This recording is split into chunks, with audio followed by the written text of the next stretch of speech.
Good night so far. Have a good day. See what we get going here in a few minutes.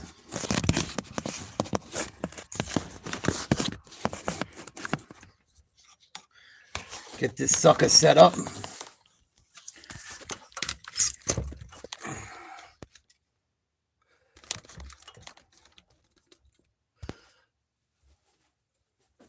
Supposedly there's a couple early fights.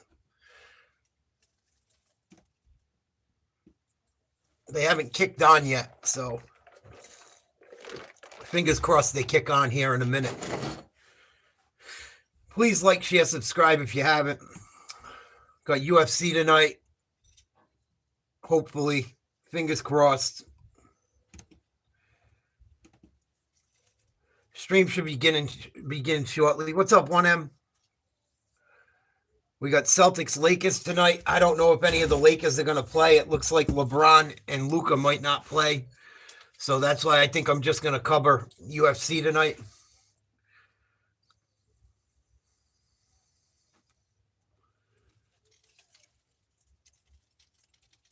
Hopefully it's a good event. The card's decent. It's a decent card on paper.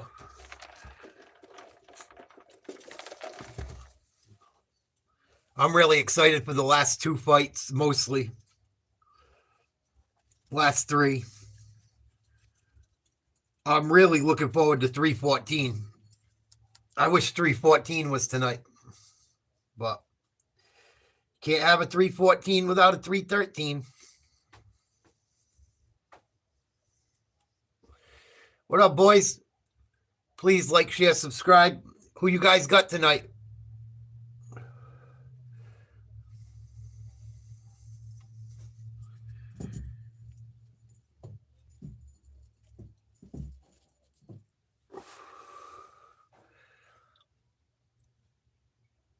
Tough call is right.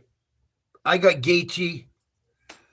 I got Pereira. I think Pereira will win. Unless Ankalaev can do something on the ground. I don't think he's gonna. I don't even know how easy it's going to be to take Pereira down. He's been training, supposedly. He's got a big... Them tall guys are tough to take to the ground. You got Fiziev. I like Fiziev, too. I like them both. I just love Justin Gaethje. I just wish Gaethje would fight smarter.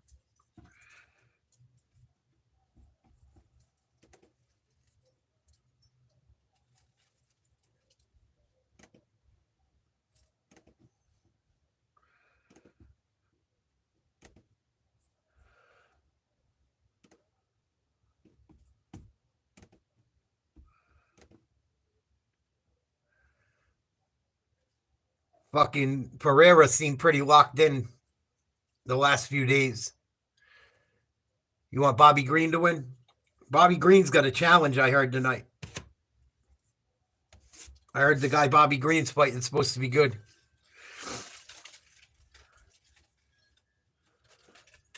Well, I can't go against Gaethje. I like Gaethje. He's my boy.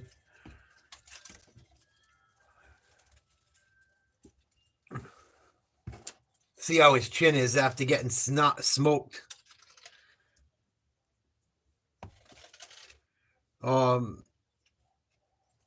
What's his name, too? I think he's got a tough fight tonight. Turner? Jalen Turner, the kid Baja Mondays, is really good. I watched him fight a little bit. He's pretty fucking good, man. Jalen Turner's a vet, but Ignacio Baja Mondays might take his fucking head off tonight. He's got nasty kicks.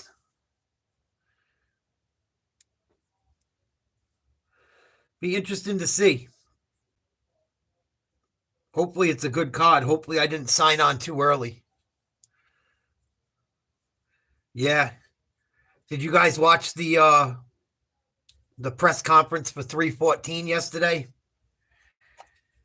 John Silva got into it big time with fucking Bryce Mitchell. Bryce Mitchell got booed out of that place almost.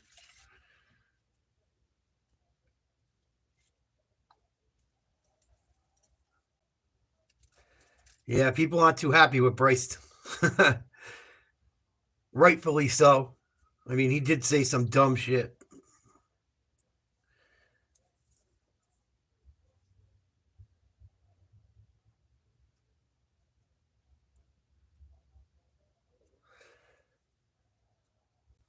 Yeah. I don't know if Bryce Mitchell can fuck with that dude though. Bryce Mitchell's good. He's good. I mean, I like Bryce's for the most part, but I wouldn't count Bryce out. Yeah, I think Bahamondes might fuck Turner up tonight. That dude's on his way to the top. For sure. Fucking Amanda Lemos is fighting Isman Lucindo too. That should be a good fight for the women. Yeah, I wouldn't count Bryce out. But that dude, John Silva's been on a roll too. He just won the other night in a short bout. Joshua Ban is the favorite against Ray Tesoria. Bruno Pereira is the underdog against Armin Petrosian. Alex Morono is the big underdog against Carlos Leal. Myron Santos is a favorite against Francis Marshall. Jordan Santos is a favorite against Ozzy Diaz. That's the early prelim. Pereira is a slight favorite over Ankalaev. Not by much. Same thing. And Fiziev is the favorite over Gaethje. Wow. I'm surprised. I wonder if Gaethje's right. I really wonder if Justin Gaethje's right. No doubt, Juice.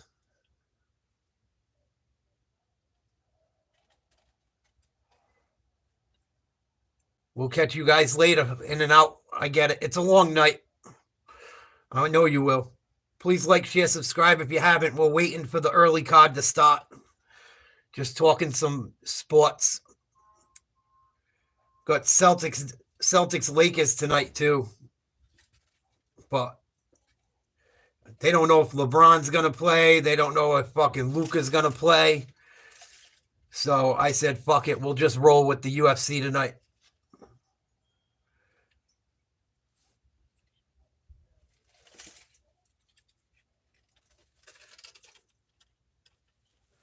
Well, I think Pereira probably gets it done tonight. I don't see how he loses if they stand up and bang. If it's a stand-up fight, which I think it will be, Ankalaev is in trouble, I think. If it goes to the ground, it could be the complete opposite. What up, Crispy Dog? Good to see you, my boy. Thank you guys for checking out Jet's channel.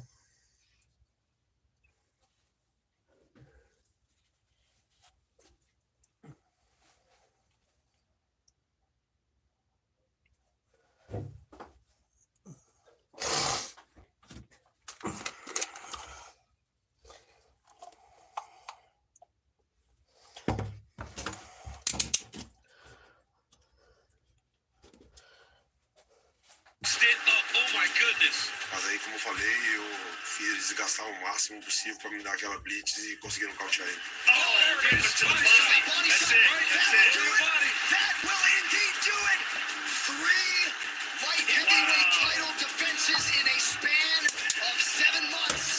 Eu entrei lá pra dentro e deixei meu coração ali. What he has done, how he has elevated not only at middleweight, Absolutely. but now at light heavyweight is not like anything I've ever seen before. Tom Brady is the GOAT. You got that right, Skylar. Look at some scores from around sports right now. Just to kill some time before this starts.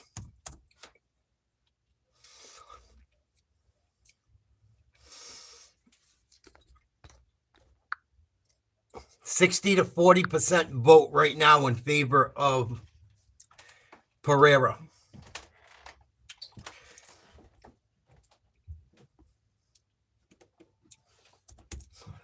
Had some college basketball today, some big games wrapping up the regular season. Alabama knocked off Auburn in overtime, 93-91. That was a big game.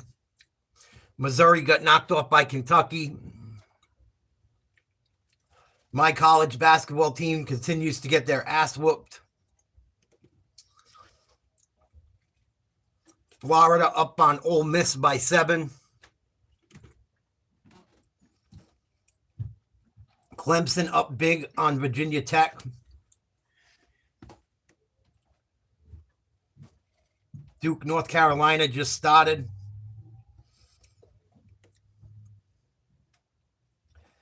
Had Texas A&M knock off LSU. Kansas knocked off Arizona. Tennessee beat South Carolina. And St. John's beat Marquette by 2. Iowa State, big win over Kansas State by almost 20. And Penn State knocks off ranked Wisconsin by 11. Maryland wins over Northwestern by 13. Louisville with the W. Kentucky with a W. And Arkansas beat Mississippi State by 1 point. Mississippi State's ranked 25th in the country. They might be out of the rankings. Some sports updates for you guys while we wait. I'm excited about these fights tonight, though. Who do you guys got tonight in the main event in the chat? Oh, everyone bounced.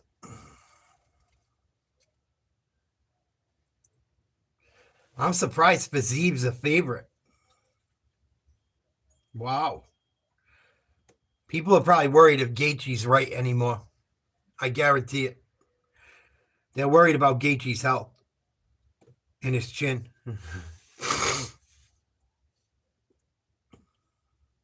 I think they're worried about Justin Gaethje's chin.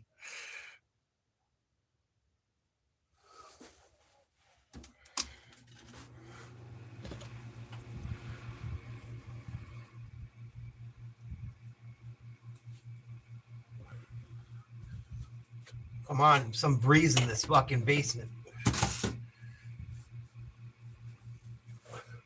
I had to go out and run some errands today, boy.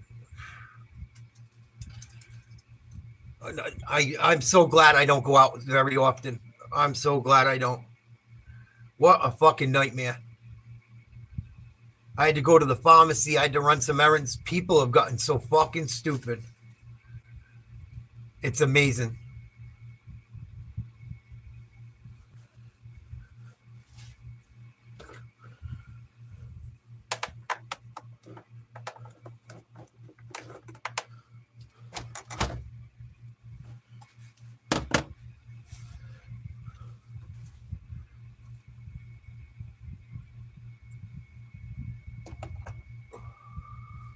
Took me an hour to run errands that should have took 15 minutes. Dealing with fucking morons. Everywhere I go, I got to deal with a fucking moron. It like never fails. Never fails.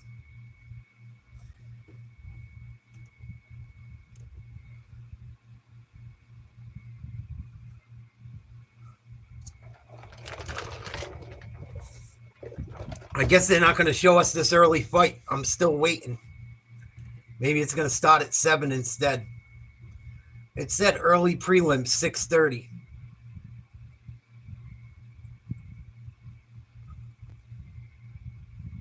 I don't get it.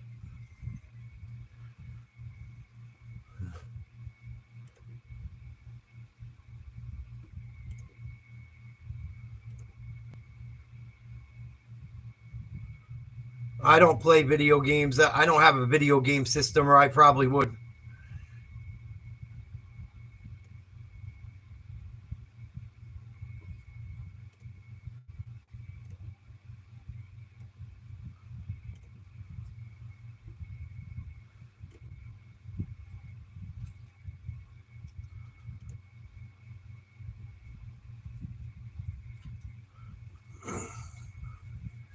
Oh, go buy me one and I'll get one.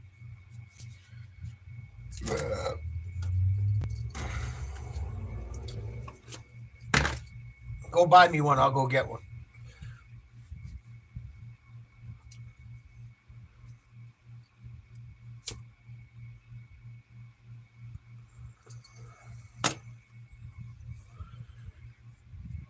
You can't tell anyone anything. People are morons. A lot of trolls, Skylar. They don't get it. No, I'm not hungry. Your mom fed me when I was over there giving her a bunch of dick earlier.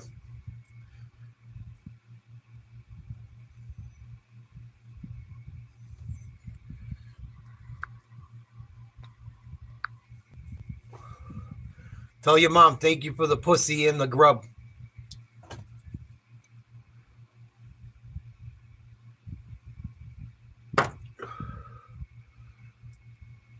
Ain't I?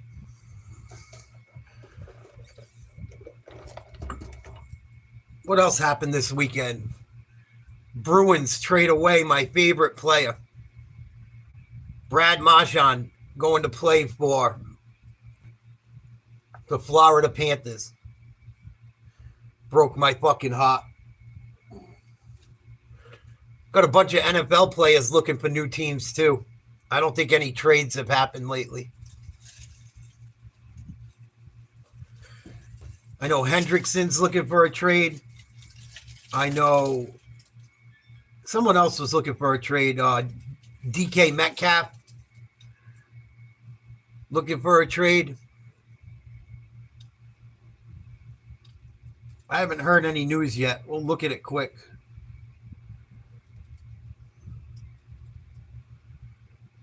Ravens re-signed Stanley, the lineman, to 3-year deal. Good move. The Raiders picked up Geno Smith. Hilarious.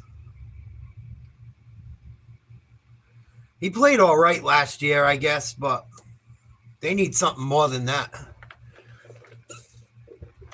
They definitely need more than Geno Smith.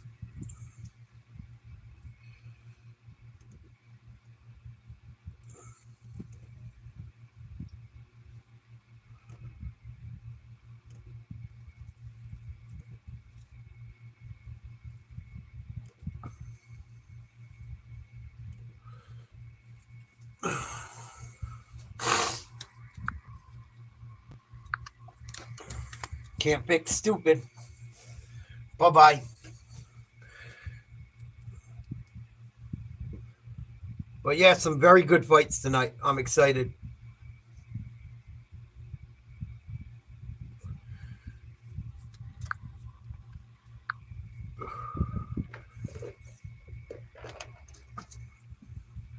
Some fucking idiot over in Europe with no life is just going to keep spamming for a little bit. I'll just keep blocking them.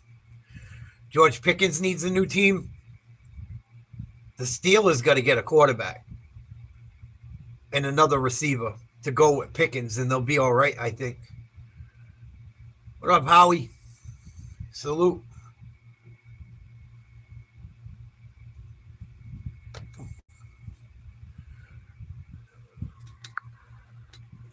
Guess who's gone?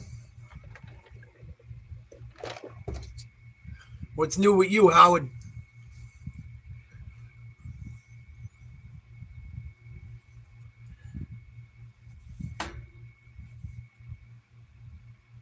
Metcalf and Pickens would be scary.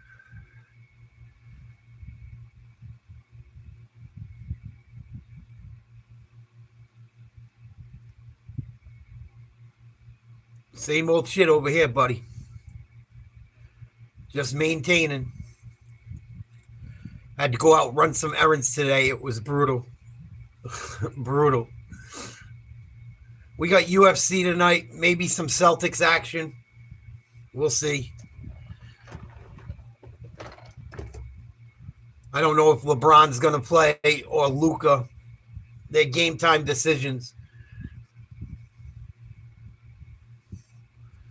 So that's why I planned on covering the UFC instead.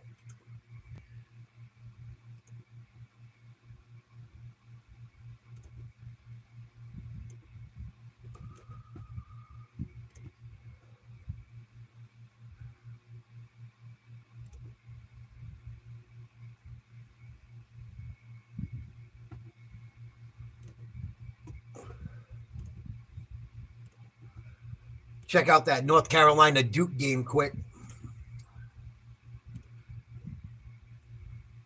See what's going on with that in a minute.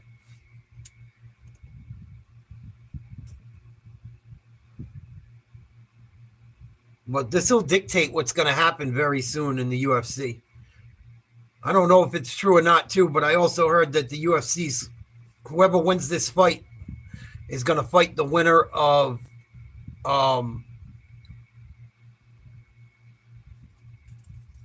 Pereira Ankalaev is going to fight the winner of Jones versus Aspinall.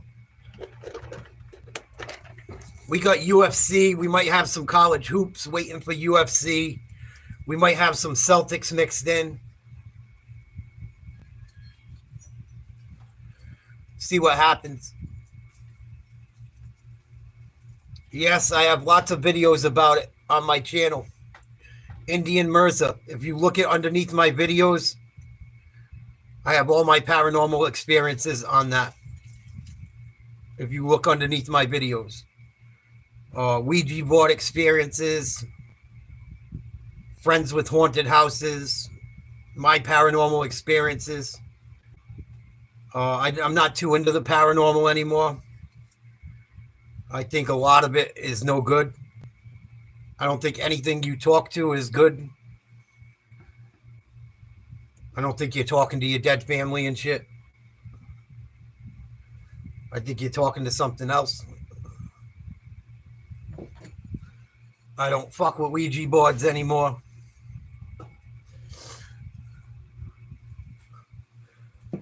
Jared Goff overrated? Yeah, he's mez. But you got to look what's out there, too.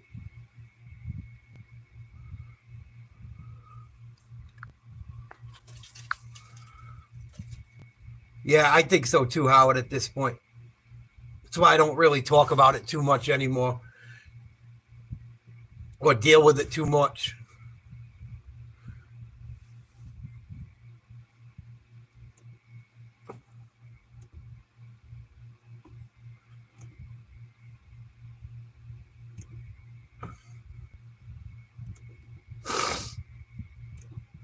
Well, let's check out the North Carolina Duke game while we're waiting for UFC.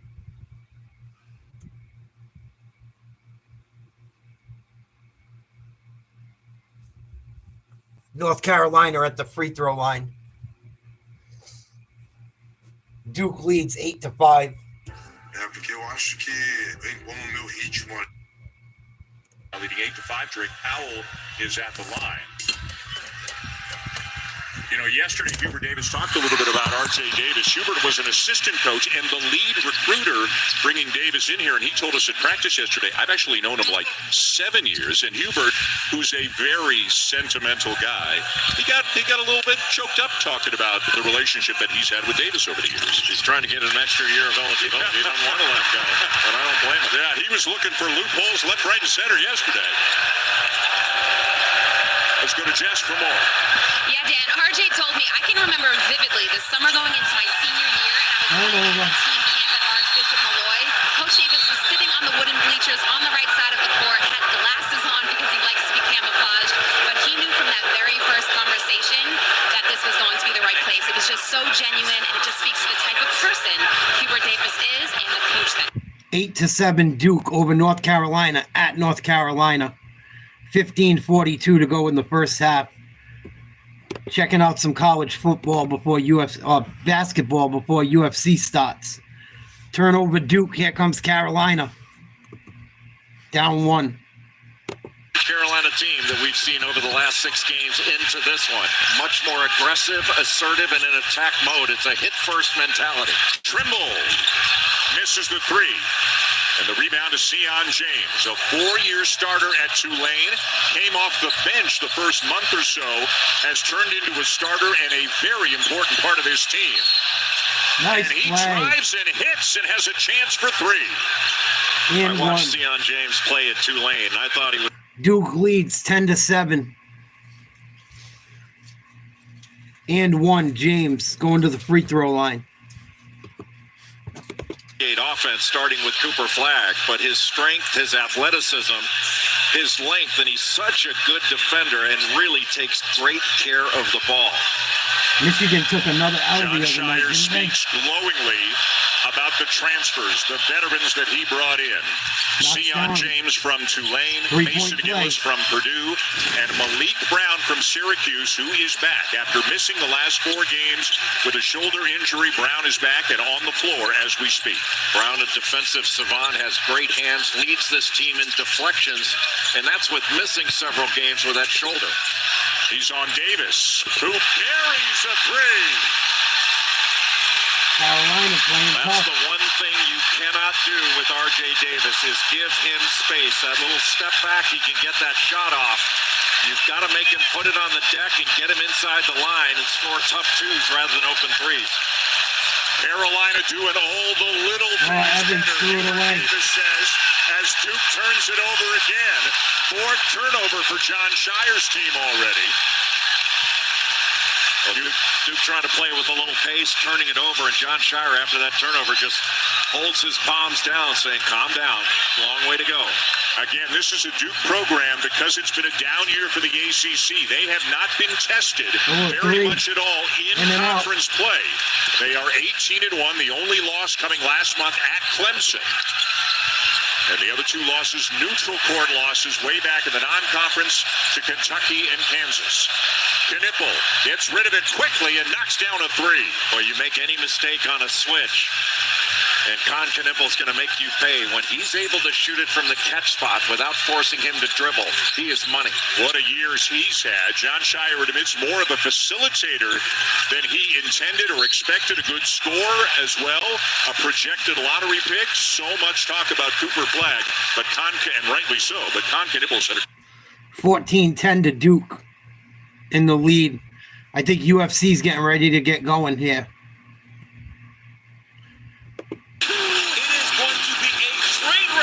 UFC 313, but capital of the world. The promotion calls upon them once again with one guarantee.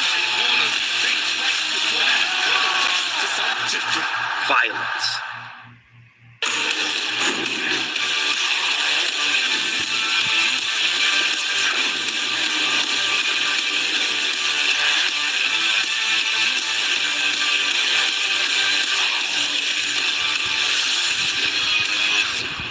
Here we go. Well, it can be said there is nothing quite like live combat sports in Las Vegas, Nevada, and that is our reality tonight for the first time in 2025. The Octagon has settled on the world-famous strip where by night's end, we will have a result in a light heavyweight title fight that is as anticipated by this fan base as any in the last several years. Pleasure to have you with us right off the top tonight for the early UFC 313 prelims on ESPN+. Closed captioning is available for tonight's telecast, and if you would like to watch the show in Spanish, that option is available on ESPN Deportes. Absolute privilege to be on the call tonight for UFC 313. Pereira versus Ankalaev. Yes, John I Anak, do. Mike Side, Joe Rogan. The other legend is Daniel Cormier. Crazy day, though, fellas, right? We lost 2 fights today, 2 prelim matchups. Chris Gutierrez was to face John Castaneda. Castaneda is ill. Curtis Blades also falling ill, so his heavyweight prelim against Rizvan Kudiev is also off. So from 12 fights now to 10, Joe. It's a bummer, but apparently there's something going around the UFC PI. We've been hearing about a lot of guys have been getting sick. Very unfortunate, but we still have 10 great fights. Yes, we do. Yep, we have 10 great fights. It's going to be a fun night. But I have a question. Why didn't anybody tell me this was like a black tie thing? Let me just... With me, every week's a black tie. Yeah, it's always, but then John comes dressed like that. But I tell you one thing. If you're going to wear brown, you might as well look like me. Because, boy, look at this. I mean, that's a beautiful man right there. My father wore brown suits, and now I understand why. That's a good color. We might have to throw you between us to break up the black a little bit. So 5 prelims instead of 7. Let us show you Daniel all of the Cormier prelims gets coming your me way. Jordan going Santos taking on sometimes. Ossie Diaz. Myron Santos taking on Francis Marshall. Carlos Leal was on the wrong side of a terrible decision in his UFC debut. He's the biggest betting favorite on the card against Alex Morono. Big time things at middleweight between strikers Bruno Fajeda and Armin Petrosian. And then our featured prelim in the flyweight division, Joshua Van taking on Ray Saruya. All right, so So main event tonight, I don't have to tell you guys, it is already the 4th championship title defense for the light heavyweight king, Alex Pereira, and fighting the clear, tried and true #1 contender, Magomed Ankalaev. This is the fight that had to happen. And look, I love watching fights everywhere, but really I love watching fights in Vegas. I love watching all the champions, but really I love watching Alex Pereira because of the destruction, the power this man has. As Mark Goddard put it, it's ungodly. He's a real specialist, one of the best Muay Thai strikers on planet Earth, who is now the undisputed UFC light heavyweight champion, and I believe he has the most complex challenger he's ever faced inside the octagon in Magomed Ankalaev. Absolutely, Joe. For as good as the champion is, this seems to be the guy that can give him challenges that he has not had to face inside the octagon yet. Magomed Ankalaev is a striker by trade, but if he is looking to become the UFC champion, he has to rely on the wrestling that we have seen him use inside the octagon before. But how do you tell a guy to go against his instinct to strike? That's why he's saying he's going to stand with Pereira. That's why he's saying he's knocked him out. He's a striker. But tonight, if he wants to be UFC champion, he needs to throw some takedowns at this man early and often. That's well put. All right, right now, Alex Pereira is the slightest of betting favorites. We will update the odds as we get closer to closing time. Now, though, it is our privilege. I think Pereira is going to fuck up Ankalaev bad. Really bad. Ankalaev has a bad habit of taking calf kicks. And if they stand up, Pereira is going to destroy his legs. Absolutely destroy his legs. Everyone that's fought against him recently has beat up his legs pretty bad. If Blachowicz can do it, just think about what Pereira will do to him. I think Magomed Ankalaev's got to take this fight to the ground to have any chance. Any challenger one bit. However, there has been a bit of a battle outside the octagon this week, and that is with the fans.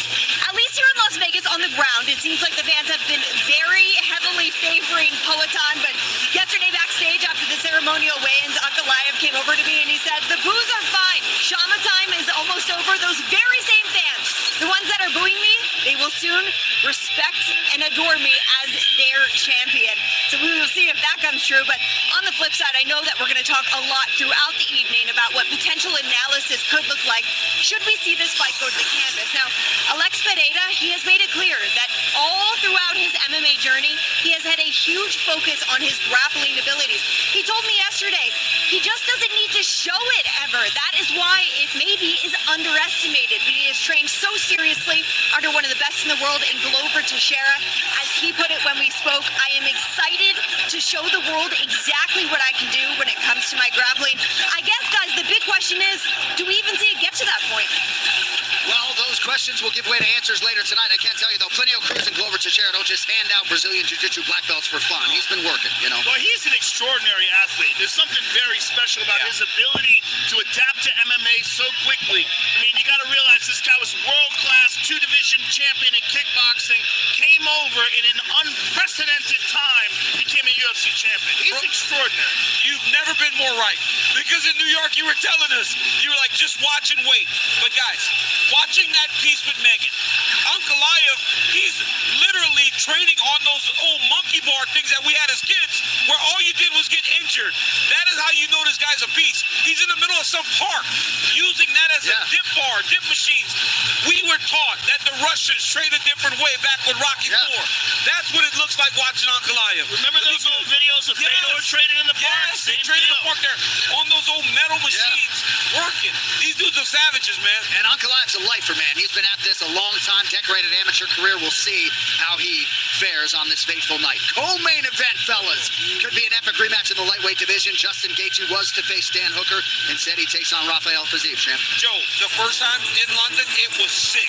But Justin Gaethje is coming off of what was one of the nastiest knockouts I've ever seen in my entire life.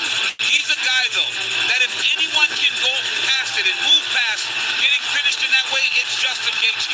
He took the necessary time to try and allow for his brain to recover. He took time to get better. And what's best about about this situation. He's felt deceived before. Nothing is unknown inside the octagon. He knows what's in front of him. Can he handle it a second time? Well, for Fiziev, this is redemption time, right? The first fight was extremely close. Fiziev looked like he was going in the direction towards victory in the early rounds. Justin pulled it out towards the end. He is extraordinarily talented on the feet. His Muay Thai is some of the best in the division. He is an action fighter, constant forward pressure, wicked kicks and punches and elbows and knees, and he has a chance today to beat one of the most recognizable faces in the sport and a chance at redemption. I think this is going to be an amazing co-main event. And despite the extended layoff, Rafael Fiziev is the betting favorite to even the score with Justin Gaethje tonight. Here is all that is coming your way live, 10 p.m. Eastern Time on ESPN Plus pay-per-view. Among the highlights, King Green taking on Mauricio Ruffy. This is moving night in the lightweight division. Ignacio Bahamondes getting his crack at somebody in the top 15. He takes on the also 6'3". I got Poatan as well. All roads lead to Pereira Ankalaev for all the 200. But if it goes to the ground, he might be in trouble. Well, I want Pereira to win. Armin Petrosian's coming off back-to-back losses, and that recency bias is why I'm getting the generous price of only having to lay minus 155 against Bruno Ferreira. Now, Ferreira's dangerous early on. All three of his UFC wins have come in the first round, but once it gets past the second, Petrosian's won 3 of his last 3 and 1. More importantly, is he's got a huge strength of schedule advantage with his UFC opponents having won 79% of their fights compared to only 55% for Ferreira. And what should remain a stand-up fight, he's going to have a huge edge landing over 4x the significant strikes. UFC International Fight Week is back in Las Vegas. Yeah, there was supposed to be some early fights, guys. I'm sorry.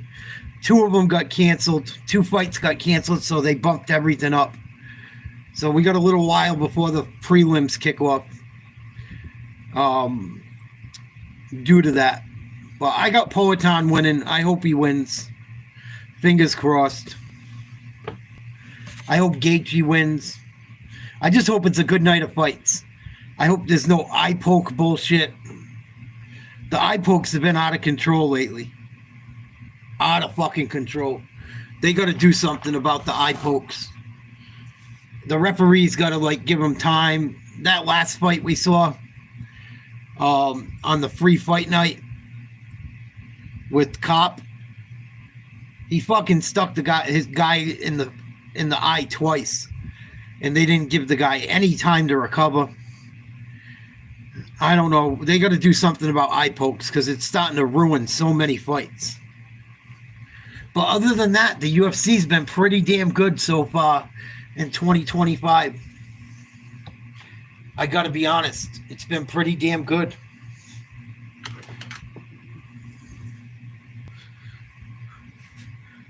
It's been pretty damn good so far.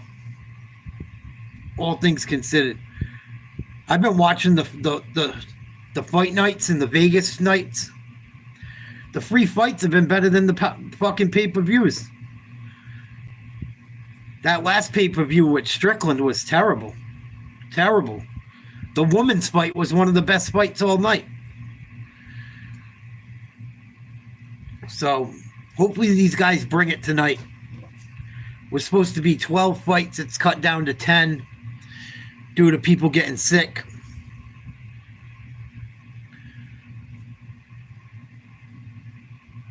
Kind of sucks. Not much you can do about it.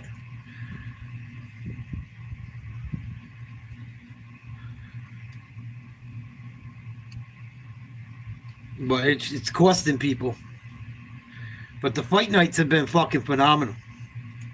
UFC is really starting to I can't believe how many people are into the UFC just in my small little YouTube channel is starting to grow with UFC people. I love it. I love it. People don't even want to bother with the other sports half the time. If there's a pay-per-view on, I know what my people want to watch, and it's usually UFC. It's probably the most important sport, the most exciting and least crooked sport, I would say, most of the time. Thank you, Veritas. Salute. We cover all sports, but I didn't know. I'm a big Celtics fan too, and I didn't know if LeBron and Luka were going to play tonight. They're both game time decisions, so I said, "Fuck it, I'll just do UFC." I'm not waiting all night to figure out what they're going to do. And most people have been more interested in the UFC, so I said, "Fuck it." Cal and Notre Dame in double OT. Few people got knocked off today. Duke's playing North Carolina right now. They're up by 13, I believe, at North Carolina. But yeah, I couldn't wait to hear if LeBron and Luka had their period or not. So I said, fuck it, I'll just cover the UFC. I don't like mixing the streams. I don't know. It's a pet peeve of mine. But we'll keep an eye on what happens with that game too a little bit.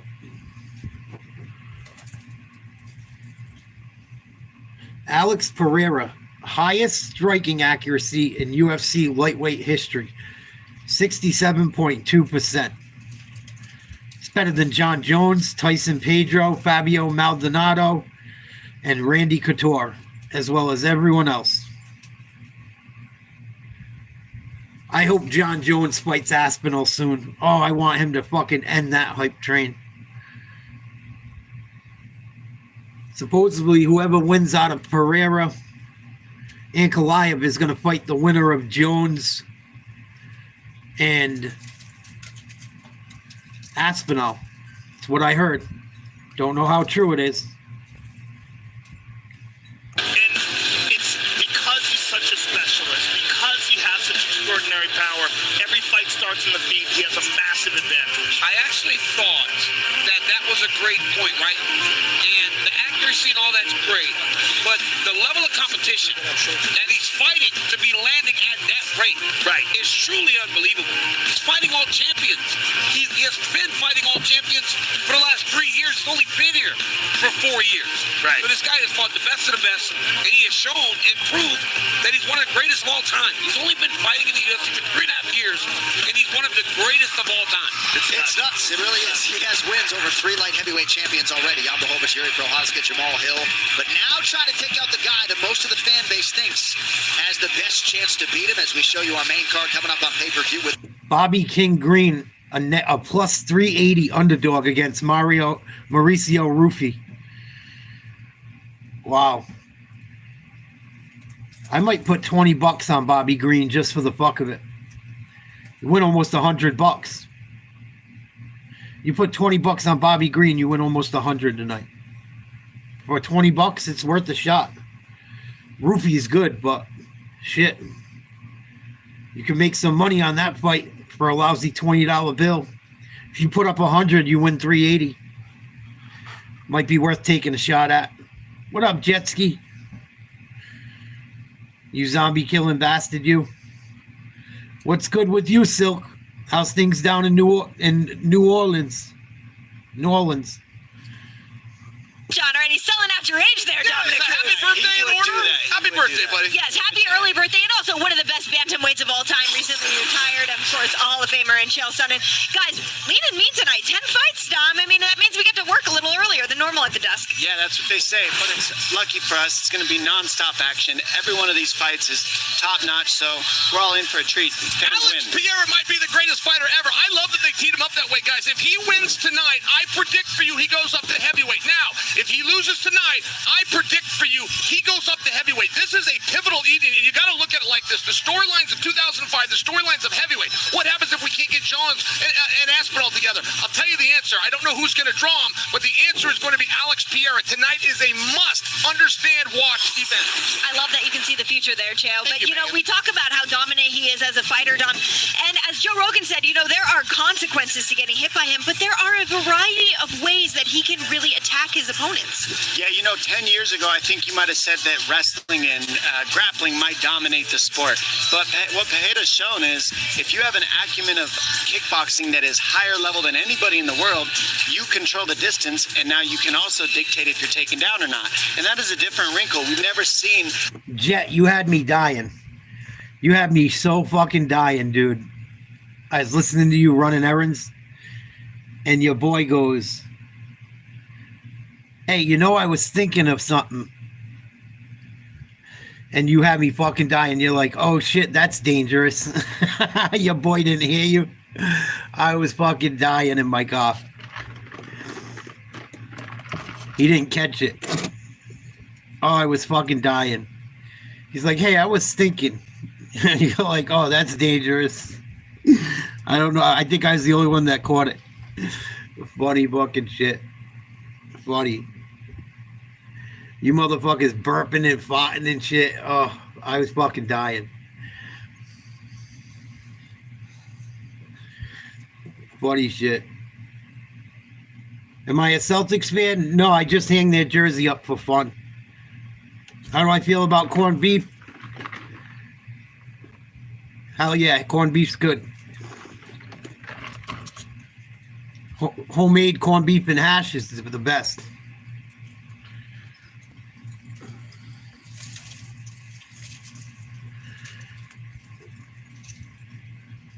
St. Patty's Day is coming up soon. I'll be having some corned beef and cabbage, some vinegar, some taters, some carrots. No. Hey, Canary, you're back, you bitch, you. You gonna be a little bitch again tonight? Let me know now. I'll boot you out now.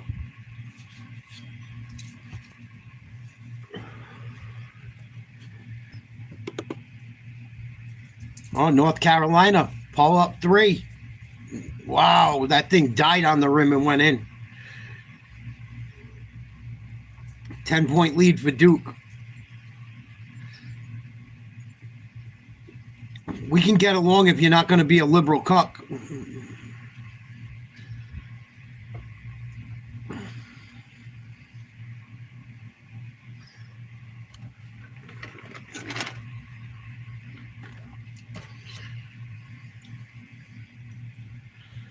Nice 3-pointer Duke, back up 13.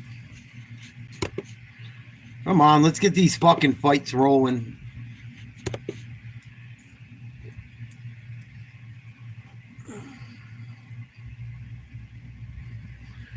Nope, I don't like cock. I don't like cuck. I don't like none of that shit. I don't even think you know what being a cuck means. You know, but you don't know.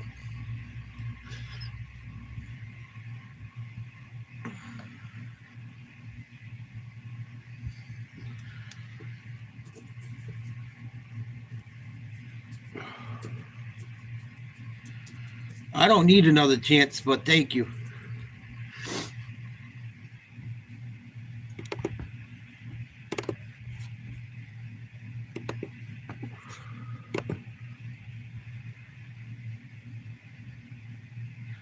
You can find it on streameast.gd.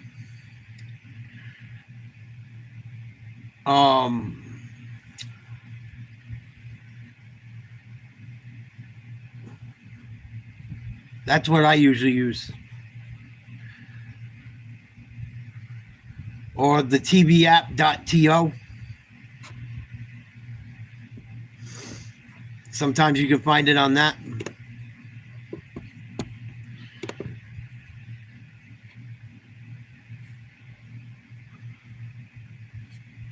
Let's see what Justin Gaethje got to say about tonight's fight. Game sport in the world because there's so many variables. It's still going on. On any given night, anything can happen. I think that's why we're always on the edge of our seats. He's fighting physique. But I am, I've said it many times, and I'll keep saying I'm the most consistent guy. Yeah, I like Jones too. I'm one of the most loyal guys they've ever had, and you know, I love being. This life is crazy. I love that this is what I was made for. This is what I was born for. You know, I definitely could threaten wrestling more, and it might make my striking more successful. And who knows, I might implement that plan in the future. But you know, I'm 36 years old. I feel young. I feel fresh.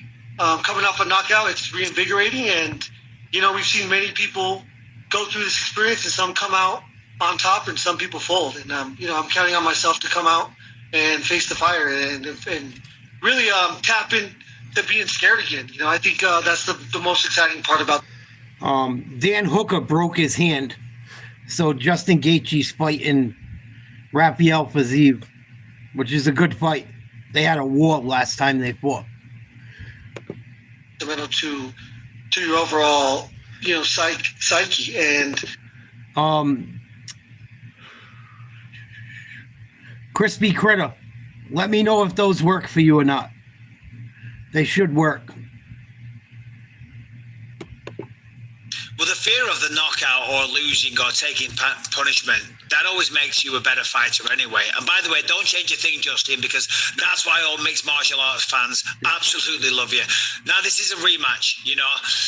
And Fiziev went to the distance. You got the decision, obviously. Given where you both are now, given the fact that you've shared an octagon with him for 15 minutes, what did you learn about him in the first fight? And is there anything that you think that you can exploit going into a rematch?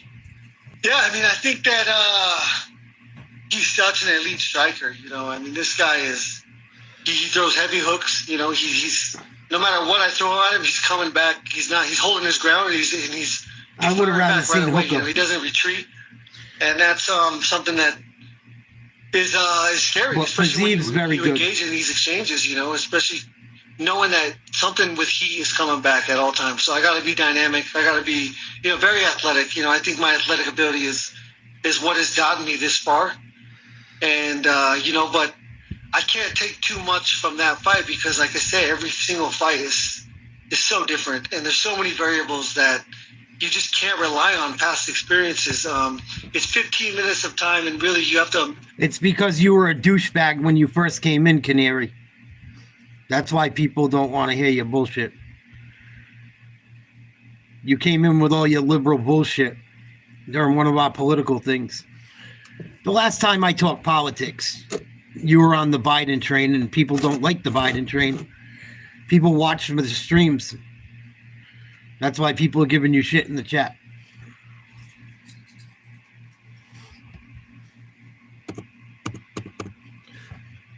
I have a lot of people that support Trump that watch my channel. So when you don't support him and you talk nonsense, people don't want to hear you no more. The crowd's going to go crazy. You know, I'm going to make people run through the streets naked, and, you know, I turn people into animals. I tell people not to watch my fights around their mother-in-laws or girlfriends because they're not going to know, Just you know, go. who you... You're crying, you're all in your feelings, just go. Go. Have a nice life. You got enough attention. You got more attention tonight. You ain't getting it no more. Goodbye.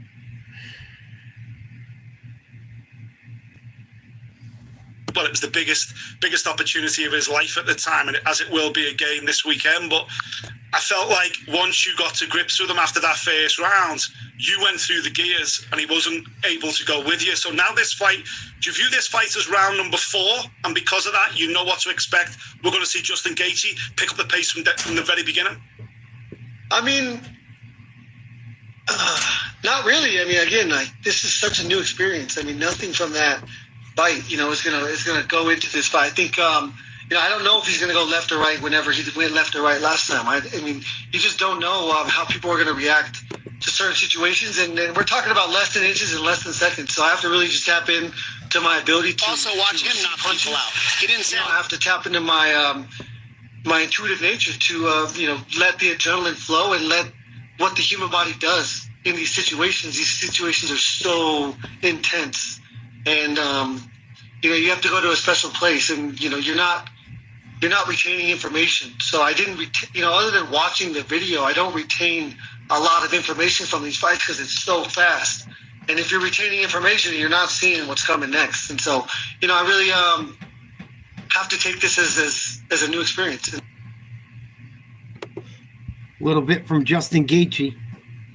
As he fought Max, he was slow, period. And it didn't mean that he slowed down. He was was slower than Max, that's fine. But if you get a guy that you're slower than, you got to grab him. If you're Justin Gaethje, you're a former world champion in MMA, you're an All-American in wrestling, grabbing a hold of a guy shouldn't be that hard of a thing to do. We say this before every Justin Gaethje fight, which is, will tonight be the night that he mixes it up, that he brings in that All-American wrestling? And every night when the fight's over, the answer has been no. But I'd like to see him do it tonight. And Megan, I want to see him offer the threat.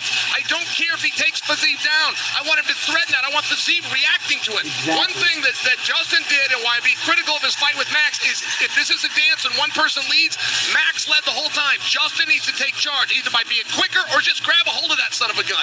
Well, listen, you did tell us that the last memory Fiziev must have of him is scoring that takedown at the end of the third round in their first matchup. So let's talk about Fiziev. This is a guy who, although he's ranked 11 and Gaethje is 3 in the world, he is the betting favorite, Chael. And Meg, speaking of people that I got to see train when they came through the Apex, but Fiziev was one of them, and it was so impressive. It was just a mitt workout. He's just hitting mitts. I had to go get my coach, Clayton Ayers, and bring him over and say, Coach, why is he doing this? How is he able to hit I'm talking about uppercuts and hooks, but they're way out here. Not in tight, not at these, way out here. And I'm thinking, if you can keep Justin Gaethje away from you, you not only can beat him, you can beat him all 3 rounds. It was an amazing thing. And my own coach, who beat Floyd Mayweather, my own coach said, I don't know how he's doing that. I think he's turning. I think it's coming from his hips. But I'll just share with you, after watching Fiziev, I do understand why he's the favorite. And I hear everything that Chael's saying about that, because when you watch these guys on pads, when you watch them drill, when you watch them hit mitts, it's different than when you watch them fight. And that's also what makes Justin Gaethje so special, is he has this dog in him that you are forced to deal with on that night in the octagon that just has an inch of separation from, generally speaking, most of the people that he fights. That's how he beat Fiziev the first matchup. It wasn't because Fiziev didn't look spectacular on the feet. It wasn't because his punches weren't perfect, just like Chael's saying. It was because Justin Gaethje wanted it more on that night. And I think that's the thing that makes him special, that will make him special in this matchup, and why we're gifted to get to watch this matchup tonight. We certainly are. Speaking of special, this co-main and main are very special for UFC 313, and I believe the action is about to begin. Let's send it down octagon side to John Anik. John? All right, MJ, thank you very much. Yes, we will now begin the UFC 313 festivities in the middleweight division. It is great to have you all with us off the top for the first fight of the night. Winner of 5 straight, 27-year-old Jordan Santos arrives with confidence for this UFC chapter of his career. The debut comes against downtown LA's hard-hitting Ozzy Diaz. Jordan Santos left his home in Brazil at the age of 14, determined to chase his dream of becoming a professional fighter. 13 years later, Santos not only achieved his dream, but with a win over Will Curry on Dana White's Contender Series last September, he earned a shot to face the best fighters on the planet here in the UFC. Tonight, he makes his debut against Ozzy Diaz. Seeking his first UFC win here in Las Vegas, LA's Diaz will be in hot pursuit of that initiative, and by the only way he knows how, by aggressively seeking a finish. Coming up next, Jordan Shakur Santos meets Ozzy Diaz.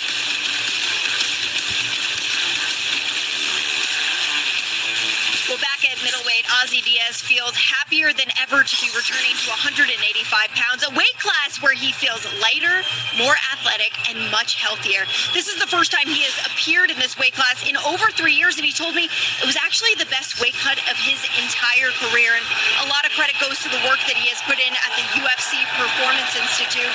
He relocated to Las Vegas in December, and the LA native said it was the best thing he could have done, because now he is living the lifestyle of a high-level fighter. He's done a lot of work at Extreme Couture. He said he's gotten in great rounds with excellent training partners, including the former champion Sean Strickland. So he is ready for his first hand raise in his new adopted hometown of Las Vegas. All right, Megan, thank you. Yes, Ozzy Diaz, 9-3 as a pro, a lot of amateur experience and success as well. He comes into the octagon tonight for his second UFC appearance with a finishing rate of 100%. And Joe, he fought Joe Pyfer on Dana White's Contender Series back in 2022, and a lot of things needed to happen to affect change in his personal and professional life thereafter. He went back to the regional circuit, won the LFA light heavyweight title, picked up a couple wins, came back to the UFC, and nice opportunity for him tonight against Santos. And I like that he's made change. North Carolina just buried a huge 3. Duke up against the ropes. Up by 3. We got our first fight of the night going down. Ozzy Diaz.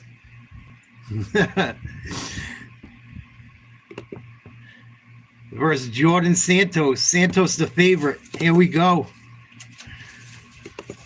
This guy has been a champion in multiple different organizations. He was an amateur champion. He has done a ton in a very young career.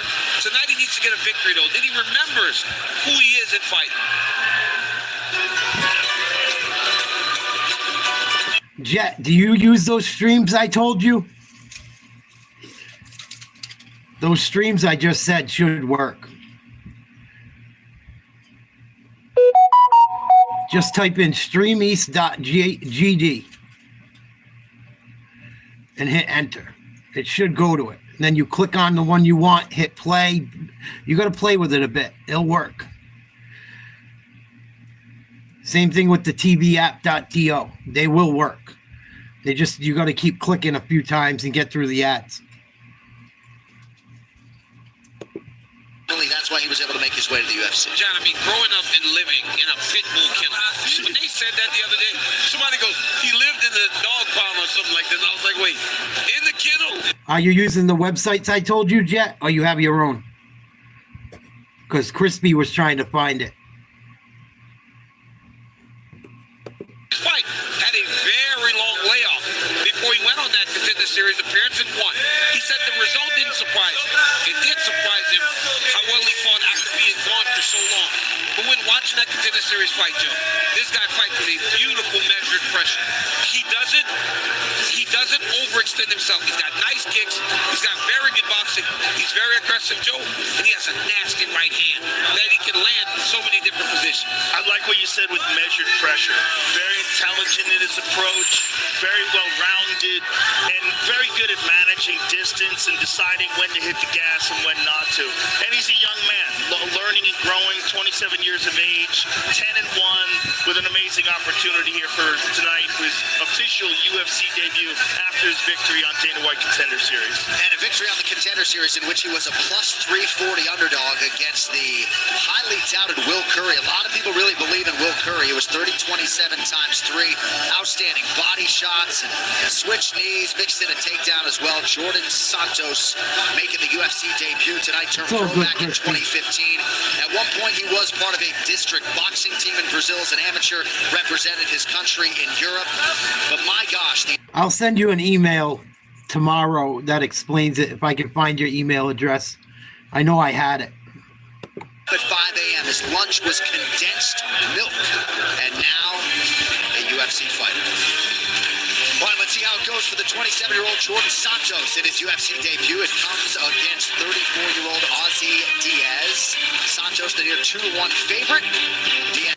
What site are you using, Jet, to watch it?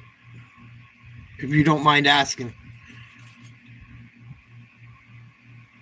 For people that might be looking.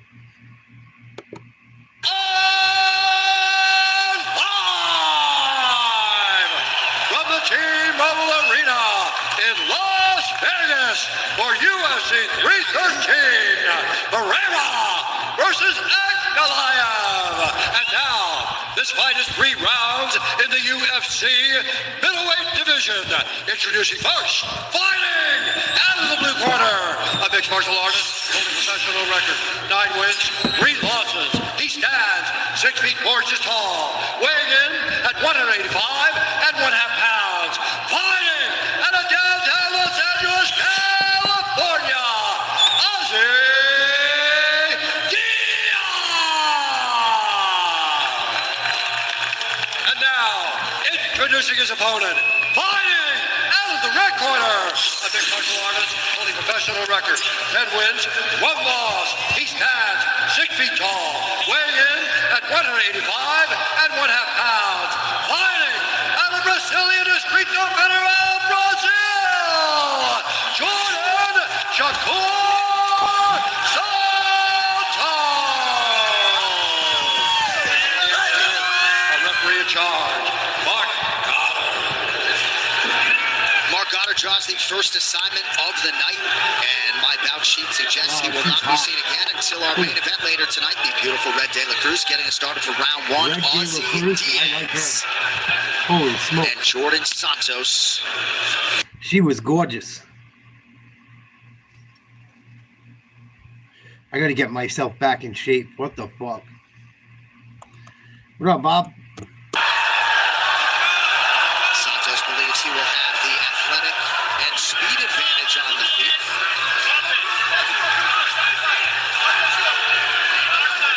And this is what I mean about Santos' pressure.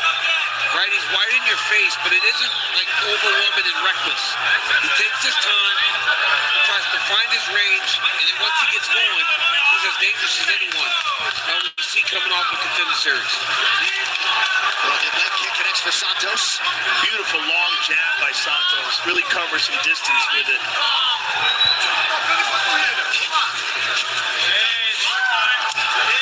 Another hard tap kick, that's 2 in a row. Ozzy Diaz got to get that offense off. He's had those 2 losses in a row. Really got to regain his confidence.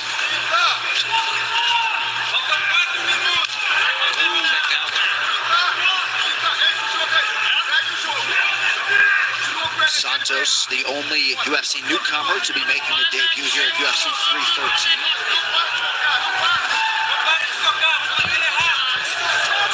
Santos continuing to work off of that jab. About a minute and a half gone by round 1.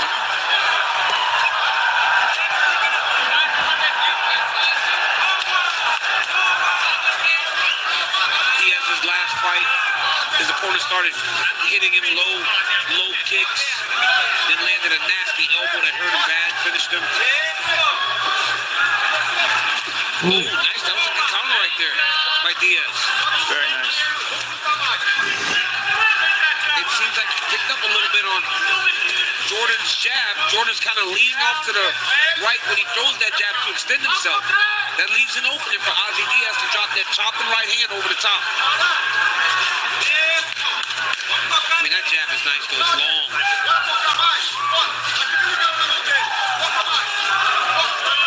That's a fucked up hit. A lot of feints and a lot of just movement overall from Ozzy Diaz early. Another nice hard low kick. Already red, Jordan. Well, you can tell the difference in the size of Diaz. You can tell he gets bought up at 205. He's much bigger than Santos. That was a good counter right hand by Diaz. Yeah, it was. Right, crispy. Diaz knocked out Chuck Campbell and old friend Bevon Lewis at LFA 148 to win that light heavyweight title, and that led to his UFC debut late last year in Macau. Well, get the gambler's perspective by checking out UFC on the Line exclusively on Fight Pass. The team gives you all the best bets for tonight's card. You can check it out now only on UFC Fight Pass. This crowd wants some action. Hey, I'm about to say we got an antsy crowd tonight. Because this is not that bad. Well, you guys are both landed. They're just having a hard time finding their range. They're here for the main event, and they know that's going to be chaos. Yep, they know there's violence when it comes to Pereira. Oh, yeah, I'm getting bent tonight. And Ankalaev. And then Gaethje physique. I mean, that's some.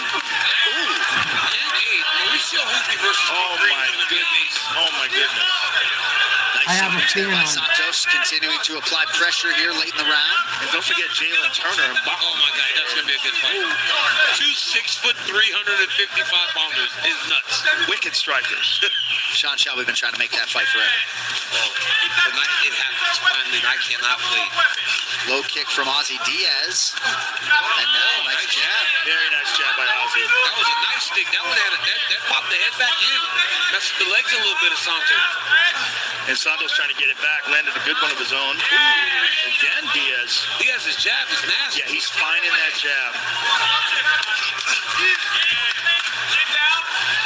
And Ozzy's got the range to avoid that low kick now. He's checked a couple of them. Oh, he's getting his range.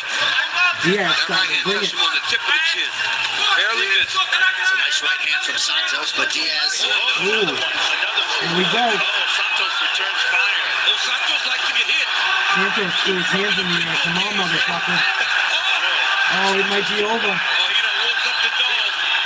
Look at it. 10 seconds to go. Oh, to the body now up top for Santos. Santos wants it.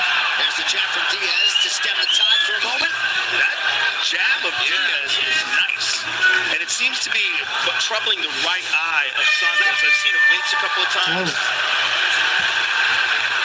Close first round. No, I have a fan on, SoCal. My fan's on. That's why you don't see it.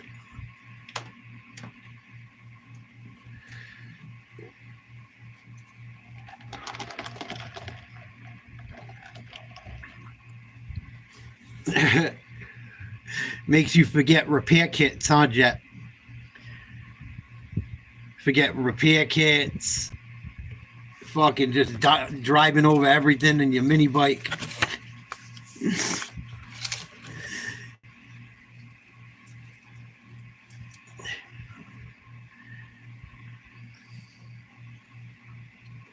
That's why I remind you. I'm like, I probably drive him crazy because I know you guys forget shit. That's why I every once in a while I type shit that you guys forget. Sometimes I'm like, should I type it? Should I help him? Or am I annoying him? That was a close first round.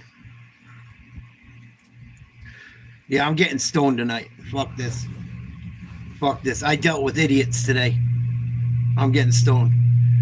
I did 15 minutes worth of errands, and it took me almost 2 hours. Well over an hour because of stupidity.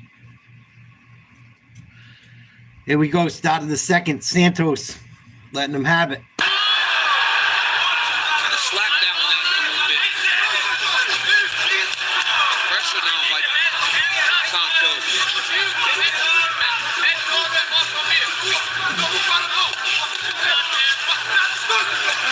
Ooh, Santos throwing the counter.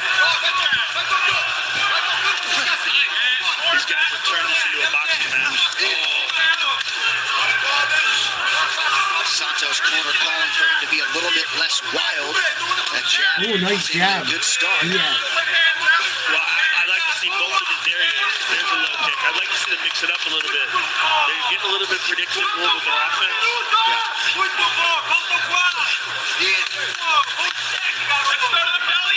Diaz's coach loved the jab coming out. They thought they found their range and rhythm. But he was taking some jabs. Look at his left eye. Santos lighting him up. Solid left hand from Santos.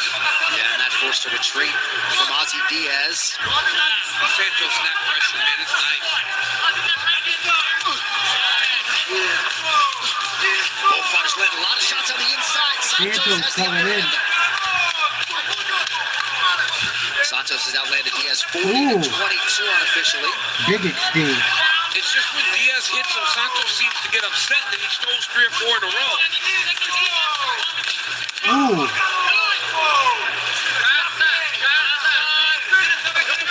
Oh. Both guys getting their ass kicked. The pressure from Diaz. Diaz got to come on. Diaz has got to be the one going forward. Santos doesn't like backing up. Look at that. Look at his face. He does not respond well to being pushed back. Right hand gets through for Santos.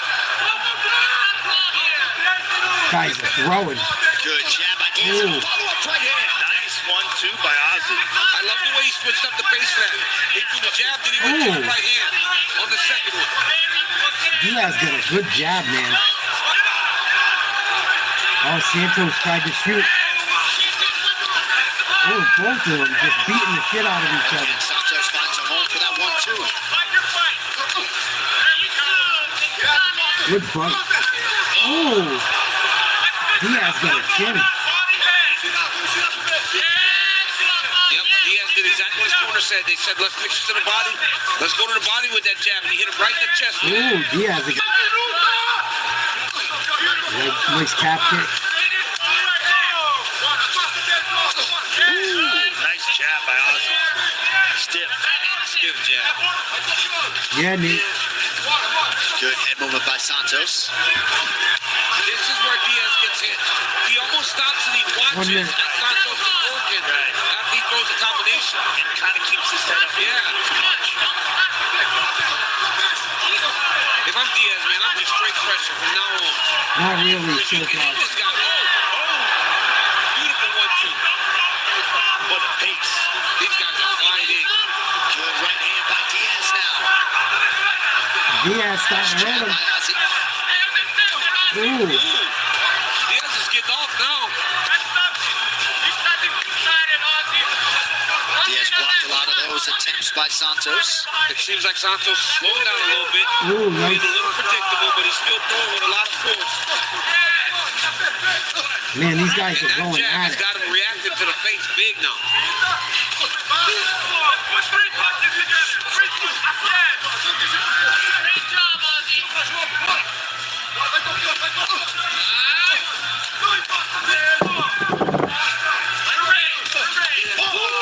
From Santos. Big shot. I mean, Santos fights at such a high pace, man. As does Diaz. I mean, this. Yeah. Ooh. Nice one too. Yeah, that momentarily froze Santos. The pressure was a big key for Santos in his upset win over Will Curry on the Contender Series. That fight more dominant for him than this one, though. This is a very close second round. Oh. Well, showboating from Jordan Santos. Why not? All right, 10 minutes down, 5 to go. Wow, this might be a dead even fight. It's close. Santos has probably landed more. Very good fight so far through 2. First fight of the night. Hope it's a sign of things to come. Yeah, I don't really smoke too much flower because it smells and shit in the house. Celtics. I was going to do the Celtics game and then do UFC after. But then they said LeBron and Luka are questionable, and I can't wait till the game. I can't wait until game time to make my fucking streams up for later in the night. Hayes is out. Kleber's out. Hachimura's out. LeBron James and Luka Doncic, game time decisions. Kristaps Porzingis is out. And Drew Peterson's a game time decision for the Celts. Drew Holiday might play tonight then, because he was a game time decision. He's not on the list at all. Yeah, game in Boston. Everyone spends all that money and they're not going to play. Fucking scumbags. Here we go, third round. Very good fight. But what he's not doing is he's not grabbing Santos. What he has to do is hold his ground. He doesn't always have to back up. Just hold your ground, and when Santos comes in, just grab him and throw him off. But he's not fighting well going backwards. Just hold your ground, throw him off when he steps in. Good advice as usual from the coach, Dean Thomas. Ooh, nice sequence by Santos.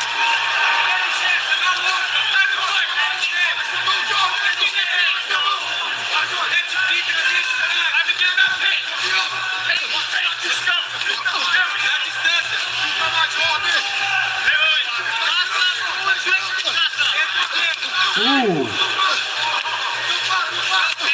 Oh, both of them. He's lucky that one landed right behind the ear.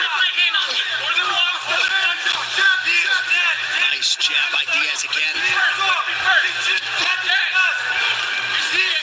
Wow, these guys are beating the shit out of each other. By Santos, man.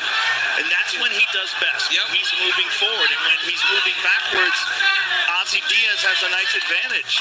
And I liked at the end of the second round, he was really kind of pushing that pace, and it seems like Santos is struggling with it a little bit. There's a nice jab. Ooh. And now here it is. Overhand right. Nice jab by Diaz now. Ozzy appears to be the fresher fighter late. Yes, that's what I was just going to say. It seems like Santos has shown a little bit of signs of fatigue, but this is a tremendous pace these guys are fighting at. Santos has thrown nearly 250 strikes. Diaz got to throw more. Pure There for you go. Diaz lands a nice elbow on the inside.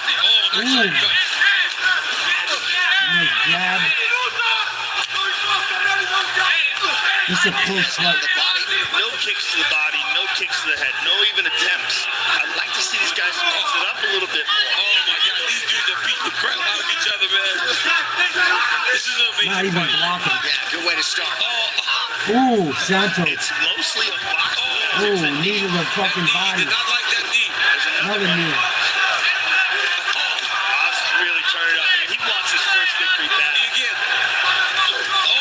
By Diaz. Oh, big one. He's got him hurt. Finish him. Santos got cracked again on the right It's over. How's he still standing? I don't know. I like how Diaz is handling this. Wow, Santos is barely He's not standing. getting reckless. He's being measured. Just keeping that pressure on. I would call this fight. Oh, he tried to uppercut there. That would have been good. That's the right thought. Santos is still pressure. How is Santos standing? Amazing as time as Santos is. He's still Oh, he hurt him. nice elbow by Diaz. Santos is busted up. Santos coming forward still. Santos hurt him.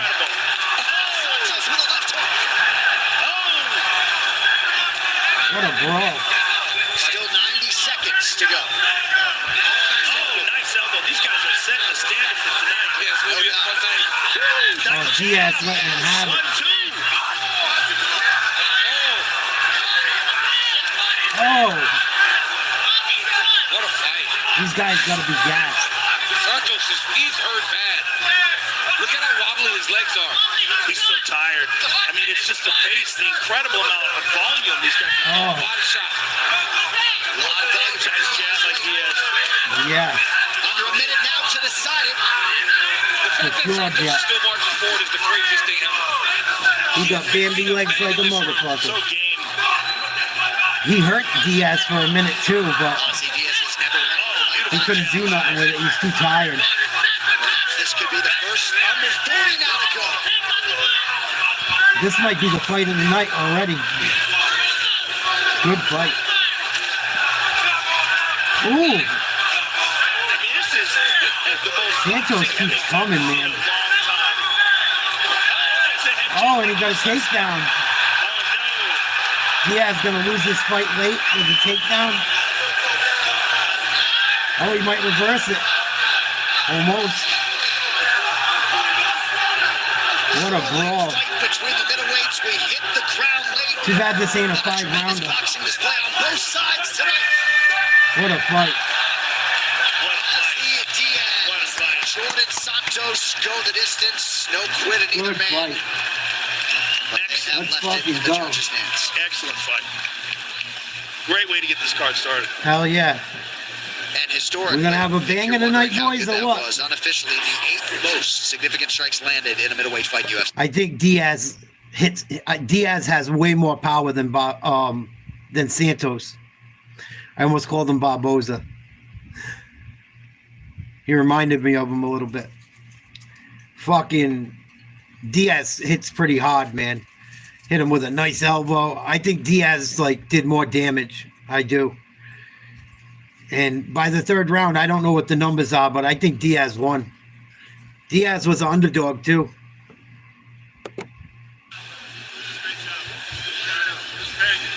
Both of these fighters are pressure fighters. That Jordan Santos forward I do pressure too, one is nonstop. You saw it on the It's close, but he won. I think he won. trying to secure his first UFC win. Very As DC close, mentioned, realized great success as an amateur. I think he did more Won damage. belts regionally. Now Look at trying to Barboza's face. Holy secure shit. his first UFC win. Wait With till the official tomorrow. decision now, here's Bruce Buffer.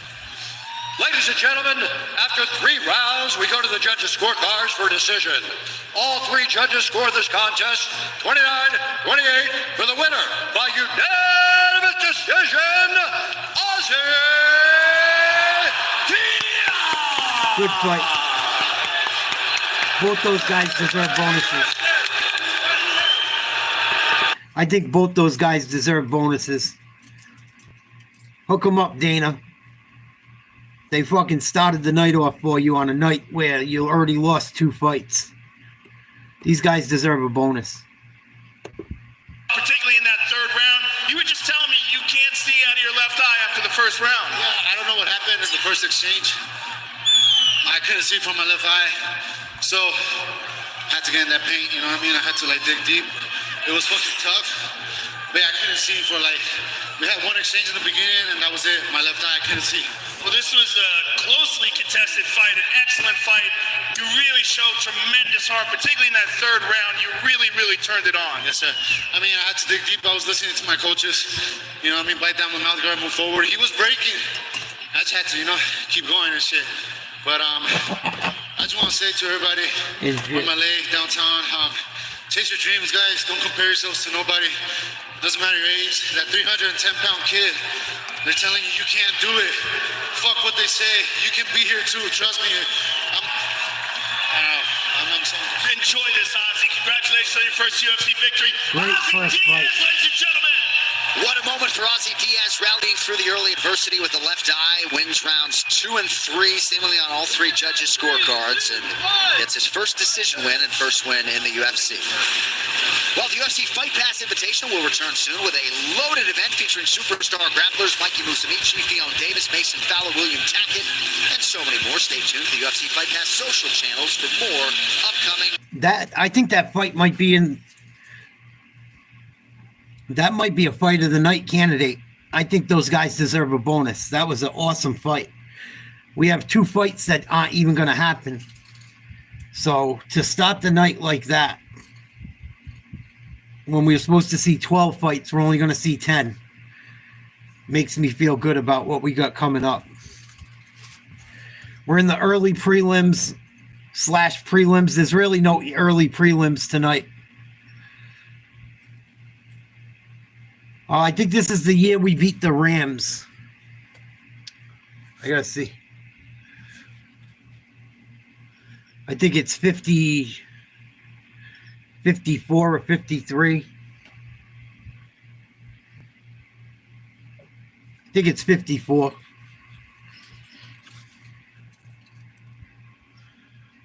L-I-I-I. And then it's got another I.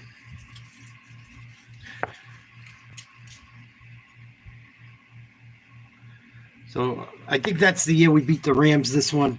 It's either the year we beat the Rams or it's the year we beat the Falcons, one or the other. I'm pretty sure. This hat's old. I try to take care of it. It gets beat up. I got to wash it again. I got another one upstairs, too, that belonged to my dad. My mom got them for us. But they're a nice hat. Thank you for the compliment. I just wish it was fitted. I don't really like snapbacks. I prefer a fitted cap, but still a nice hat. What we got next?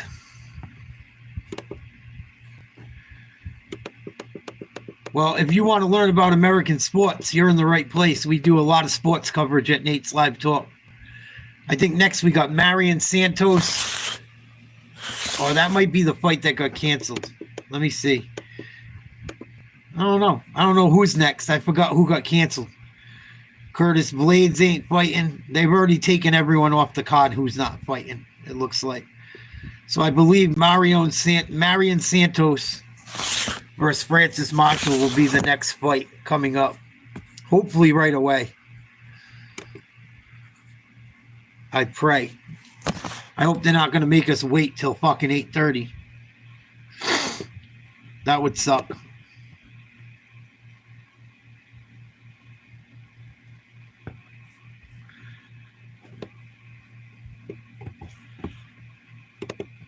Las Vegas tonight. T-Mobile Arena, as you know, has played host to so many.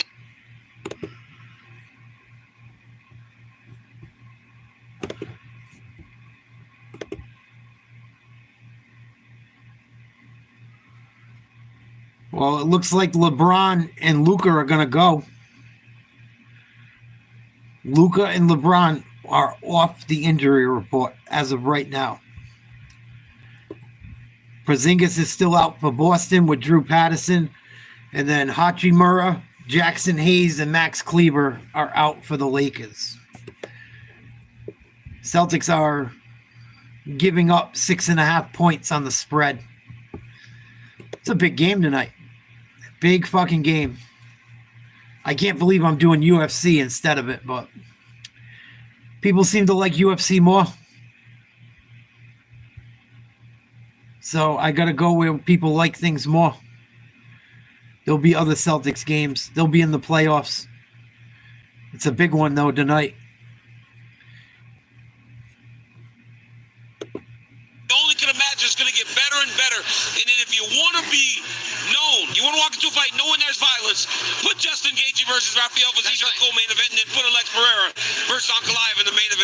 good. All right, let's get into the main event. DC, you were once the man in this light heavyweight division, and the way this fan base globally flocks to Alex Pereira is absolutely absurd. We'll see if he can remain the hunted tonight against Magma. They love him, and I don't know why you wouldn't. What he's done in such a short period of time. But as Joe said, he has never seen anything like. Not really. Soccer's not big over here. Number one. Number two, like, to do play-by-play of a soccer game when I don't know all the players, and to do play-by-play about soccer is like, what are you going to say? He passes the ball here, he passes the ball there. You got to talk about a lot of other shit and really know the players and the game, because the commentary's hard to do, but I have my favorites. I watch the World Cup more than anything. I don't really watch Premier League like I would like to. And I just don't have the time to cover everything, unfortunately. But I think Mbappe is the greatest player right now. I think people need to stop putting some respect on his name. There's other great players besides fucking Messi and Ronaldo. It bothers me. I didn't even think. I think Ronaldinho is one of the greatest. I like Ronaldinho more than Messi or fucking Ronaldo, in all honesty. And I felt like Argentina kind of got some breaks to win that last World Cup. It was a little shady to me. Call me crazy. Call me a conspiracy theorist, but the last World Cup kind of rubbed me the wrong way. Maybe I'm being fucking a stupid American, but I don't know. I watched that fucking match.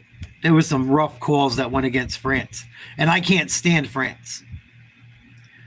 I am not a fucking fan of a Frenchman, but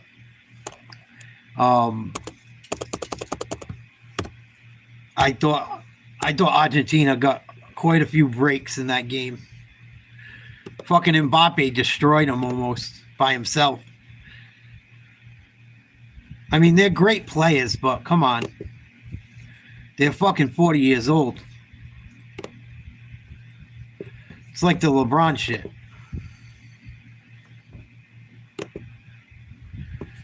Like, no disrespect, but fuck.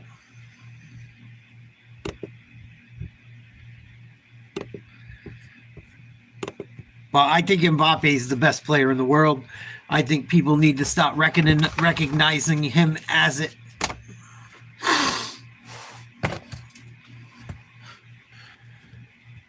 Did you ever get to watch Michael Jordan play? Or Larry Bird? Or Magic Johnson?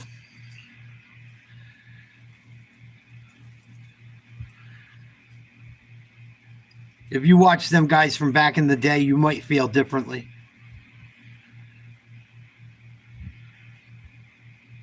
LeBron's good. He's great. He's played a long time, but I could talk about that shit all day. I've done the breakdowns of it.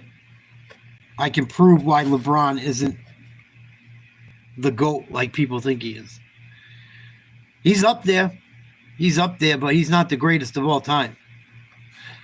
Yeah, I don't support women's soccer in this country anymore yet. Either. Once them bitches started acting like Megan Rapinoe, that was it for me. With the U.S. women's team.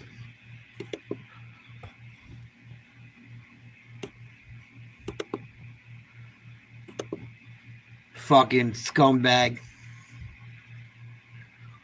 She should go move to fucking Europe too. It's funny, everyone that was gonna move to Europe, no one did, huh? Ellen did. It didn't work out. She's already back. Fuck the United States. They leave and fucking they're back in a month. Ungrateful fucking dyke. Fucking Megan Rapinoe. Oh, the women don't make as much because no one comes to watch you play. It's just the fucking truth.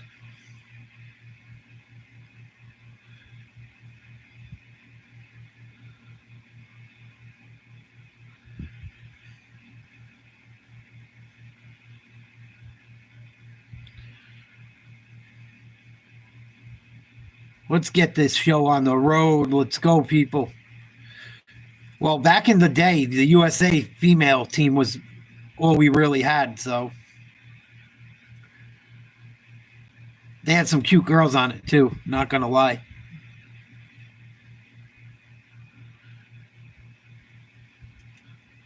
That whole team went wacky, a lot of them. Hope Solo went off the fucking deep end.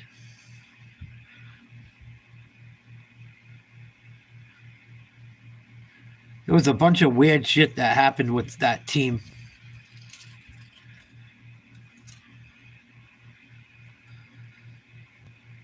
Then I don't think they let Hope Solo play, and they lost, and they got all butthurt.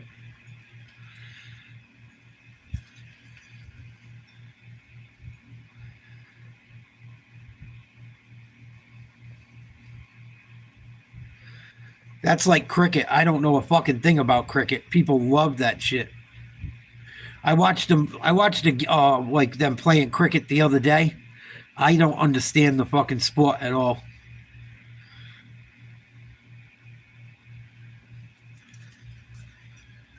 Yeah, she went fucking cuckoo, dude. That bitch is a nut. A nut. Jeremy Stevens, I don't think was too nice to her either, but Tonight, and 26-year-old Francis Marshall. Marshall taller by a couple of inches. No issues on the scale. A couple of professionals on Friday. Same reach, 72 inches for both men. All right, now for the particulars, here's Buck. Ladies and gentlemen, this fight is 3 rounds in the UFC featherweight division. Introducing first, fighting out of the blue corner, a mixed martial artist, holding professional record, 8 wins, 2 losses. He stands 5 feet 9 inches tall, weighing in at 146 pounds, fighting out of Coconut Creek, Florida, Francis Fire. right. Thank God for lingerie football. You got Santos. He's the favorite. He's the favorite. Yeah, a cricket bat or a cricket stick, whatever the fuck it's called. Nasty weapon. Weighing in at 145 and 1/2 pounds. Imagine getting paddled with one of those as a kid. Oh. I always used to thank God my parents didn't have one of them. Imagine getting fucking spanked with a mini cricket bat, whatever it's called. Oh, that would fucking hurt. That flat side would light your ass up so fucking bad. Oh. Then you got the other side for blunt force trauma and dead legs. Here we go. Marshall versus Santos. Francis Fire Marshall. No longer training under Kurt Pellegrino in New Jersey, now in South Florida. Fight Club is brought to you by Bud Light, official beer sponsor. Damn, 2 Santoses in a row. Oh, yeah. Marshall spoke about just the gains he's making that American top team, man. This is a team that's been here since the very beginning of the UFC growing. And these guys continue to just pump people out. Marshall has Mike Brown and Anderson Franca alongside Grant Dawson in his corner. Power corner on the other side as well. Chiefed by Eric Nixon. No, me either, Crispy, but I just was always grateful that I never got spanked by a fucking cricket bat. Them things look brutal. Get a fucking spanking from one of those as a kid. Oh, thank you, Jesus. I never experienced that. Framing, circling off the outside side, getting back to the center. Another nice low kick. Looked like Marshall got him with the left hand as well. So Come on, Marshall. Marshall. in a good spot here earlier. A lot of feints. He's got to keep showing this kid level changes, though. He cannot allow for Santos to feel like they're just striking. Marshall's last win came Ooh, another leg kick. Both of them dropped each other with calf kicks. Marshall's last one came by split against Dennis Bazooka last August. Took that fight on less than a week's notice. Full 8-week camp in advance of this one. Solid jab by Santos. Yeah, we just looked at it, Nate. Thank you. Marshall loaded up on that right hand. Santos wasn't there. Nice combination there. That was slick. Ooh. Check that one. Checked it, but to throw that kick off of the right hand was nasty. Yeah, it was very slick. Ooh. Good boxing from Francis Marshall. Yeah, it was good left hand in that exchange.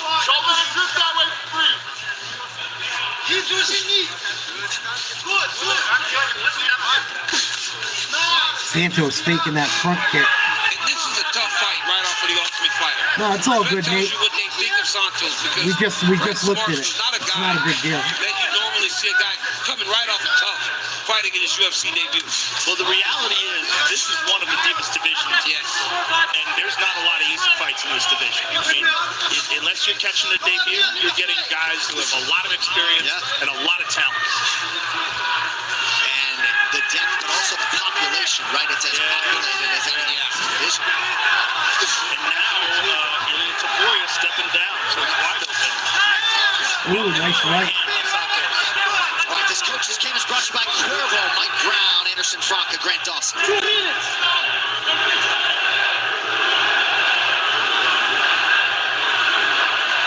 Ooh, nice right hand. That was slick.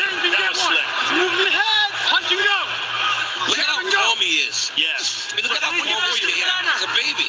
But that little half fake punch and then followed through with a straight, that was nice.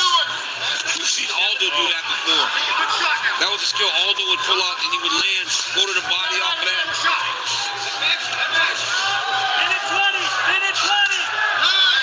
Nice low leg attack by Marshall yet again. Santos loads up with the right hand, partially lands. That cut. Marshall open, maybe the nose is leaking a little bit. Ooh. Those kicks are nasty. And the timing is so beautiful. Ooh, Marshall trying to shoot. Caught an uppercut. A slick striker that Myron Santos. We'll see if Marshall thinks about a level change here late in the round. Yeah, but John, he's got a level change off the combination going forward. Oh, Marshall caught him. Massive left for Francis Marshall now. Hurt him bad. Oh, he caught him again, but he took him down. He's hurt. Finish him, Marshall. Finish him. You had him. Beat his ass. 20 seconds to go. Oh, he's not going to finish it. He capitalizes on it. He's got Santos hurt. Got him hurt bad. We'll try submission here, Joe. Wally's still buzzed a little bit. Just throw something out there. Well, I think he's just securing the round. Well, he won the round. That was the most damaging That was shot of the bad. round, right? He dropped it. Santos got dropped. He's woozy. They are just getting going, and we'll be right back in 30 seconds. Wow, Marshall almost finished him. Marshall with a fucking nice left counterpunch. You're not into the UFC, Nate?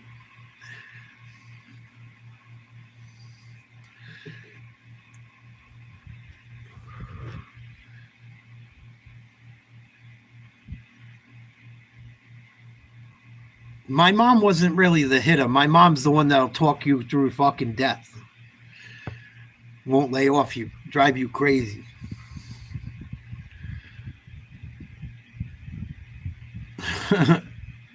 My father, on the other hand, could do both. Big left hand by Marshall. Fucking legs buckled. Uh-oh. Santos got out of a jam there. Second round, guys. Fight fans at home. Makes you feel like you're in the octagon. Yeah. Beautiful job, production team. All right, round 2. Marshall and Santos. Where's all this smoke coming from? Dude, it was smoky. Where's all the smoke coming from? Yeah, like, where's all the smoke coming? I don't remember it ever looking like Ooh. I love this news. Nice left. Santos. I don't know why, but I like it. Gives like an old bar feel. Let's get excited about sports. It's called haze. They're telling me to hear it's haze. Okay. Where'd you guys get haze from?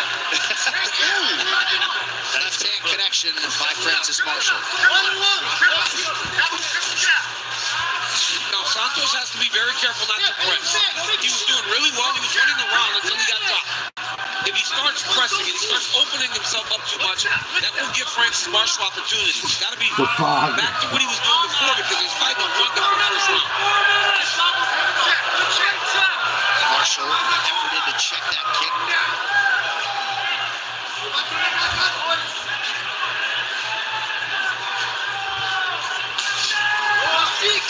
Again, Marshall able to catch Santos on the way in. And for Marshall, he can't fall into the trap of looking for a big shot now. He's got to go back to being technical like he was in the first round. That's what opened up that shot for him. But once you knock a guy down, sometimes there's a tendency to look for a big shot afterwards. So you load up a little bit. Ooh, big right hand, Marshall. I was going to say, the one thing you can't do is watch. Right. When you got these high-level strikers, at times, you find the opponent watching. Good job by Marshall to get inside. Uppercut partially lands. The corner of Marshall saying stay under pressure. I agree with them. He's got to get this kid going backwards.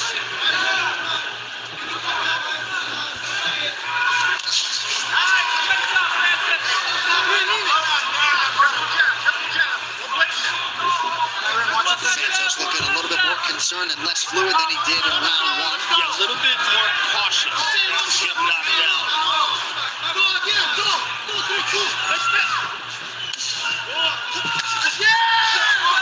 He blocked it Tough for Marshall, even when block does something. There's the right hand behind him. He split the guard.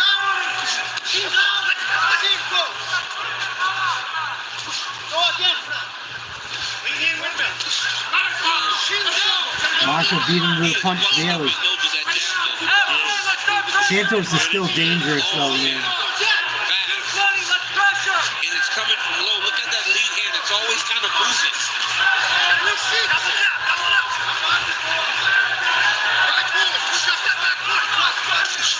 Oh, nice. Open. Myron lead a little too much. He's letting Myron get comfortable and lead. Yeah, you cannot allow. He's too fast. Yeah. You got to interrupt that rhythm, man. Oh, it's a kick. The more confidence he builds, the more dangerous he becomes. Nice takedown. Beautiful job. Good wrestling. Wow. That was impressive by Marshall. That was legit wrestling right there. Wow. He's got a hook in. He's got to be careful. He's not in a good position. There you go. He's breaking his base by doing that. Marshall's got to be careful right here. Nice sweep. Myron's doing a great job of keeping getting back up to his feet, though. He's trying to find the fence. Santos gets right back up, though. Myron was trying to get his way to the octagon side. He's going to try to scrape. Marshall needs to circle him off the fence or take his back. Take his back. Marshall's fighting. There's like 40 seconds to go. Take his back. Big time prospect. I go right for that rear naked. There you go. Marshall corner calling for him to maintain this position up against the fence. So far, so good. But if he can drag it back down to the ground again, he can secure this round. Yeah, he needs to take him down again or let go and swing. Good job by Santos. Circling back. Coming out of this clinch will tell us what happens with this round. The wizard there. You should be trying to frame the face to get to an underhook so you can get off the fence. You cannot allow Francis to keep him here for the rest of the round. There He's out. Now he's got to land something.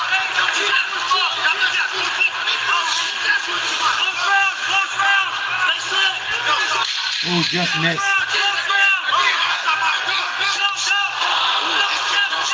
For Santos.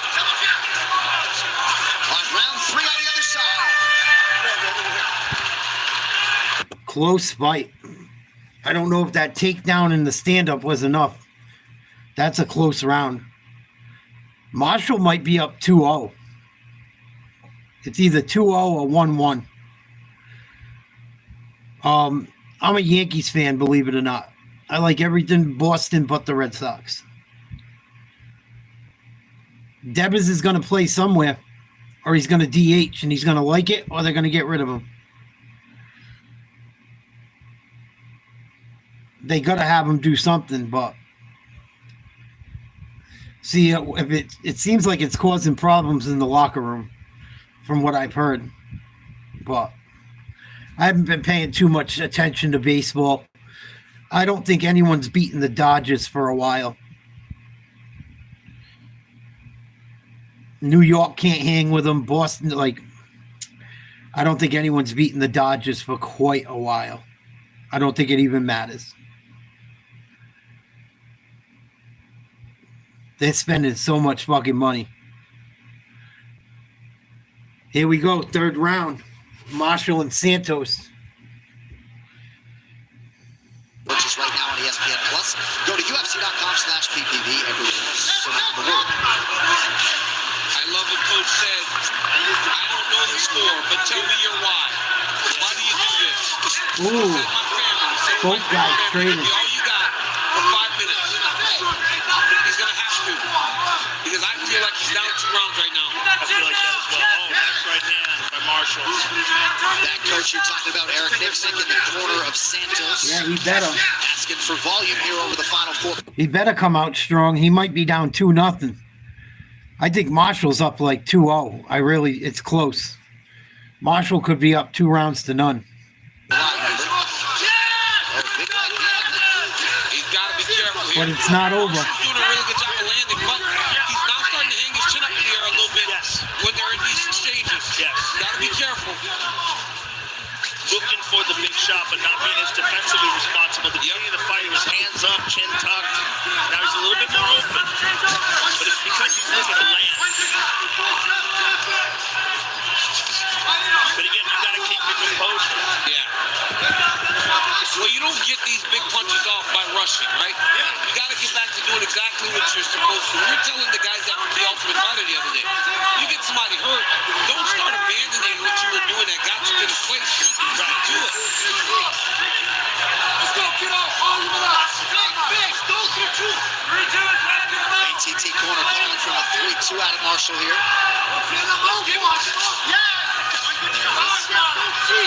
Nice jab.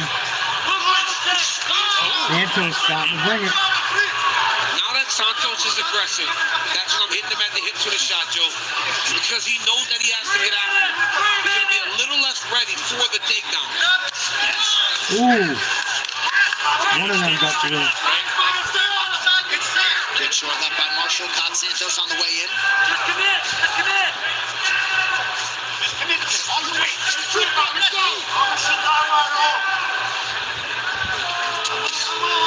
Not the combinations nor volume that Nixon was looking for as we come up on the midpoint of round 3. Jay, I think a lot of that is because he keeps getting hit. When he gets started, Francis Marshall has done a really good job of interrupting his combinations, just landing something, meeting him at the point of attack. Like that. Nice counter When he punch. knows that he's coming, he throws something at him to break up his rhythm. He's giving a lot of Ooh. Marshall again. Marshall landed a good left hand in that exchange as well.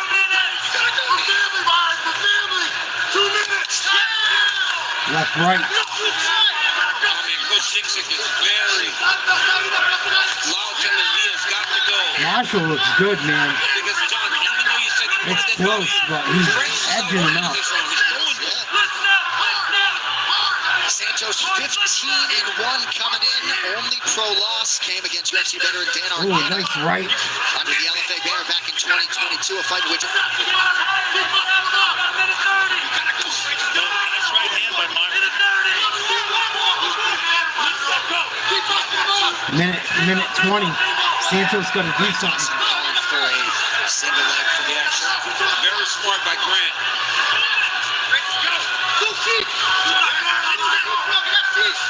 Nice cow kick.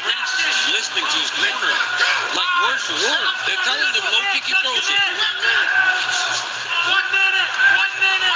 Strikes are close. When you look at the percentages, Well, the numbers suggest Santos efficient striker, but Marshall has landed the bigger shots and had the bigger moments.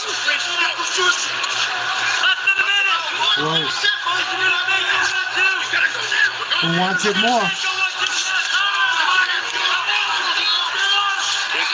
Takedown. Got a whizzer. Watch it. Nice wrestling. Marshall, good job. Wow. Good hits. Looks a lot more like a man. Good hits. And coachable, right? Just tossing like he flowed with the momentum as the two of them rolling. Wow, Marshall just stole that fight with that takedown. Yep, Marshall should win this. Very good wrestling by Marshall. Good striking by both guys. Marshall, I think, won all 3 rounds. At least 2-1. He did get a little bit beat up. He's bleeding. I don't see much blood coming from the Brazilian. But I think Marshall should edge him out. I would give him all 3, honestly. He controlled them on the. He controlled. The scrambles are big when it's a fight like that. Those guys were scrambling. Both of them were scrambling for takedowns and reversals, and he won all of those. He landed more significant strikes, even though it was a lower percentage. I think he landed like 30 more significant strikes than Santos. So I think Marshall probably pulled that off.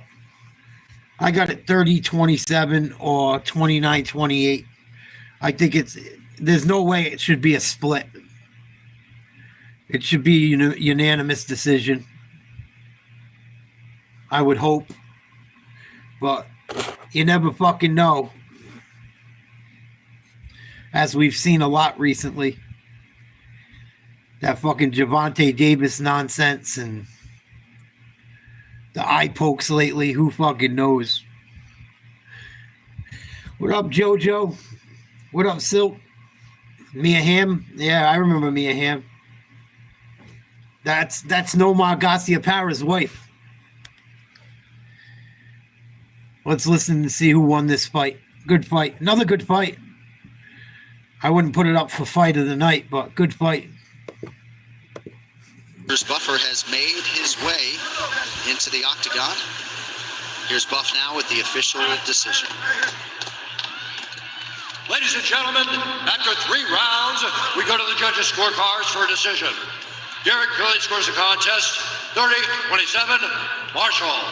Risley has it, 29-28, Santos.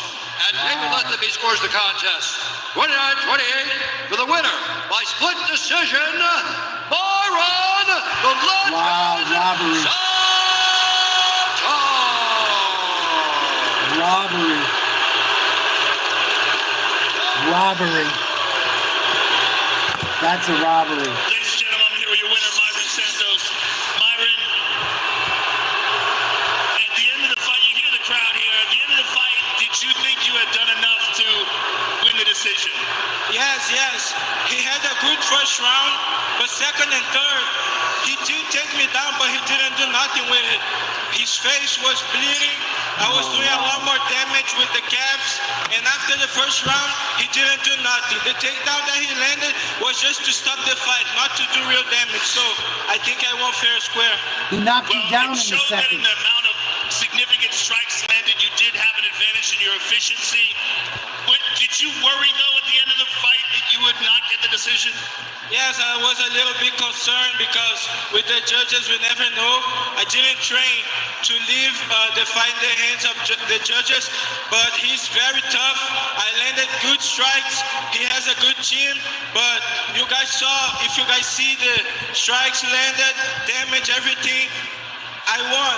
He held me and didn't do nothing, so I won. Sorry, guys. I know you guys wanted your guys to win, but yeah, that was once mine. Well, it was an excellent fight, Myron. Congratulations. You won the Ultimate Fighter. You won your UFC debut. Congratulations, sir. Myron Santos, ladies and gentlemen. Yeah, that's a trash decision, champ. I don't think the crowd was upset because it was their guy. They're upset because the rightful winner lost. It was a bad decision. Even in the third round, he lost the third round. And I don't have anything against the kid. But he did not win that fight. These are 3 veteran judges. Horrible. Derek Cleary gave Francis Marshall all 3 rounds, 30-27. And when the fight ended, Francis Marshall was a 13-1 betting favorite on the live number. Joe, you're in there. What was your reaction? That was a bad decision. That was a bad decision. The knockdown. I mean, look, Myron did an excellent job. He landed some good strikes, but you gotta. Look, Francis knocked him down. He took him down every round. Yeah, I thought Marshall beat him in the third round. Yes, he beat him in the third round. I think the first judge got it correct. The first judge who scored at 30-27, I think that was correct. But it was a very good round. And I think Santos came out of this, with a win, but Marshall came out of it with a win as well. He looked fantastic. Yeah, he did. There's no doubt. Thug Nasty Bryce Mitchell. Bryce Mitchell. In the building. He's got a date with Getting Sean booed. Silva coming up next month in Miami. Theo Bourne. Rogan's buddy, one of the funniest human beings on the planet, and he has been here, as you might expect, from prelim number 1. No, we got it right, Crispy. I'm surprised. Even Rogan and fucking Cormier said the same thing. I don't know if John Anik felt that way, but that was a fuck job. They fucked that kid. Santos was the favorite in that fight, too. Makes you wonder if a little Vegas fuckery was going on. Makes you wonder. Probably a lot of people put money on fucking Marshall to win or something. I wouldn't fucking doubt it. Or someone valued the significant strikes more. Sometimes you get judges that care more about the percentage. You know, so that's what's weird about combat sports, whether it's boxing or mixed martial arts. It's a judge. It's like how you judge the fight. What do you see? What do you know? There's not like numbers you can go like, there's not a criteria where you can say that motherfucker's lying. Like they could be like, nah, I just saw like he won the fight. It's like a more opinion than fucking, you know. It's fucking crazy. They should have like set rules. Like they should have like something like certain things matter. There's got to be a way you can do it where you can't fuck people. They won't do it that way.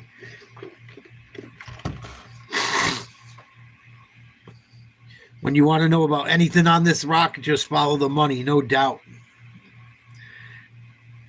I like that, Crispy. I like how you said that. When you want to know anything on this rock, just follow the money. Yep. That's why no one wants those files out. No one wants the Kennedy files out. No one wants the fucking Epstein, Diddy files out. They don't want us knowing shit. They're not going to let us know shit anyway.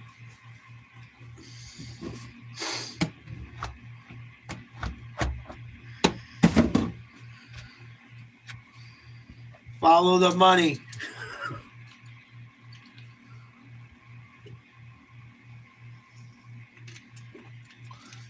Follow the money. Ma the meatloaf. Ma the meatloaf. Wonder what's up in that Duke game. But I think the white boy got fucked.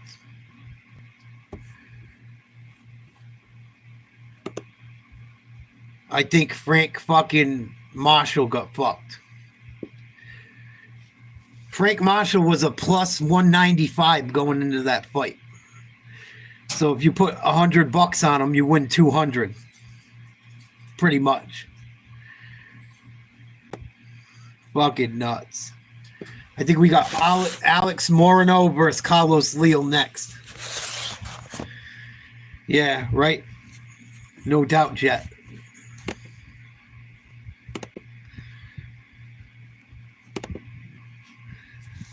Fucking money, power, and slinging dick. With no respect.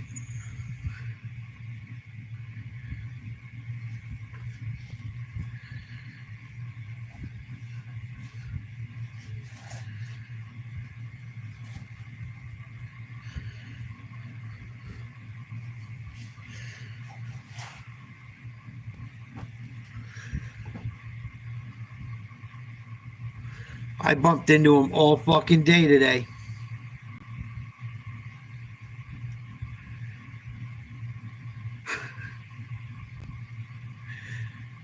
Ugh. Don't get me going.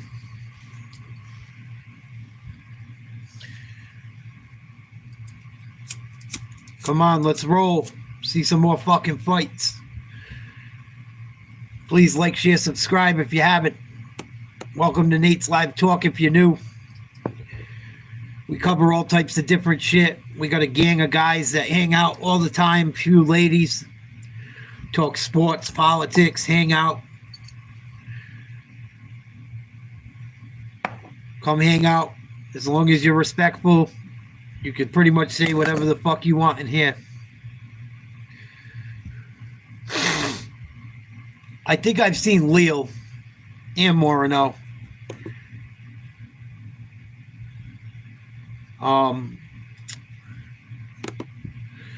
Morono is a plus 500 underdog. Carlos Leal is negative 700. So if you put $100 on Morono, you could win 500. You got to bet 700 to win 100 if you took Leal. I've seen Morono. He's got like thank you, Crispy. It's been on commercial here. Duke in the lead. Morono is tough, but I think he lost his last fight, if I'm not mistaken, or he won in an ugly way. If I remember correctly, he's not very polished, but he's tough. Stand-up fighter. Kind of a brawler. Oh my God, I like her. She's very cute. They both are, but the brunette's fucking smoking. Here we go. Morono versus Leal. If I had $100 to blow, I would put it on fucking Morono. Why not?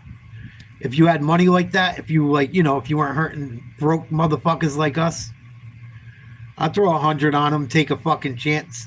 If I was a baller. Morono comes in top 3 all time in terms of significant strikes landed in the welterweight division. Leal coming out of Curitiba, Brazil, which is one of the most legendary places in the history of MMA. The original place of Chukabox. I mean, there's a lineage to that place, a legacy. Yes. I mean, I remember watching those guys fight Pride, man. And it wasn't even about the fights. It was about what they did to each other in the gym. Animals. Those stories were just crazy. Warriors. So many elite fighters. Yeah. Silver, Vandalay, Shogun, Ninja. Leo looks like he's a weight class above him. Good news, body by Leal. Nice elbow there by Leal. Oh, nice knee to the body by Leal. Nice elbow. With a good right hand over the top. Morono, one of those fighters that stays on the balls of his feet the entire fight. Stays mobile, very crafty. And like we were saying during the walk-in, one of the few guys who survived Joaquin Buckley at 170 pounds, which is no small feat. Well, Joaquin Buckley looks like a future title challenger. Oh my goodness, sensational. I mean, how bad he will become is crazy to watch. I mean, he got that title fight actually in there. I heard he almost got it. Leal, I thought his name was Leal. They call him Leal. He looks like he's a weight class above Morono. Not for nothing. That fucking dude looks like he's on gear, or he must drop fucking 50 pounds before he fights. He looks like he's in a weight class or 2 above Morono. It don't even look right. Weight class. Yes. He was ultra small for 85. Yep. 170 is a monster. Oh, what a knee. Nice right hand there by Morono. Yeah, he does have a BJJ black belt, but he said he is expected this is going to be a kickboxing match tonight. Leal is just all gas, no brakes. And it speaks to the way people thought about Leal's loss in his last fight when he comes in here such a strong favorite. Most people thought it was a bad decision. Leal is on that pressure, trying to find his range. Morono's got to keep. Ooh. Morono can't start overthrowing though. Morono got caught there with the right hand on the way out. Good head movement by Leal. Nice job, Morono. Oh, he got caught. Oh, he gave him one now. And another one.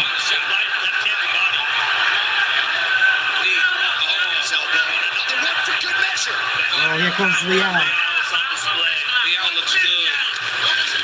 Oh, he's going to get caught. He hit him with a back fist. Now Morono with a lateral body shot. Left hook to the body. That hurt him bad. That body shot hurt him bad. No surprise, Leal not going to engage on the ground. Nice body shot by Carlos. Brutal to the body. Almost knees to the body now. Beating Morono up.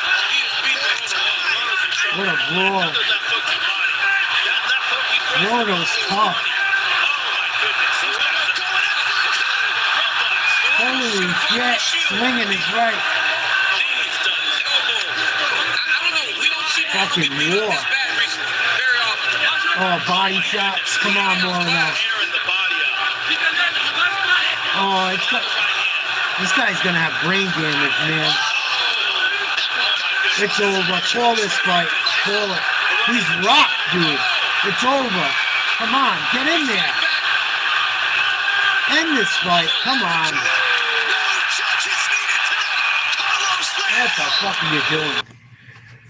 You knew when he got hit 20 seconds ago it was over. Dude, Morono's got balls, but that dude Leal's a monster. He must drop 50 pounds in water. And fucking like, he must water dump like 30 pounds, not 50. But he must dump so much fucking water before weighing. He looks like a 185er, dude. What the fuck? I told you Morono was tough, but that fucking dude hit him with some... They hit each other with some shots, but Leal didn't even feel him. It didn't look like... It looks like everything Morono threw, it didn't even fucking faze him. That fight should have been over much earlier. That dude Morono, man, you better go get to the fucking doctor. He got his bald head beat the fuck in.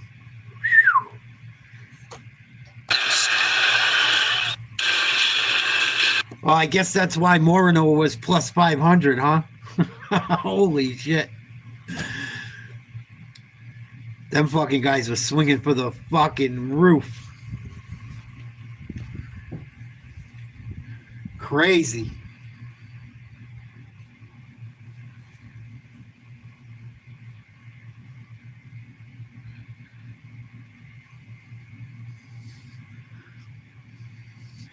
The Ultimate Cycling Show? It must be European. Early stoppage. You're fucking crazy. What happened? Are you kidding? I hope. I hope you're being fucking sarcastic. You gotta be.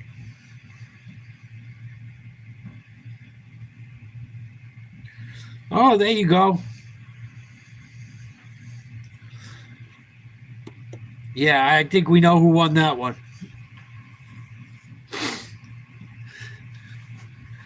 Morono fucking still didn't fall down, but that shit was a wrap. He was blocking with... Oh, shit. No doubt. He was blocking with his face.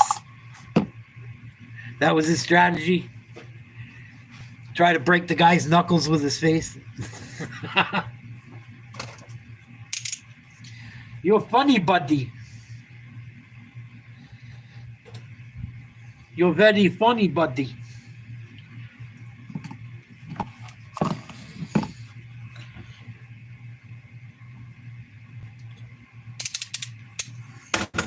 Joey, it's funny you said that, Joe.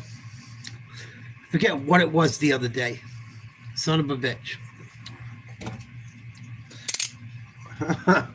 Carlos Leal with the big dub.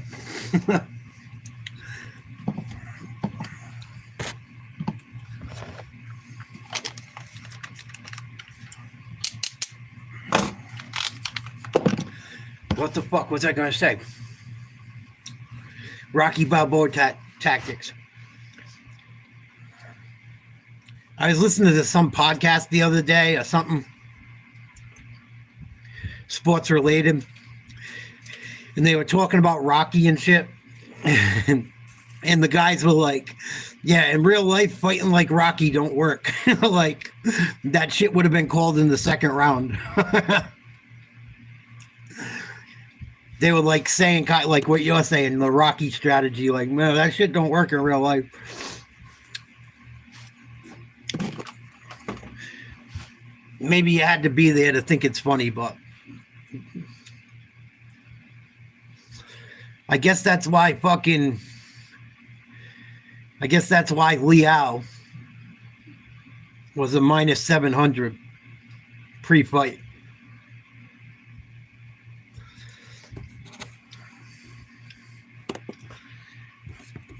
I think Duke pulled it out. I could be wrong.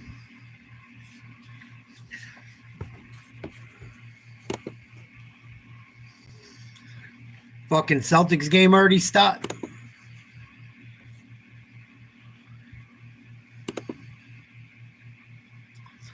Wow, Celtics down 20-12.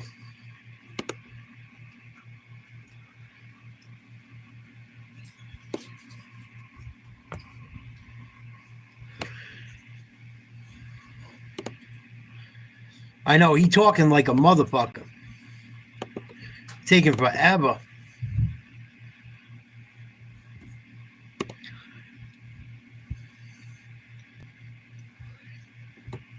It's because Dane is trying to push his hype train.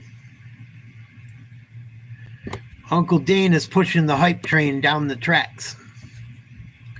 Plus, there's only 10 fights tonight instead of 12. So I'm sure they're trying to slow things down a little.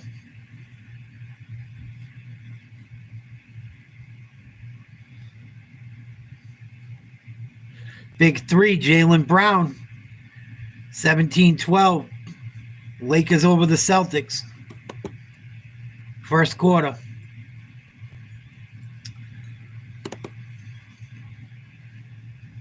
Fucking Luka knocks down a three.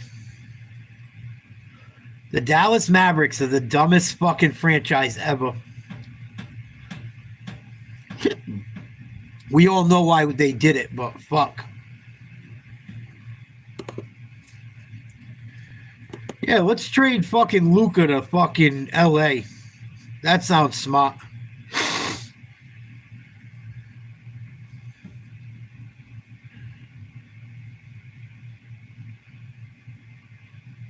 I know, I wanted to see Curtis Blades fight.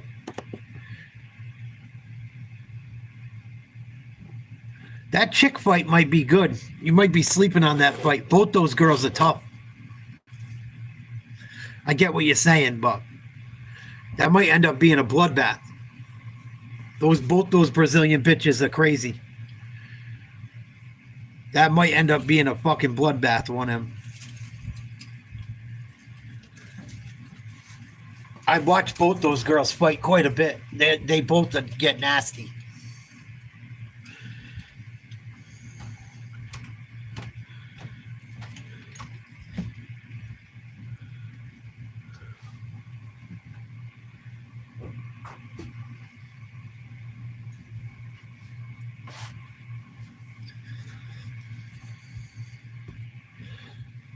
Fucking Celtics cut the lead to 3, 4:30 to go, first quarter. They got Al Horford covering LeBron. I don't know if I like that. Good D by Al. LeBron misses a 3. Here comes the C's.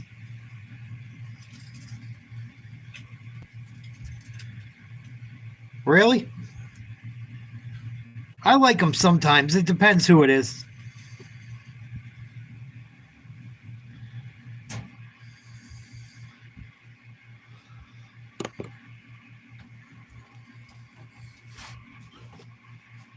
Yeah, I like Shevchenko too. I think Shevchenko is nasty.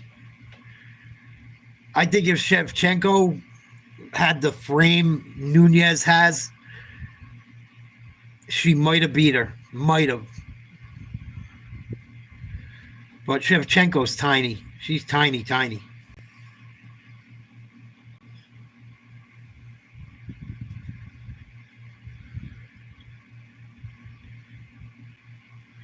Fucking Justin Gaethje is an underdog tonight. What would he have been against Hooker? He would have had to be an underdog against Hooker too. How's he an underdog against Fiziev and he wasn't going to be one against Hooker? What up, Marky? Hanging out, watching the fights.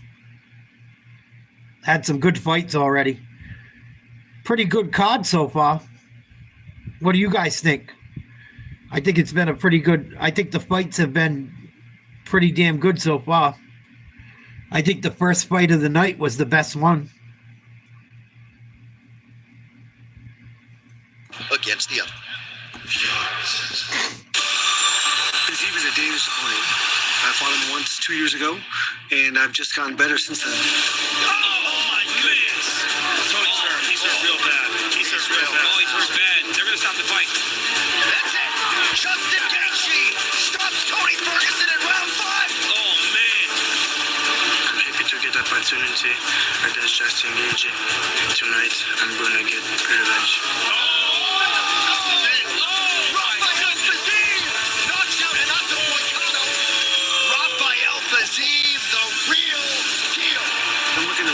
Coming off a loss, trying to get myself back in the title contention. A win is the most important thing tonight. Everybody who faced me having trouble. Justin and no exception.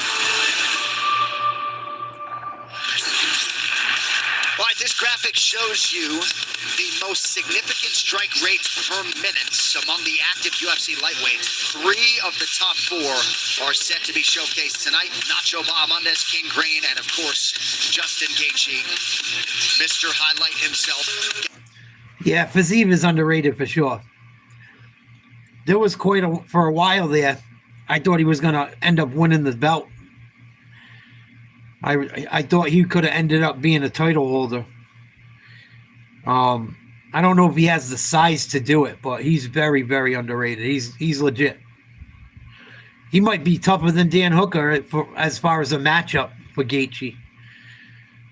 Just because he can do, he's better on the, he can do more than, against someone like Gaethje, Fiziev could potentially wrestle him and shit. Even though he doesn't seem to go that way. We'll see where he goes tonight. And Gaethje, you never know. He never fights smart. He goes out there swinging. He puts on a show. Whether he wins or he loses, it's usually a great fight. But we'll see. Gaethje's been rocked lately. It's the truth. Every time he's in there, it's so fun. It's so competitive. But I think what he showed in the first Fiziev fight was an ability to adjust, fight behind the jab, and truly go and take the fight from Fiziev. Fiziev did tell me, though, he goes, I was a bit in awe of him the first time because I've always looked up to him, and that may have affected me a bit. He goes, tonight, I show him no respect, and I go get him.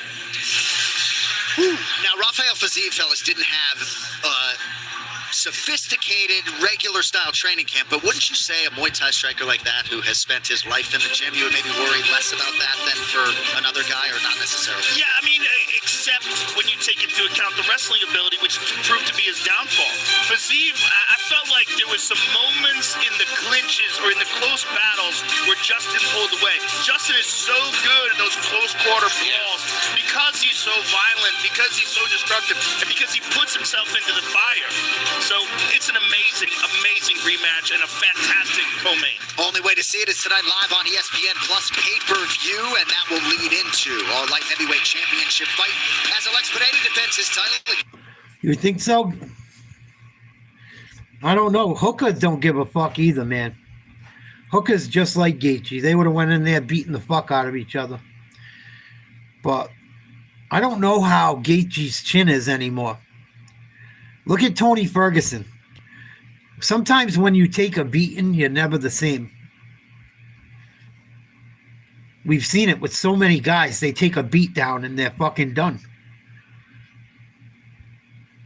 Here we go. Pereira versus Peterson. Who has ended all 12 of his wins before the final four, and 10 of those wins in the first round. Bruno Ferreira has been a welcome addition to the UFC roster.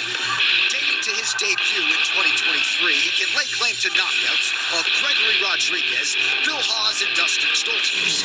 He is a clear and present danger to anyone he faces at 185 pounds, and tonight it'll be fellow striker Arnold Petrosian, a master of sports in Muay Thai, whose impeccable technique makes for a compelling stylistic clash with the pure power of the Hulk.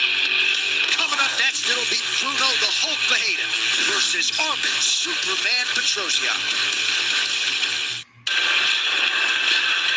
Sponsored by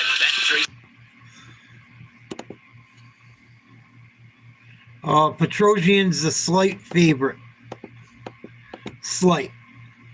If you put $100 on Pereira, you will win 114. With Petrosian, you got to bet 135 to win 100. So they're very close. It's almost a 50-50 fight as far as Vegas is concerned. Wow, weird night. We seen a crazy fight, the last fight, just swinging it away at each other. Ended in the first round. We seen Marshall get robbed against Santos. And then we see Diaz knock off Santos, and probably the best fight of the night so far. The early prelim guys. You think he's a one-trick pony? We'll have to see. I haven't watched either of these guys that much. I think I've seen them both fight once. I don't think either of them are ranked. Nope. Neither of them are ranked. I hope they don't try to slow down this card. I don't want to be up till fucking 3 in the morning. It would be nice to watch them cruise right through it.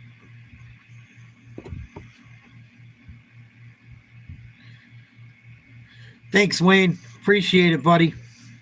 We still do political shows here and there. Yeah, I people don't like that I stand my ground on my opinions, and my views are old school, but it's how I feel. I think it's important. That's why I talk about it occasionally. Politics are just like, the Democrats have looked so stupid, Wayne. There's really nothing more to say. You either get it or you don't, I feel like, at this point. They don't care about the American people, man. It's obvious. They didn't even stand up for fucking that the other night at Congress there when they had the State of the Union, whatever you want to call it, address to Congress. I don't know what they call it exactly, but if that didn't tell you where fucking Democrats stand and the type of people they are, at least the elected ones, you'll never get it. And it's really not even worth wasting your breath over at times. Sponsored by Bet365. It's like, what more do you say? I even seen some videos recently come out with people that voted Democrat disgusted with it. Like, yeah, this is it. I'm done. I don't know if they're made up videos or not. I don't know if they're true. But I saw 4 or 5 different people. Like, yeah, this is it for me with the Democrat Party. They couldn't cheer for a little boy with brain cancer, and for Laken Riley, and for the other people, and the school teacher. And I could go on, but they kind of are what they are. I don't know if talking about it still brings light to it. The people that support it are so heavily indoctrinated, you can't change their mind. And it is what it is. But I will still try to do some. Thank you for sending me a message, and I'm glad you enjoyed some of my content. I appreciate you. Here we go. Let's check out this fight. 4 losses. He stands 63 inches tall, weighing in at 186 pounds. Fighting out of Yerevan, Armenia, Armin Superman Petrosian. And now, introducing his opponent, fighting out of the red corner, a mixed martial artist, holding professional record, 12 wins, 2 losses. He stands 5 feet 10 inches tall, weighing in at 186 pounds, fighting out of Curitiba, Pereira, Brazil, Bruno the Hulk Pereira. And when they got to begin, our referee in charge, Mark Smith. Mark Smith is our referee. The beautiful Christy Blair getting us started for round 1 of a possible 3. Andre Dita, Bernardo Sorelli, among those in the TKO corner of that man, Bruno Ferreira. He is in yellow, Armin Petrosian is in red.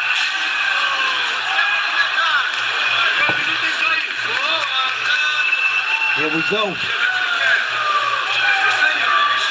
Few middleweights pack the power like Bruno Ferreira. A few men have the striking credentials of Armin Petrosian. Petrosian's doing the right thing. Put him on his heels. Keep this shorter man on range. Have him going backwards. That way you can see when he wants to enter. He'll have to really give you a tell. He's coming like that. Right, he'll have to do something that tells you he's coming forward to try and engage with him. Inside leg kick from Petrosian. Ferreira raised the leg to try to check.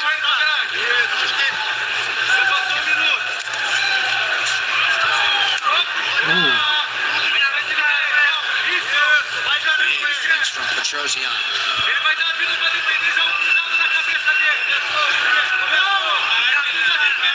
Petrosian better stop giving him those reads. He's doing exactly what Pereira wants. Every time he jumps in with that big feint, his hands go down. He's got to be very careful.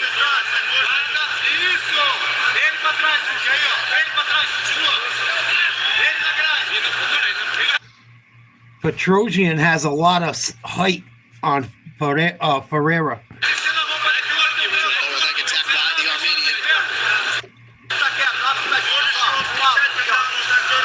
Ooh. Oh, man.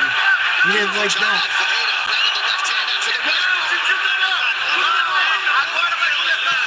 Wow. That was a huge shot. Stop! Time! Lost in the action due to a groin strike. Armin, back up. Armin just got smoked. Armin looks a lot taller. He looks like he's got a lot of reach on him in length. Stay away from here. And fingers up or fist. That one didn't seem like it really caught clean.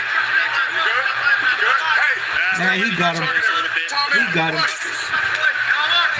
He got him. It was enough. Back on your way, just over 3 minutes here to go. You get kicked in the balls. You get kicked in the balls. It sucks even if it's a little. Again? I heard the cup. Yeah, you heard the connection on that one. Oh, come on. Fucking ball kicking motherfucker.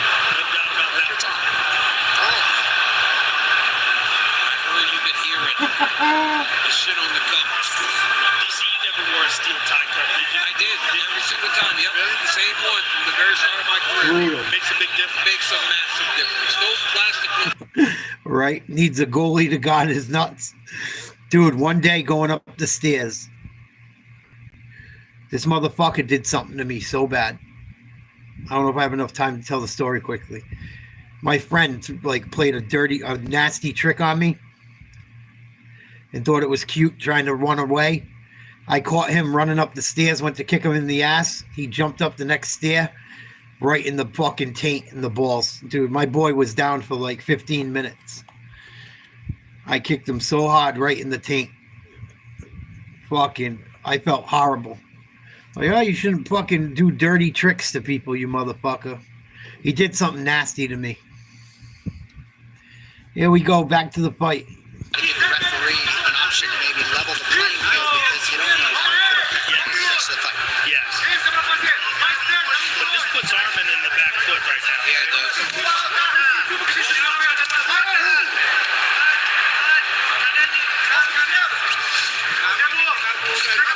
Shows you how to regain some space. About 2 minutes here to go in the round. Nice lower tap by the Armenian. And this big right hand for Pereira. Trojan's got to be very careful when this guy enters with that big right hand. Oh! Nice entry by Petrosi to land the right hand. That was a nice right hand there.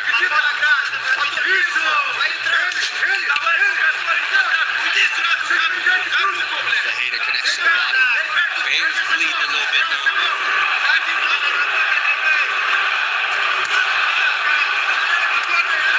Petrosi unable to still attack lower.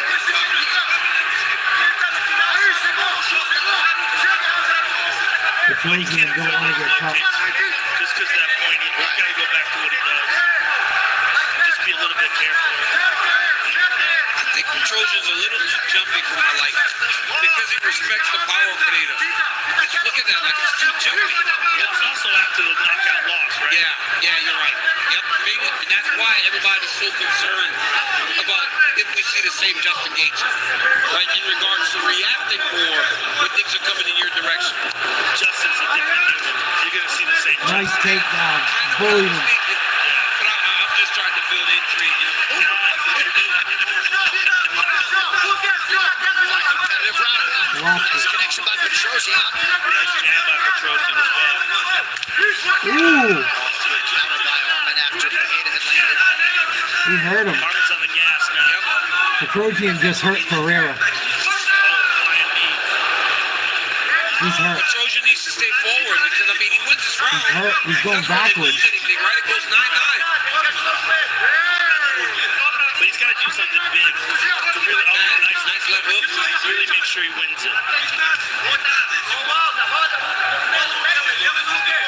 Pereira's landed big shots, but he has not done as much as Petrosian has. No. So it probably makes it 9-9. Yeah. All right, round 2 coming up next.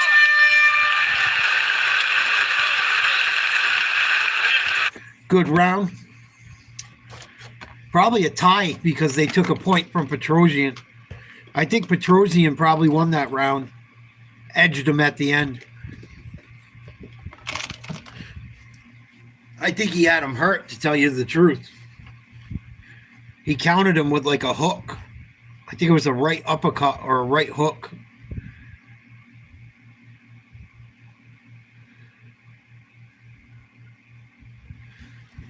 So probably a 9-9 round, I would assume.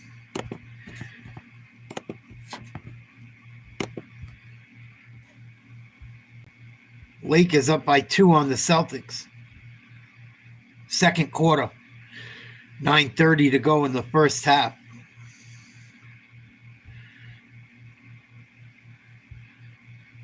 Good D by Pritchard on Austin Reeves. Drew Holiday back in the lineup tonight. That's good. Go, JT. Do your fucking thing. Step back jumper, good. Celtics tied 9:13 to go. First half with the Lakers.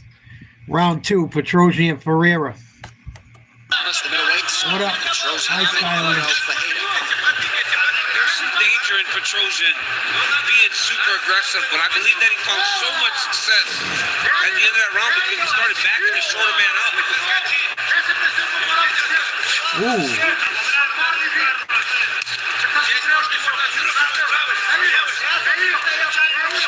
trying to slide his way into a striking angle.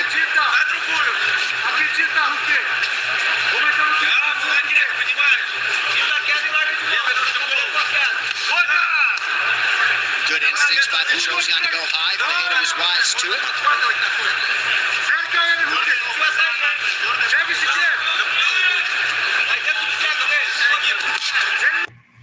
Henry Cejudo just wrote on Twitter, I wish I had this ref in my last fight.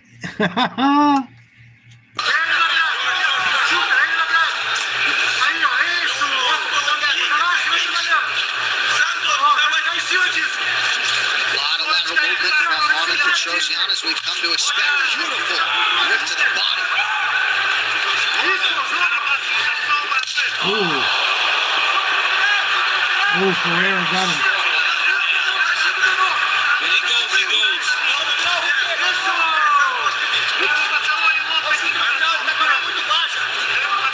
Petrosian don't want none of that power. Ooh. Pereira, nice left. Petrosian firing back.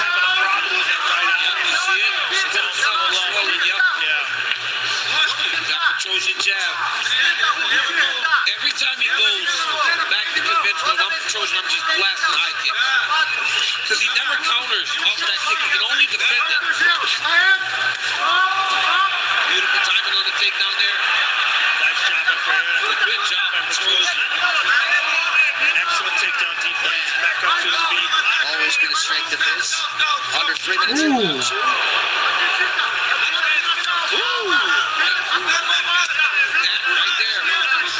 That sucks, man. People see it and they go, well, that didn't land. Taking a kick to your arm sucks. Whether you block it or not. Yeah. Taking it to the calf sucks. Oh, Petrosian, nice shot. Yeah. Right. Pereira just lowers his level and of course his entire being into every one of these power strikes. He's just having a hard time closing that distance. Ooh. And when he does trap him, he's not cutting him off, so Petrosian just kind of escapes out the window. He goes up, Bruno. He goes up. See, that's interesting. Yeah, but that wasn't low. That wasn't low. But that wasn't low. That's bullshit. It's open to interpretation that Mark Smith gave the other fighter the benefit of the doubt. Let's take a look at it. All right, let's go. Yeah, that was a good shot. That's legit. That's bullshit. It's a review official, and that did not hit the cut that we instruction. He's looking for a little break there. And that's not a good sign. No, because Ferreira's pressuring.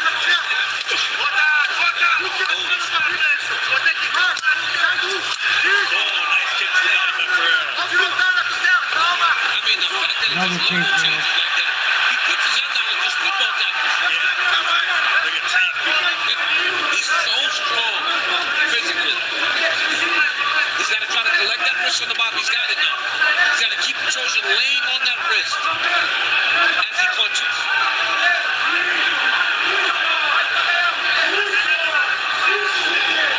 He grabbed the fence.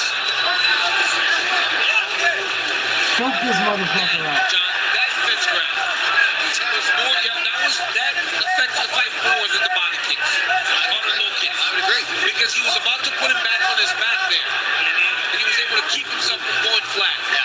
Oh boy. He's not in though. Oh, he's got an arm. Tapped him nasty. Wow, sneaky. Beautiful job. Sneaky. So the Hulk goes to the grappling tonight and gets the world-class striker out of there in round 2. That was a slick transition. That was nasty. Because it looked like he was losing the back, but made the adjustment, caught that arm in the transition, and finished the job. Petrosian gets caught in an arm bar trying to scramble after giving up his back. So much for fucking the Hulk being a one-trick pony. 1M. I didn't know he had that in the bag. I thought he was a knockout artist. Nice. Fucking triangle with the head. Fucking armbar from hell. Nasty by the Hulk. That was nice. That's why I love grappling. That's why I love Brazilian Jiu-Jitsu. Someone thinks they're in a good position or they're getting out and they're just getting closer to the end. That was nasty. Nasty, nasty. That was sneaky. I don't think people realize how nice that was.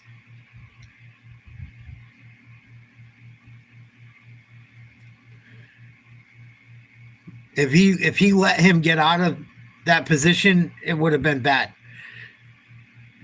Thank God he had jiu-jitsu in his bucket. In his fucking his toolbox. Whew. That was a close round. The ref stopping that fight for a second when Petrosian didn't get hit below the belt, but they gave him a minute. Kind of prolonged the inevitable because he was kind of gassed. He was grabbing on the fence. But I think Petrosian would have been up 29 or 28-27 going into the final round because he lost a point in the first, but he won the first. Petrosian probably would have won that round if he got out of it. But nasty fucking sneaky armbar. Whew. I did not see that one coming. Call to stop to this contest at 4 minutes, 27 seconds of round number 2. Declaring the winner by submission due to an armbar, Bruno the Hulk Pereira!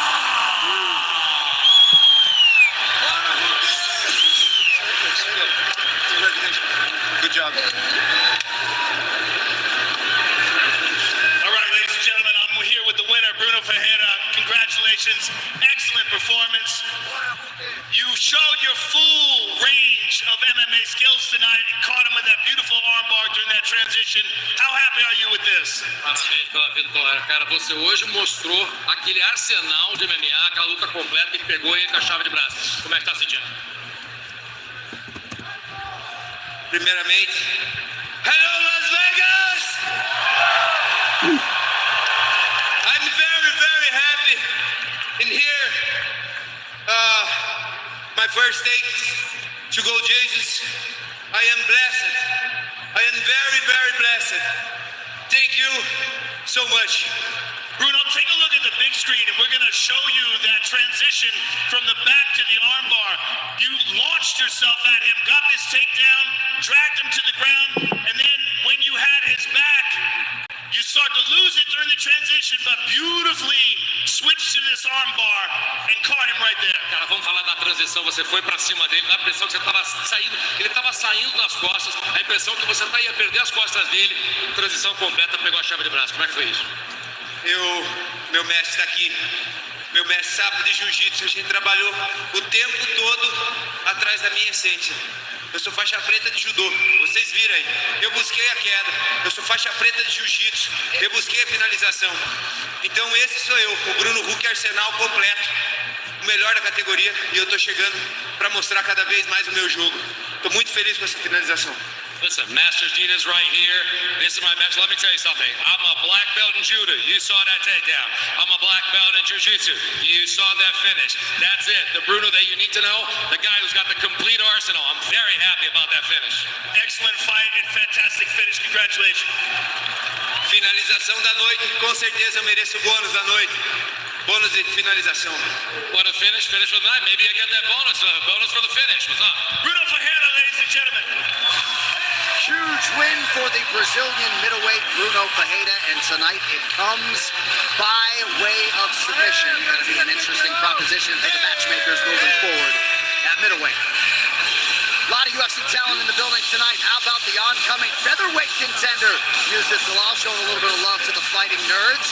And you know the Fighting Nerds are well represented. Sean Lord Silva Both will be in action in Miami next month.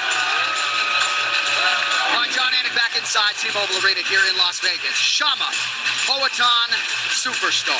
Alex Pereira defends his light heavyweight title here tonight. He's good at a lot of things, but among them, following up a great performance with an even better encore. So after all the carnage against Khalil Roundtree Jr. at UFC 307 last October, let's see what Poatan has in store for us tonight. The Octagon has touched down in the great state of Utah, and tonight these Salt-Lakers and fans around the world will see if a sport-altering champion can turn back a power-packing challenger who can change his life forever. Que eu vejo ali outro guerreiro, cara que se preparou para estar ali. What a moment right here. It's like this every time he fights. Pelo olhar dele ali, eu sabia que com certeza não ia ser algo fácil, né? Então eu já tinha aceitado isso. Here we go. Main event for the light heavyweight title. Left hand connection by Roundtree Jr. He's prepared. Nice right hand counter by Poatan. Bom, ali no início, né, eu tava movimentando bem, né, o cara canhoto, né, então eu tinha que sentir a luta. Eu consegui acertar muitos golpes limpos. Poatan starting to find the range. Indo pro segundo round, que eu errei o chute, pô, ele conectou uma mão. He's got to watch that high kick as well. Big right hand connection by Roundtree Jr. Khalil has most certainly got Alex's respect. Bem que foi um flash down. Depois, quando eu levantei, eu já consegui enxergar tudo e a gente continuou a luta. Pereira seemingly has recovered. No terceiro round, já comecei a ser mais agressivo, colocar os golpes mais contundentes, encarar mais. Eu vi que ele já tinha cansado um pouco, né, que era a estratégia que a gente tinha feito. Oh, knee up the middle. Bom, o último round ali foi o mais emocionante. Alex is starting to break him down. Meus reflexos estavam muito bons ali. E aí eu comecei a conectar as mãos e ele não começou a me achar mais. Oh, he's starting to beat him up. Eu até pensei, eu falei, cara, esse cara não vai cair, ele tava colocando uns golpes muito duros, minha mão mesmo já tava doendo. Roundtree Jr. largely unrecognizable. I mean, he is busted up. Oh my goodness. Mas aí como I think the first fight of the night is probably the best fight of the night. If I had to give a bonus out so far, I think Diaz versus Santos might be it. That Santos versus Marshall fight was bullshit too. If I was Dana White, I would throw Marshall some extra money for getting fucked. That was fucked up. Then we had Pereira with the armbar. What was the other fight? I think there's one other one I left out.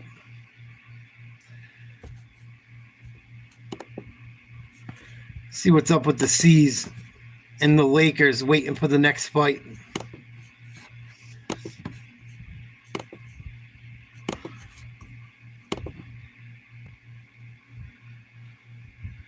Boston down by 1, 4:40 to go, second quarter.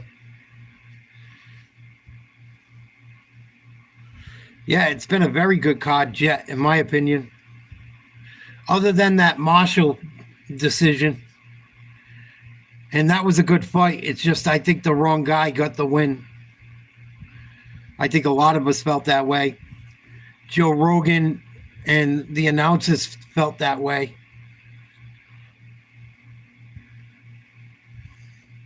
But other than that, I mean, very good fight so far.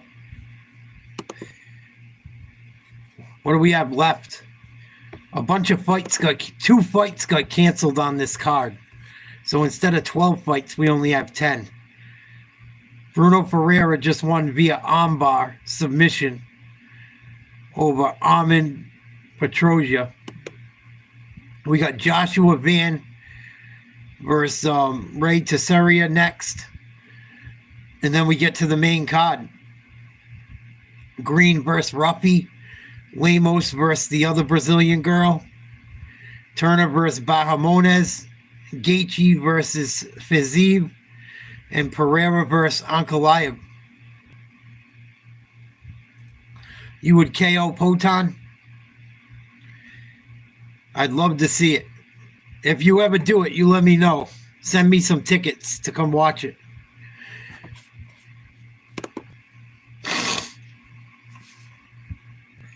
I would love to see that.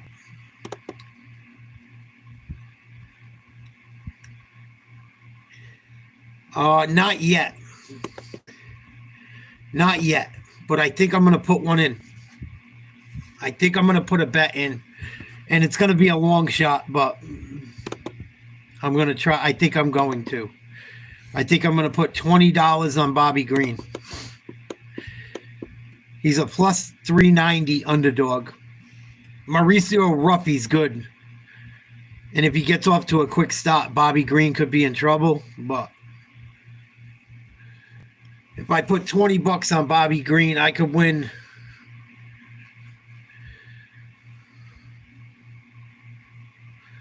just under 100. Pretty close to it.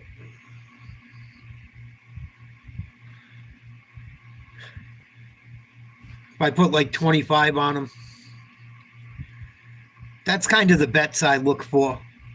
They don't always hit, but most of the time you got to take an underdog to win some money. Unless you have so many fucking matches going where you need them all to hit on some big parlay, which is really not my thing. But I might put $25 on Bobby Green to win 100. He's got a shot. He's not a bitch. He's going to go out there and fucking try. I know that. I might do that. I still got enough time to do it. But if you ain't got it to spend, don't do it. I think that's about the only thing I saw all night long that really intrigued me. Gaethje as a dog. I don't know what he is right now. Last I saw, Gaethje was plus 130. You put $100 up, you win 30. Or 130. Excuse me. $100, you win $130. But I'm looking for a long shot tonight. I could throw fucking something small on.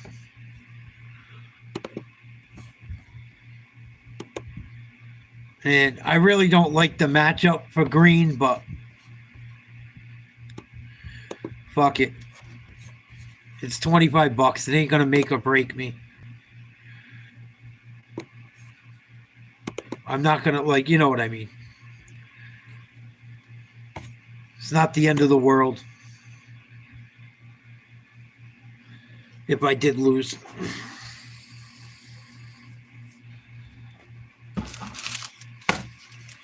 So I got Diaz versus Santos as the best fight of the night so far.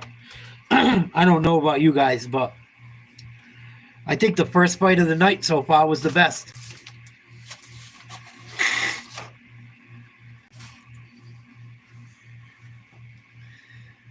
Here we go. I think this is the last fight of the prelims.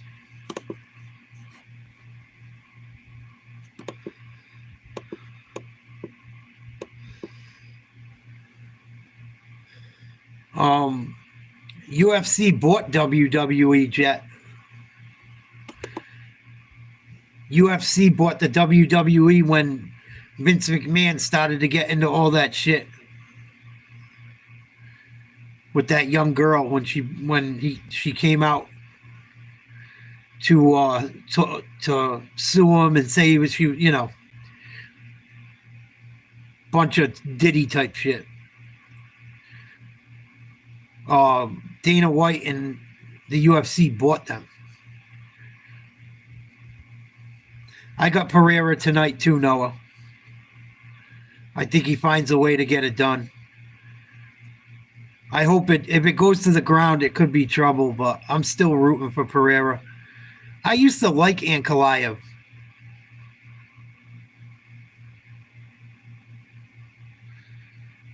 Yeah, they're all affiliated. I wanted to see Dan Hooker fight too. I would have rather see Hooker versus Gaethje, but Faziv's very good. Faziv's nasty. But I know what you mean. They would have went down swinging. They still will go down swinging probably tonight, but Dan Hooker's got that retardedness like Gaethje, where they just go in there and pound each other's heads in and put on a show.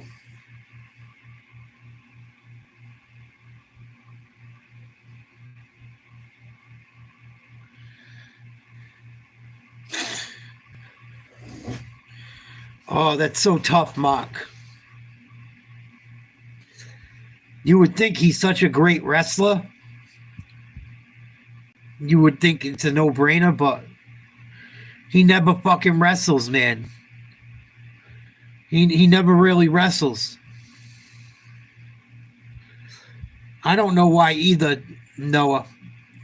Maybe because Gaethje took such a horrible knockout the last fight.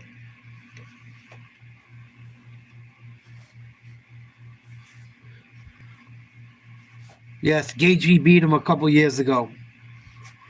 Maybe maybe they don't think he's got it anymore.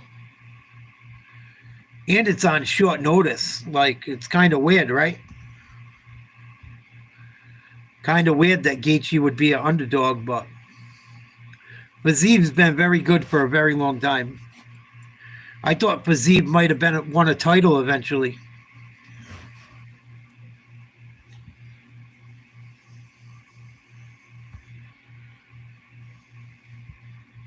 I think Fiziev was like ranked number 3 at one point. Fiziev was up there. When Gaethje beat him, or around the time they fought, I know Fiziev was very high up on the rankings for that division. All right, Maki. Yeah, I think I'm going to put $25 on Bobby Green. Just to win 100, fuck it. If he does pull it off, that'll be the one I put money on.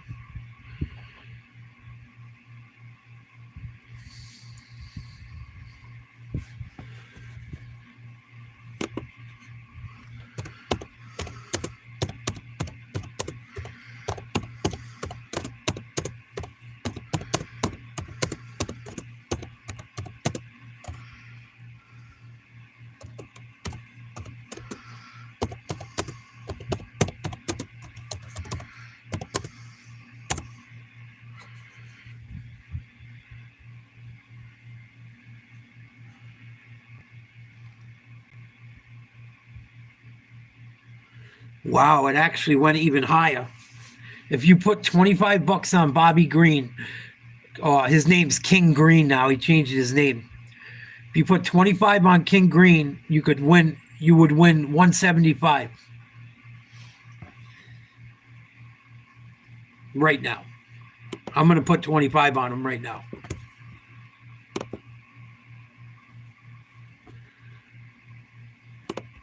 Fuck it.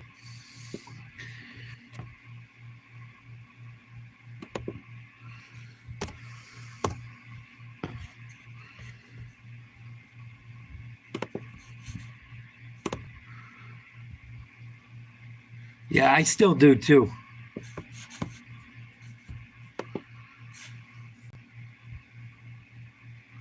I still got money from when Bivol beat Canelo. I won a good chunk back then. I cashed some of it out and I still play with that shit. But I don't do it a lot. I take underdogs.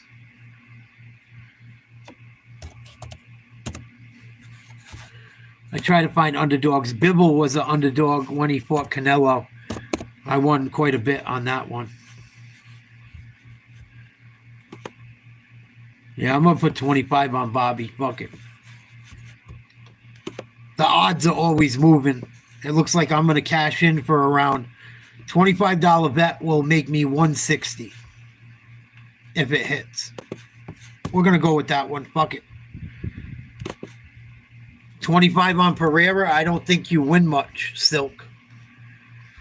I don't know what the odds are right now. I think the odds are close. Like,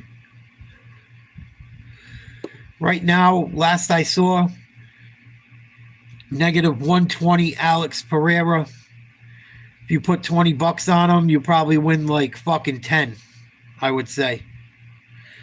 Or if you put 25, you probably win like 12.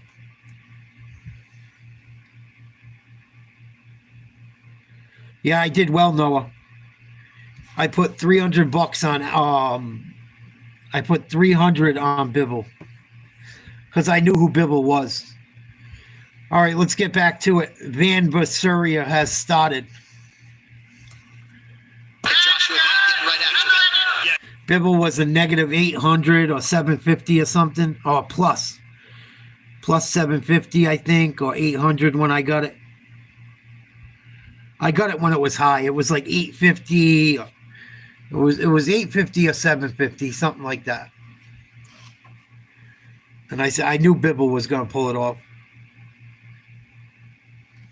His body work in particular is outstanding. The one thing about MMA now is that guys are so good at defending traditional takedowns. You got to be able to mix it up. You got to be able to wrestle single legs. You got to be able to wrestle throws, trips, things that they just aren't used to seeing. The moment you go into an MMA gym and say, I want to fight, they start teaching you how to defend a double leg right away. You got to give them a little bit more. Van just did a great job pulling on it with that left arm, and now he's free. And did some good damage in the clinch with those knees to the body. Make sure Cerulia realized, like, he's not just going to clinch here. He's going to keep beating you up. There you go. Nice left hand by Cerulia. Moment ago, he feinted the takedown, got Van to bite, and landed up top. That's really good by Cerulia. Showing him all those takedowns, maybe it gets Van to react. Oh, Van's going to hurt this kid. Cerulia stands straight up. Straight up, and the chin is up in the air. If he lets Van get comfortable, he's done. Josh Van is going to roll right through. What are you doing? Cerulia shoots from way far. We'll see if he can finish it. Good takedown defense by Joshua Van. And John, you spoke to his athleticism, and this kid just learned so quickly. We've really seen that with the takedown defense. You remember being like 23, how fast you picked up things. You were a superhero because you never got tired or you never got sore. This young man is learning at a rate that's so fast. Yeah, Van looks really good. He's going to be scary in the future if he can keep going. I'm surprised Cerulean even wanted to go to the ground. Van's going to finish this kid before the 3 rounds are up. It's a long shot, Silk, but I don't know. That's how I've always made money gambling. I don't have the kind of money where I can just go drop big amounts on a favorite.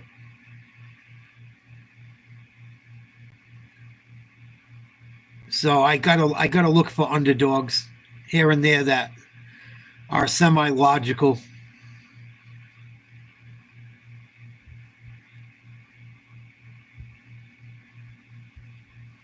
Van being held up against the cage in the clinch. All right, he finally breaks out. Cerulia's got a lot of different submissions in his arsenal, a lot of attempts in that UFC debut against Carlos Hernandez, attempted a twister at one point in time. Van goes high, Cerulia able to evade.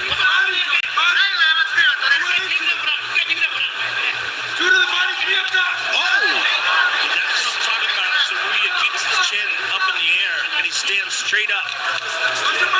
And he just runs away whenever he feels the punches coming. Yes. Towards him. Well, $10 should win you what, like 60? Probably right around now. $10 will probably win you about $70, $60. At least that's what it looked like when I just bet. It was around that.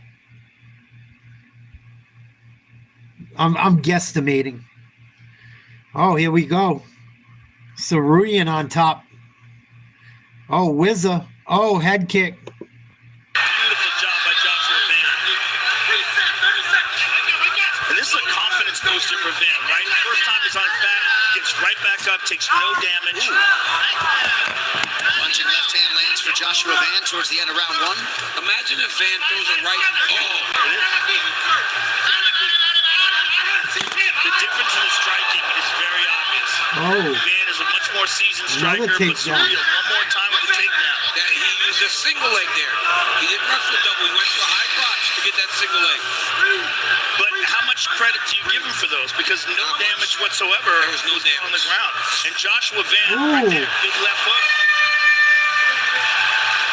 Decent round. I'll just go. Take your time. Sit down. Don't worry. This is the start. We're going from here. You can take takedowns. Yeah, Green's definitely the underdog, but he's tough. He doesn't have much of a fucking brain sometimes, but he pulls fucking weird upsets off. And I've had luck with Bobby Green in the past, so fuck it. What's $25 on some money I made a while back? Celtics up 58-54 at the half. Luka got 11 points for the Lakers.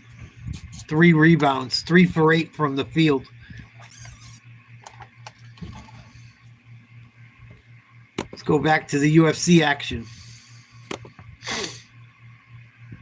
Oh, Jaylen Brown banging on Luka again. Looks like the fucking Western. It looks like the NBA Finals on that one. Uh-oh. Here we go, round 2.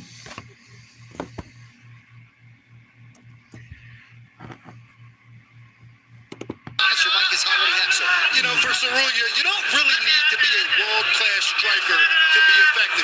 He's got him in some spots, but in them spots where he's clinching, he should be throwing elbows or trying to dirty box a little bit, but you've got to do something other than just trying to wrestle. I mean, he's really doing himself a disservice by just trying to wrestle and losing those battles. He's got to come up here, treetop. Yep. Pull it across the chest. Kick the foot. Wow, nice by Van. Great bounce. Come up through the middle, kind of put him up on the shoulder. Cerulia's wrestling now. This looks like the state tournament last week that I was at. He's actually just straight wrestling. Problem is, Josh Van is not wrestling. Josh Van is fighting. Cerulia 2 of 9 on his takedown attempts thus far. And Cerulia, more importantly, has not been able to hold Joshua Van down. I mean, so much improvement in the grappling of Joshua Van. Nice move by Van. Oh, no. Cerulia just threw him. He did it again to him. He shouldered throw. And now he's got him in a side headlock. Nice throw. That was nice. Cerulia, wow. He tried to go arm triangle here. But he does have the arm secured around the back of the head. If he can get the right side of his head attached to Joshua Van's arm, he's got to push that arm to the side. He's got to get his feet on the cage. But he's doing a great job here of just holding up and landing some good shots. I like this, Coach. If I'm being honest, man. I like when I see that next level of wrestling. It could be beautiful. But great job by Van there. Cerulia competed in the world as a wrestler, took second as a junior Olympian back in the day. He's yet to meet his match in mixed martial arts. Well, he's meeting this guy, Josh Van, is nasty. He is nasty. Cerulia won the road to UFC flyweight tournament last February, then made good on the debut 4 months later. Got a squirrel. I'm impressed with the condition of Joshua Van, too, because he's consistently stopping these takedowns. Oh, no, you almost got him in the wing. Look at that. Beautiful job. Beautiful job by Joshua Van. You know what also is like, it's so important? Visuals, right, Joe? Like seeing him just diving for the legs. What effect does that have on the judges? Because while he may get one every now and again, they're seeing him just dive for legs 20 times. It looks trying to take this guy down. Looks like he's dead. Yeah.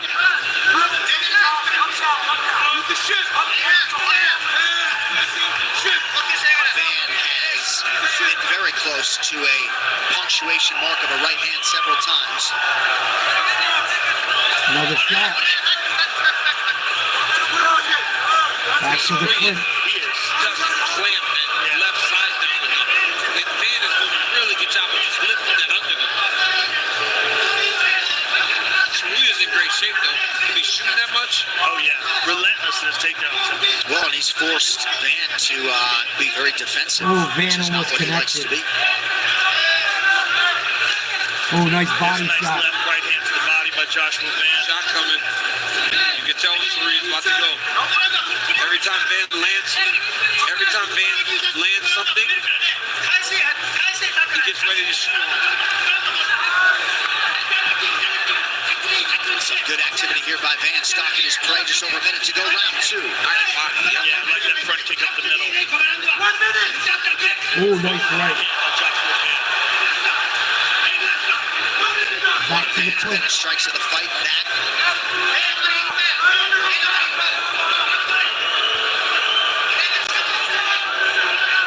Oh, nice elbow. Over the top. Oh, spinning elbow. Saruya misses on the spinning attempts. If I was Joshua Van, I'd be a little bit nervous about some of the decisions. Oh, Van, nice counter. That was a nice right hand there by Joshua. Oh, nice knee. Beautiful knee by Van. Oh, spinning back fist. By Saruya.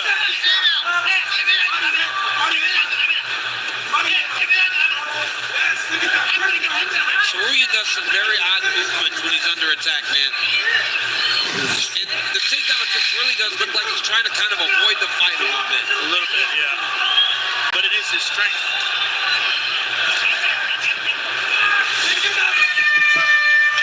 All right, 10 minutes down, 5 to go between flyweights Van and Saruya. We are back with the action, and in 30 seconds after this word from DraftKings Sportsbook. Sponsored by Bet365.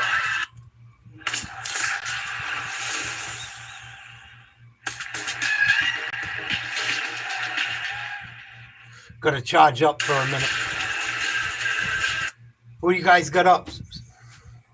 Saruya or Van? I think Van's probably winning. Saruya's wrestled very well, but he hasn't done much with his takedowns. Van's dominating him in the striking big time. This, he takes his right arm, wraps, and does an arm throw to knock him down. Watch this. Van goes to the back. Yeah, I had Van too. That's nasty, man. That is a high-level skill right there. He almost turns his back to encourage him to go back. But at the end of the day, Josh Van won the round, right? As good as that was, I wanted to show it, but Van was the one that won the round. Great throw by Saruya. Have you seen that executed a lot in the UFC? Not in the UFC. In wrestling, yes, that was beautiful. But not in the UFC. Tremendous. Round 3. All right, third and final round. High stakes here, 25. Goes for a takedown right away. I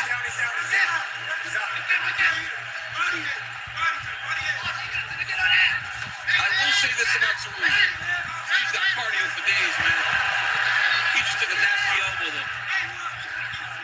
Van's cardio is also outstanding. He says 4-ounce fight club. It's like fight camp every day. Good connection by Saruya. And we're talking about, man, this guy's won so many fights in the UFC already. Oh, he stuffed another one? You start wondering how long until we see this kid start to challenge some of the best fighters in the world and possibly fighting for a UFC title. Saruya is just relentless with his wrestling. If he could get some striking where he had some confidence in it, where he could put you in danger before he shot, he would be a real problem. He needs to go to Thailand for like a year. Yeah. Yeah. You know? Get some real striking. Learn how to, because right now He's a great wrestler. He's wrestling. Right. He's not.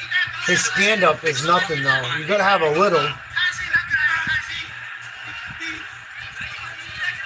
Well, your wrestling's got to be so good it don't matter. And his wrestling's good, but it ain't great. The difference in the striking as far as shots land has to be extraordinarily in favor of Van. They see it there. Total strike 75 to 33. Yeah. 2 to 1. That shot to the body by Joshua. Saruya in danger of losing that and being beaten in MMA for the first time as a pro. Nice knee there by the Japanese fighter. Kicked him in the balls. Steel's tough, Daniel. Tell everybody. Yep, that's the one. Again, I can't believe the Thai. A lot of nuts kicked. But if it is legal, Oh. everybody should be wearing it. Because then it hurts you when you hit it. Sure. Yeah. Yep.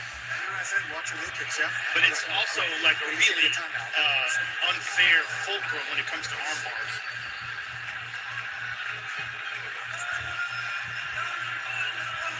Another one got kicked in the balls. 5 minutes here to recover if need be. If I was him, I'd use it all. Take it all. Take all that time to recover. Absolutely. I'd take all 5 minutes. Yeah, I'd make a lot of faces. Right. Oh, yeah, taking my time. Have it up. Get on my I'd be knees. acting like I'd have them giving me ice for my balls. I mean, come on, man. Yep. Bust out the acting skills. But this is wise to be sure. More often than not, we don't see the fighters take advantage of the time they are allotted.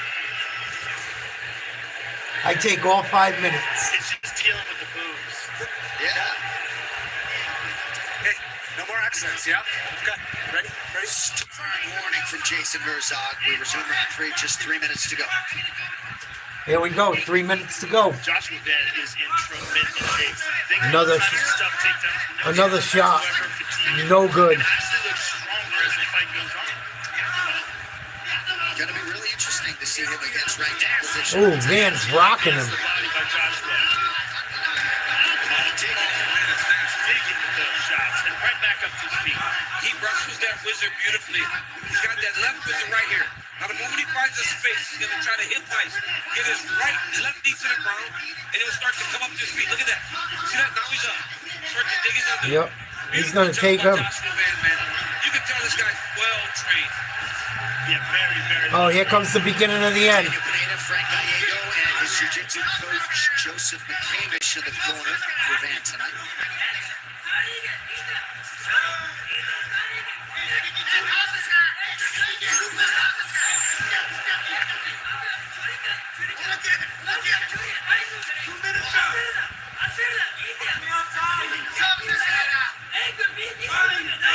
Joshua Band's conditioning. This is a tremendous. Right. He's playing another sport and not in a fight.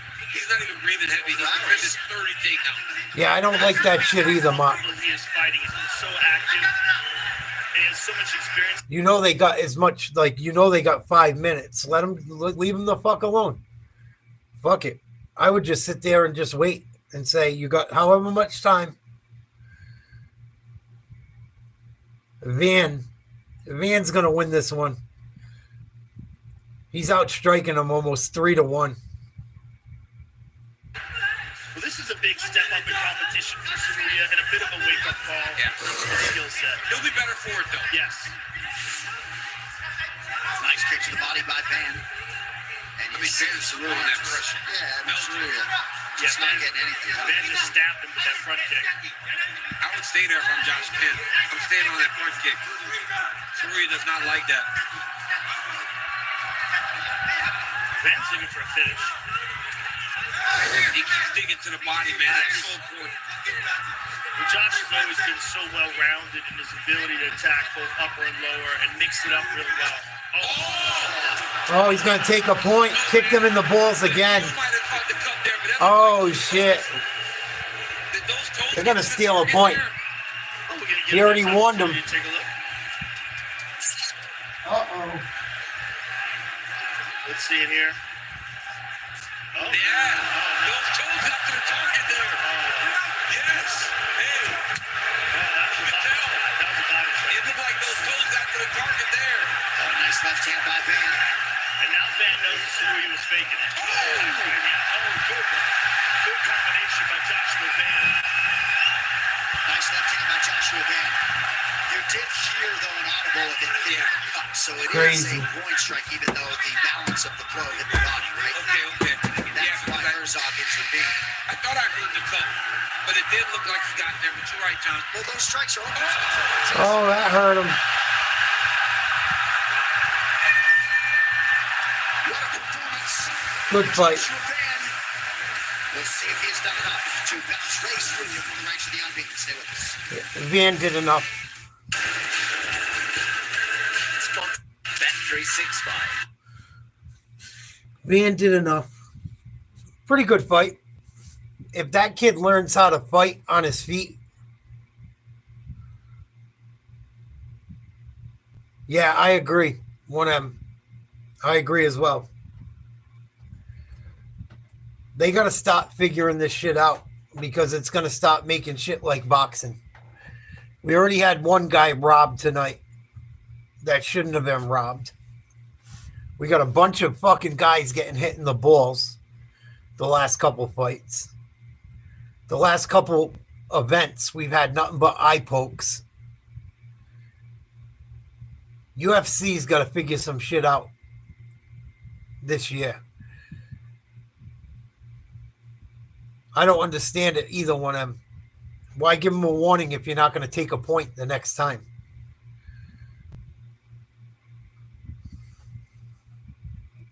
Whether it's intentional or not. Just like Gervonta Davis. Whether he had that shit in his eye or not, he should have never took a knee. It's the rules of the sport. What the fuck are we doing?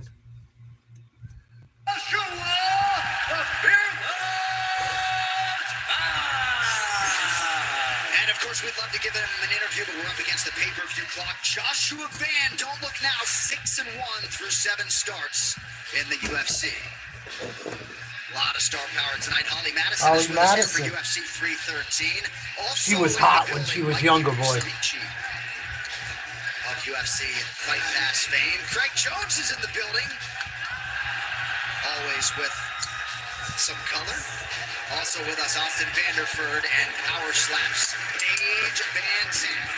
All right, that is it for our prelim coverage. Coming up next on ESPN College Hoops, Houston versus Baylor. For us, the main card for 313, live on pay-per-view. Main card starting now. Scooter girl, why don't you go ask your mother to fucking go smoke some rock? What's your deal? Yeah, Rogan always says that what's his name makes the best gloves. That's it for our prelim coverage. Coming up next on ESPN College Hoops. I think it's Jackson Wink or something. Starts now on ESPN Plus. Yeah, she's a dirty girl too, Jet. She's a dirty girl. She be doing all kinds of wild shit on OnlyFans and shit. I haven't seen any of it. I just have heard. She's pretty much a you-know-what actress at this point. She's all right. I wouldn't throw her out of bed for eating cookies and leaving crumbs.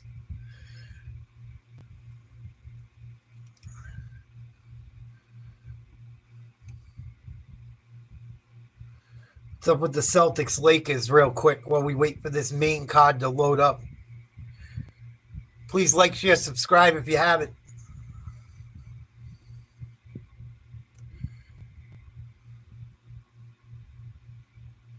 Looks like the Celtics are up about 10. Oh, up 12. 68-56 Celtics. 8:35 to go, third quarter. LeBron's got 14. Doncic has got 13. How many do you think Jason Tatum's got? I don't want to jinx him. I keep telling you guys, Jason Tatum's the MVP. No one wants to listen to me. Jason Tatum's almost outscoring LeBron and Luka combined tonight. He's knocked down fucking 4 threes. Got 6 assists, 5 rebounds. Fucking 9 for 17 from outside, from the field. People got to start respecting Jason Tatum, man. 26 points. Luka and LeBron combined have 27. And they're both only 3 for 8 from the field.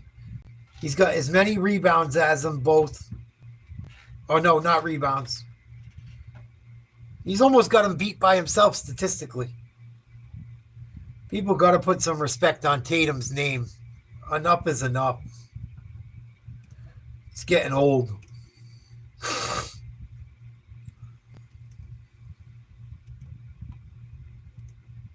So what do we got left? We got my fight coming up.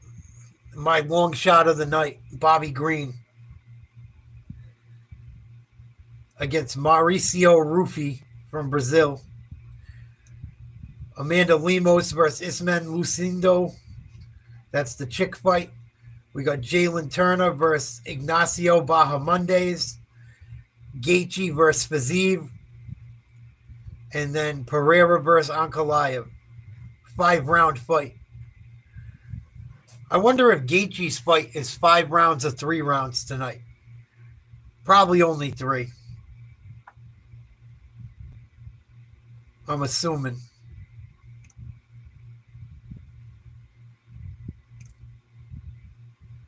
It's his first fight back in a while. I don't think he would go 5. But I could be wrong.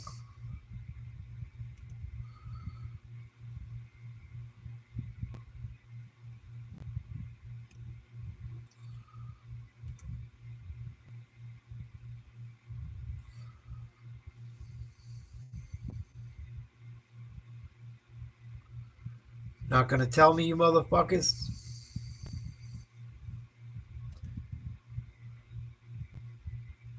Yeah, it's usually 5 for a co-main, but I don't see anything that says this is a 5-round fight. I'm gonna look it up right now.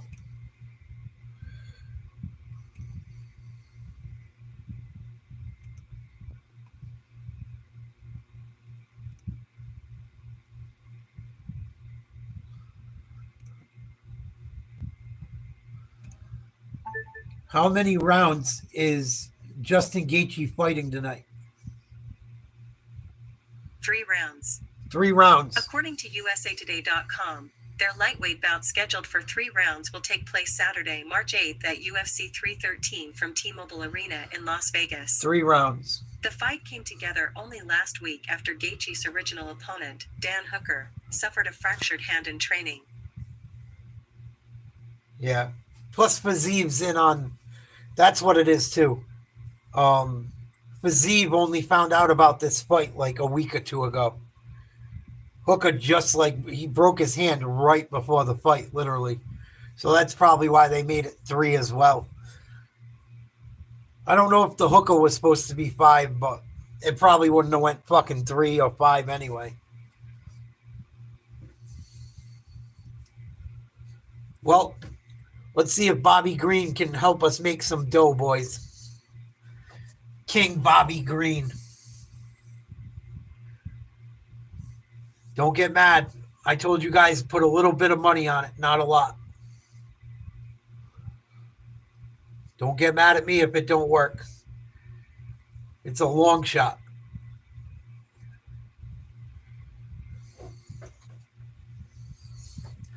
I want to make that. I made that very clear, I thought. That's why I only put $25 on it. But Bobby Green could very well pull this off.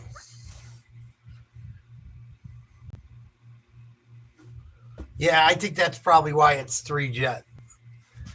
Because the other guy's coming in late.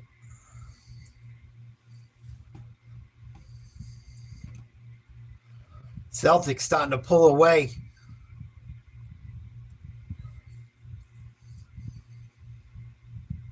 Hopefully they don't fall apart late. Fucking Tatum stripped LeBron. I love it.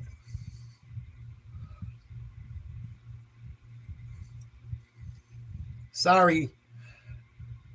Me and Derek White are going back down the other end for an easy 2, King.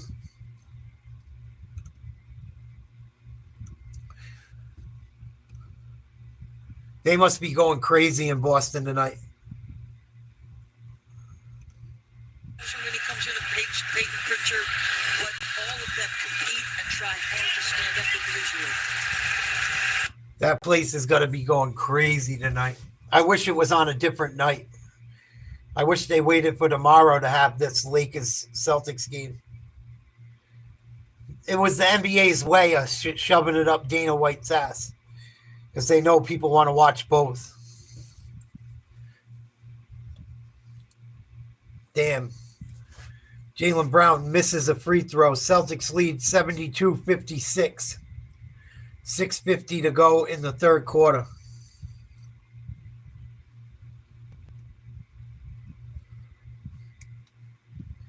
This main event's going to be wild, guys.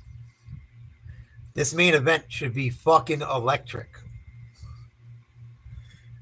You got 2 big dudes getting ready to fucking go to war.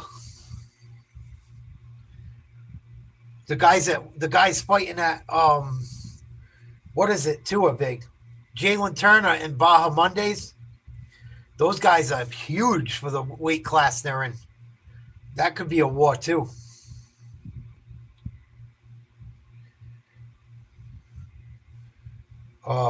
Turner versus Baja Mondays, I think it is.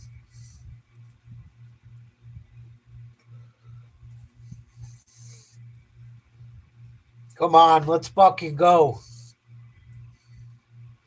Get this show on the road. And he really wants to remind everyone why he is who he is.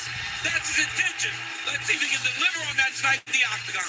And in Rafael Fiziev, we have one of the most talented Muay Thai strikers in the 155-pound division. Lightning fast kicks, punches, and knees. And tonight he has an opportunity for redemption. He does not believe he fought to his full potential in their first fight. He has a chance to redeem himself tonight, but he is absolutely one of the most exciting fighters in the sport. Just so dynamic, so devastating with his strikes, and what a matchup this will be. Just incredible. Fiziev said it was a dream to get the Gaethje fight 2 years ago, and getting the rematch on short notice, he called a miracle. We'll see what he can do with the opportunity later tonight here live on pay-per-view. All right, folks, you know what it is. We never take your viewership for granted. We are ready to go for UFC 313. We trust you are too. Let's go! Oh, my goodness. UFC 313, Pereira versus Ankalaev is brought to you by Bud Light, the official beer sponsor of UFC. By DraftKings Sportsbook, the crown is yours. Here we go. New Amsterdam vodka, 5 times distilled and 3 times filtered. New Amsterdam is in your corner with award-winning vodka. And UFC 313 is fueled by Monster Energy. Unleash the beast. Why did you stop being a vigilante? Well, mine was crossed. Almost time, boys and girls. Getting ready to get to the main card. Smoke them if you got them.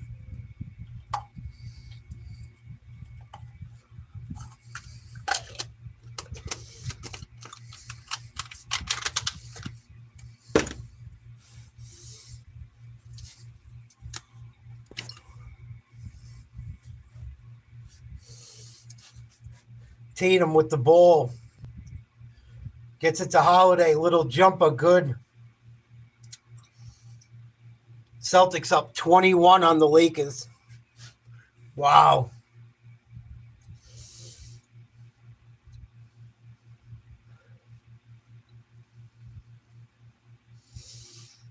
Without Porzingis, too.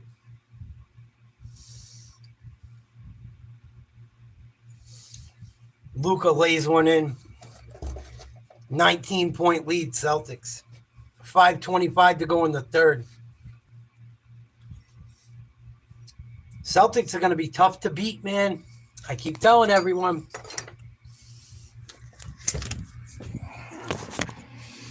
I think it might be the Celtics' year again. Fucking Al. Al Horford just bullied Reeves down low. LeBron's all pissed off. The Lakers bench is all pissed off. Reeves is crying. JJ Redick's crying. I fucking love it. I fucking love it. Cry me a river. Hopefully. Oh, JJ Redick just got teched up. I love it.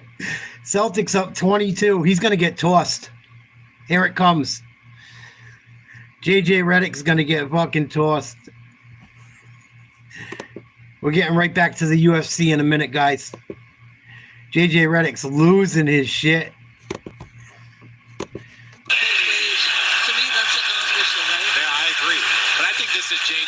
Your team's got 4 points in 6 minutes. He's showing that he has JJ Redick. technical to try and motivate his. That's what you get talking all that shit about Larry Bird, JJ Redick. Oh, he's fucking fuming. Luka, step back 3, nails it. Big shot. Boston lead back down to 19. Ball gets inbounded and thrown away. It's going to be a jump ball. Al Horford and one of the I never seen this kid before. Godwin. Funny shit. So Celtics up big. Hopefully they don't blow it. JJ Redick losing his fucking tits. Let's get to the UFC action. Hopefully Bobby Green can make us some coin. He's got his hands full. The dude he's fighting's good. But fuck it. Every once in a while you gotta let it ride. Todas as lutas são grandes desafios. O Green não considero como a luta mais difícil que eu já fiz, mas é uma grande oportunidade lutar com um cara que já viveu tudo desse esporte, mostrar que eu tô pronto para voos maiores.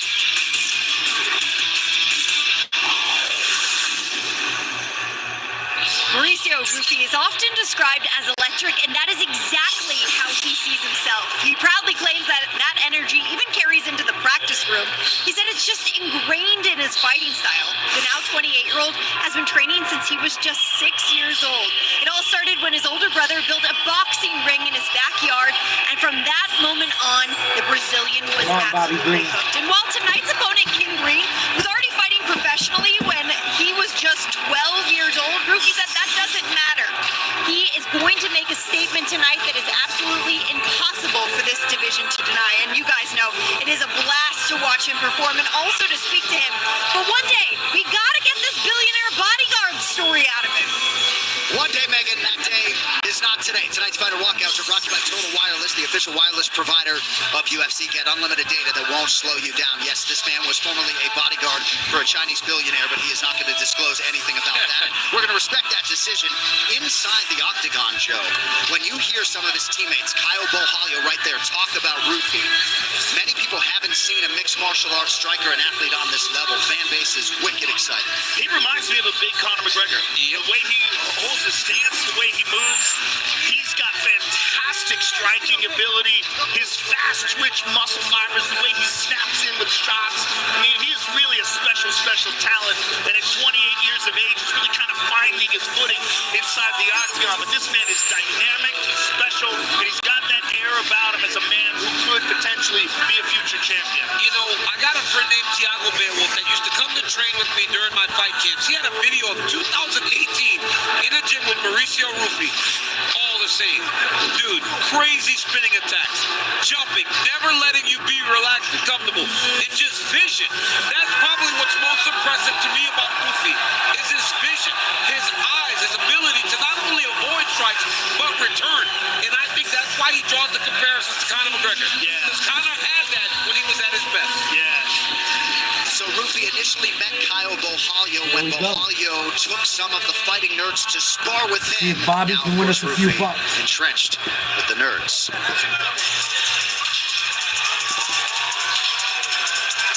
Come on, Bobby.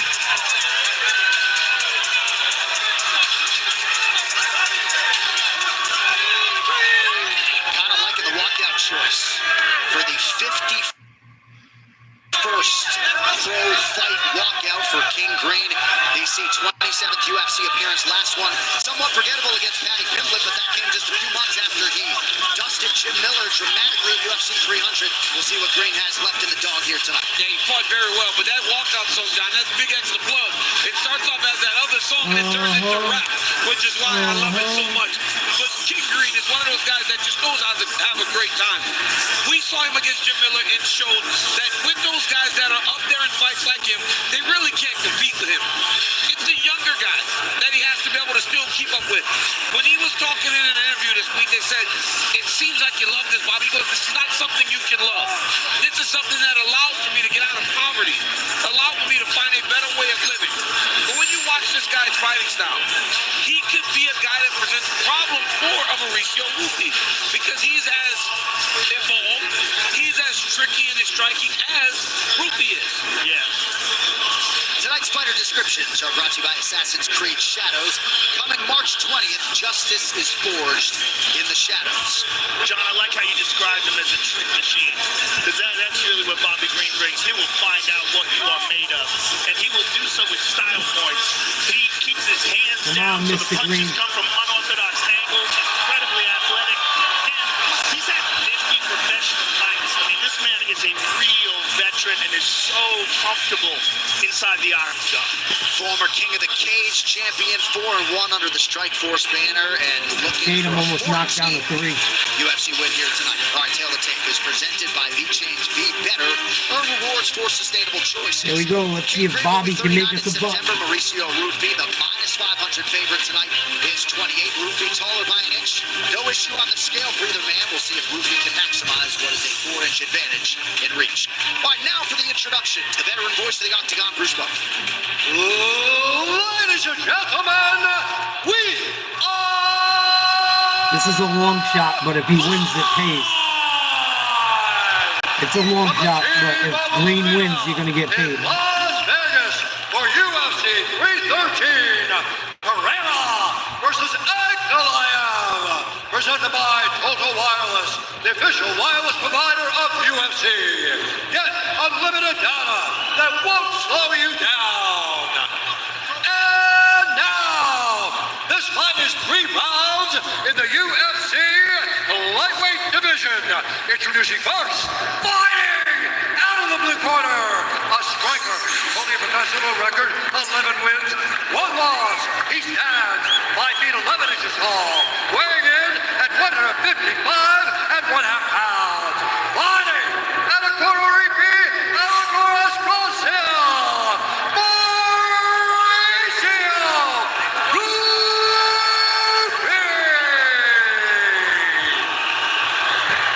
And now, introducing his opponent, fighting out of the red corner, a mixed martial artist holding professional record, 32 wins, 16 losses, 1 draw, 1 no contest.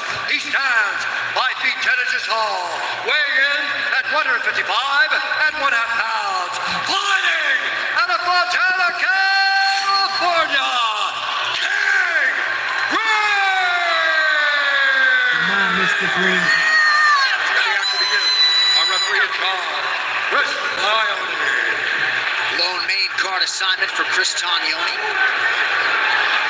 Big classy Chrissy player getting to start off for round 1. Great to have every last one of you with us live on pay-per-view tonight. This UFC 313 Fight Club is brought to you by Timex. And Timex on your wrist is a reminder that time belongs to you. Get yours today at Timex.com. Yeah, Ruffy does move like that, man. He moves He plays with a like lot of Connor a confidence. lot. So much like Connor. Yeah. This whole Fighting Nerds team, though, man, they are really turning into something special. Such an elite team. And really have emerged really quickly over the last few years. When you got a guy like Cal Bahayo, leading the charge, and then you follow up with him and then John Silva. Oh, yeah. It's hard not for people to take notice. And they all got big personalities, right? A lot of them speak English. Bohalio and Prates have really resonated. Oh, Prates, I forgot about him, too. He trains there, too. Yes. Oh, my God. Not full time, but yes. Could you imagine a sparring session? Bobby, uncharacteristically a little bit hesitant here. Trying to solve the puzzle of this long, tall sharpshooter. The thing about Ruffy is he gets out of position, but not so far that he can't return. Now for King Green, he's got to be very careful, but he can't wait too much. Ruffy did experience some adversity in his last UFC start against Hamas Yantab. He stung him. Stung him with that right hand. Yeah, he stung him. Now Green connects with the right hand. But Ruffy felt as though that fight with Yantab was the best thing that could have happened to him. Bigger opponent as to what he felt like in the octagon. Yantab had to be 25 pounds heavier than him when they got to the octagon. He looked humongous. Well, join over 100 million users on the world's leading crypto app. Download the Crypto.com app today. And that size was evident in the ability to take shots. Yeah. Because Ruffy puts a lot of people out, and Yantab was there for all of it. But you saw he just landed that right hand on Green, and it really did wake King Green up. Oh, shit.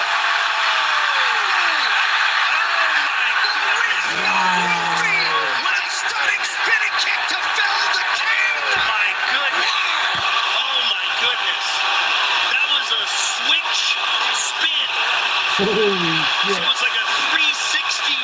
That would have knocked anyone. Oh my goodness, that was crazy.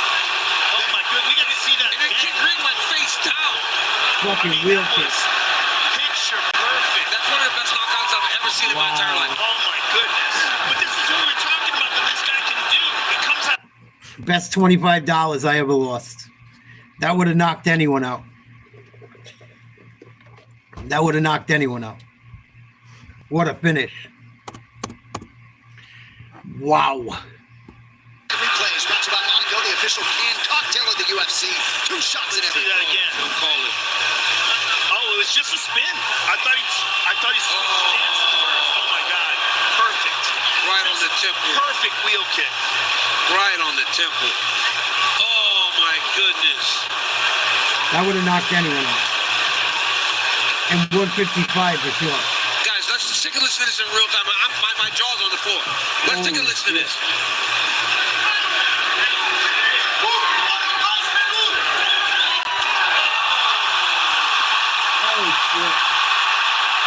Threw the hands out there a little bit, gave the King something to look at. That was always one of King Creed's biggest issues, right, John? Like keeping his hands down. Can't do that with a guy like that in front of you. Well, you want to talk about maximizing a pay-per-view showcase. Mauricio Ruffy has won 7 fights in a row. Oh, my straight astonishment in the broadcast booth. Mauricio Ruffy, Pablo Sucupira, head coach of the Fighting Nerds. Not much I could do about that one. I don't think anyone would have survived that fucking blow. Wow. So far it is, 1M. So far it definitely is that I can think of. See history. Wow. All right, this official decision is brought to you by Nomadic. Visit nomadic.com/UFC for your chance to win 2 tickets and an all-expenses-paid trip to UFC 314 in Miami. Nomadic, luggage built different. Here's Bruce. Ladies and gentlemen, referee Chris Dione has called a stop to this contest at 2 minutes, 7 seconds of the very first round. Declared the winner by knockout, Mauricio Ruffy. Wow.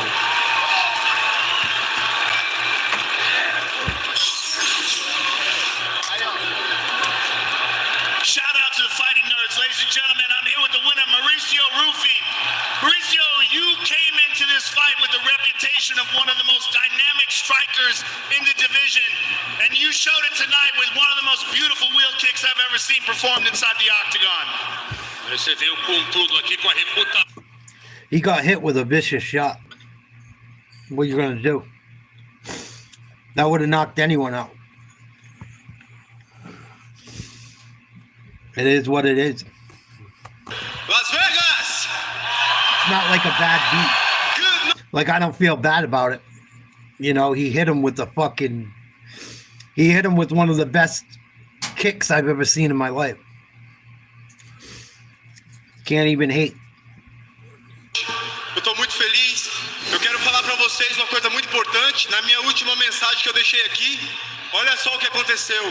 Milhares de pessoas deixaram de tirar a sua vida e entregaram a vida para Jesus. Eu quero convidar você em casa, toda oportunidade que você tiver, por favor, velho. Fala de Jesus, que você vai estar salvando vidas.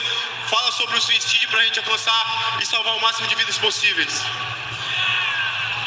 I just want to thank you first and foremost. I just want to thank God for everything He's given to me and to all the people, thousands of people. This is my last message after my last fight. They prevented themselves from taking their lives. They gave their lives to God and reconsidered. For all of you that are thinking of something out there, just give your lives to God. And thank you so much for keeping yourselves alive with God. Mauricio, so let's take a look at the big screen and enjoy that. Enjoy. Not where I lived yet. I mean, 1M. Can't even buy 2 packs with $25 where I live. Can barely buy 1. A disposição, mas não. Você simplesmente deu uma das trajetórias mais bonitas que a gente já viu. Cara, eu estava em casa pensando, eu já vi grandes lutadores ganhar 2 bônus na mesma noite. E eu fiquei pensando em casa, como que eu faço para pressionar? Next time I go to the store, I'll make a video or I'll take you guys with me. You guys will shit when you see how expensive things are where I live. You guys will fucking be sick. It's right there with California.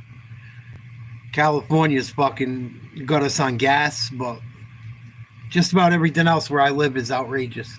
Talk about your future, because with a performance like this sets you up for a high-profile performance, or a high-profile opponent, rather. Do you have anybody in mind that you would like to face? Vamos falar do futuro. Depois de uma performance como essa, isso deixa você numa posição de negociar grande oponente. That's why I don't bet a lot of money, for that reason. And that's money I've had laying around for the longest. So it is what it is. I've been playing with the same money since fucking 2021, 2022, something like that. I started with fucking $200 and I still got over 500, and I already pulled money out of it too. I took over 1,500 out of it minimum. When Bibble won, I won a ton on that. Like, I won a couple grand. And I took 1,500, and then I've been playing with the same fucking $1,000 for whatever, however long. Couple years.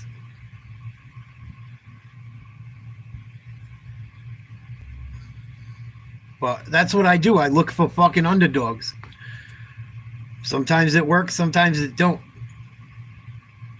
Didn't work that time. But there's no other bet you can make where you can make something off of fucking nothing. You're taking a risk, but at least he didn't bitch out. He got hit with a fucking wheel kick from hell. So I don't feel bad about it. I don't do parlays. My cousin has really good luck with parlays. I don't. I'll get to like the last one and something stupid will happen. Every fucking time. But my cousin does very well with parlays. I do not. I usually don't tie things together. It makes it much harder to do. What a fucking finish. Bobby Green got his fucking lights turned off.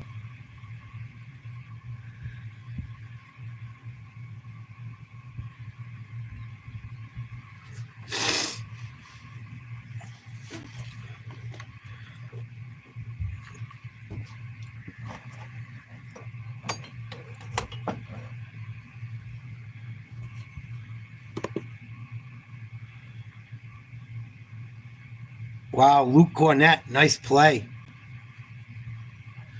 Celtics 90, Lakers 69. 11:20 to go in the fourth quarter. Yeah, Bobby Green's all done. Bobby Green's all done. He don't react like he used to. He's been on a couple fights, Skid. I think it's time to send him his walking papers soon. He's been around forever. But he's starting, what's that, like his third loss in a row? Second or third? Ooh, Tatum just faked LeBron out like a motherfucker. LeBron tried to act like he got hit in the face, went to the ground diving. Oh, God.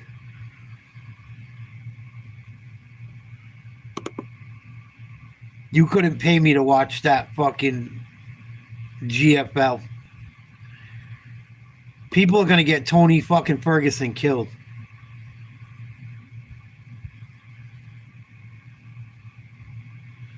Tatum didn't even hit him.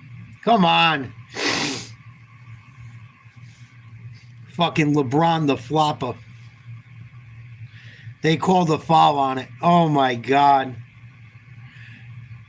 What a fucking joke. LeBron gets away with fucking murder. Come on.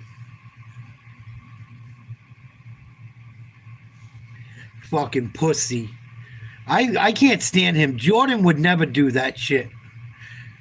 Act like he got fucking... Come on. I'm so over fucking LeBron. Yeah, Tony's got to stop. Tony's fucked up. Tough shot by LeBron. Celtics lead down to 15, 10-20 to go. Fourth quarter. I feel bad for Tony Ferguson. I think if Tony Ferguson got to fight Justin Gaethje, and like where it wasn't during COVID and there was a crowd, I don't think he gets beat up like he did with nobody there.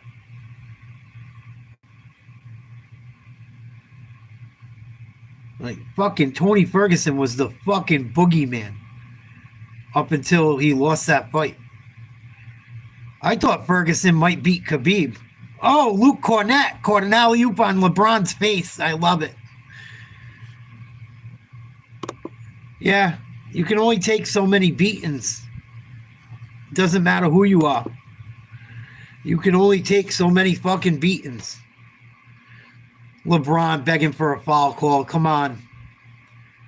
You shot a jump shot over Pritchard. He played tough defense. Shut up. I've never seen a bigger crybaby that's a superstar. Ever. And they call an offensive foul on Tatum trying to back down Reeves. Come on. Celtics are giving up 6.5 in this game. Maybe they're going to try and make it close down the stretch for the gamblers.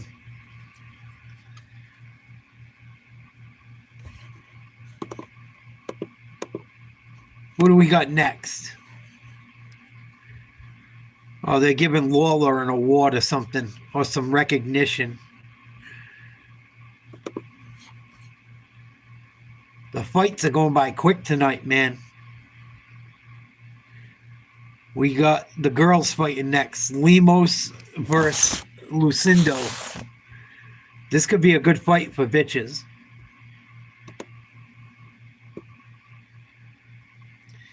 Yeah, I don't know what the fuck was up with that, dude. That whole shit was weird. Weird. Tony Ferguson's kind of a fucking weirdo the more I look at it. Like, I'm not so sure. I'm not so sure Tony fucking Ferguson was ever all there. And I don't know if that happened before the Gaethje fight or after it. But he took a fucking beating in that fight. And he was always weird and a little off, but I wonder if that fight has something to do with fucking his mental state. How many times can you get fucking rocked? You know, let's be honest. When it comes to football players, I'm not making excuses for bad behavior, but how many fucking times can you get your brain or your head smashed? It even happens to soccer players. They don't even want little kids or soccer players heading the ball anymore. There was a big thing a couple of years ago. I was shocked. This kid that was really good at soccer, and they go, how the fuck did he have CTE from playing soccer? Heading the ball. Falling on the ground and heading the ball. Fucking major CTE from playing soccer. I think back to being a kid. Holy shit, how many times did I head a soccer ball? Every time I got around one. You think about all the shit everyone does over the time. How many times you got in your bell rung? It will fucking affect you. There's no doubt about it. I don't know if it causes people to go fucking crazy, but I wouldn't doubt it. I wouldn't fucking doubt it. It can't help. Oh, no doubt. I guarantee, Jet, if you look at most people that played contact sports as kids, or people that have gotten concussions and shit, absolutely. Absolutely. Look at that dude for the fucking Raiders. Disappeared right before the Super Bowl. Aaron Hernandez did unthinkable, horrible things, supposedly. I'm not defending him. I'm not defending him one bit. But it makes you wonder. It just makes me wonder. Fucking Junior Seau. Junior Seau fucking was like supposedly a very fucking happy and normal guy up until the end.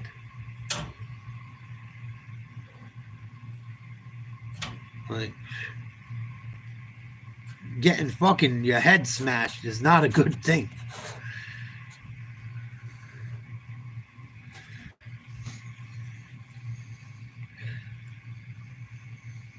Exactly, Jet. We went outside to fucking hopefully not die.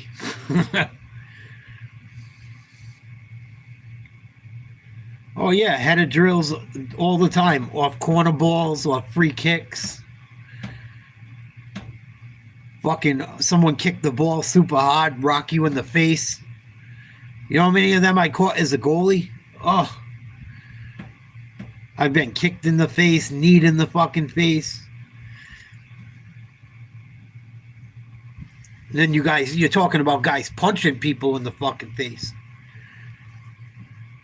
Or playing football, man, getting cracked by guys that can move.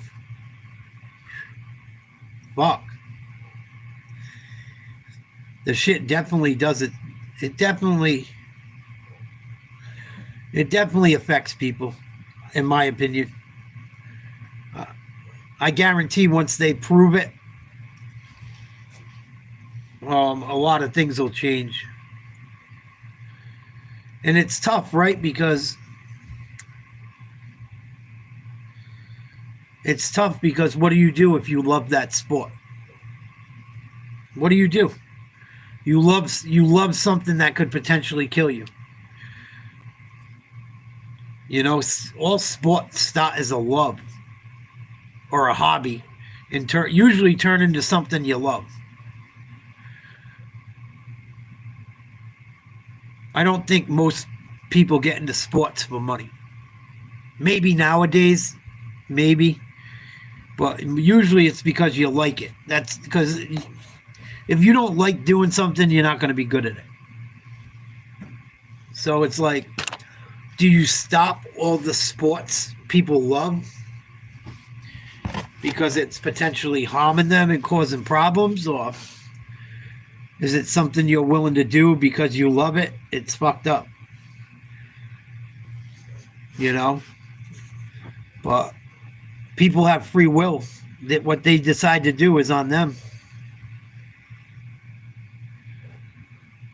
Oh yeah, hockey, fucking every sport. Every sport, really. You got baseball players get hit in the fucking head with the ball. Home plate collisions.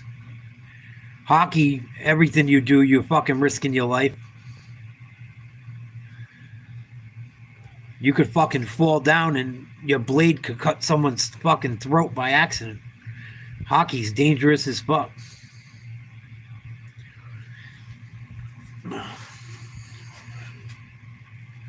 One M ain't feeling the women's match. 1M don't want the ladies to get it on. Give them a chance, 1M. Give them a chance. At least they're not trannies. At least they're women.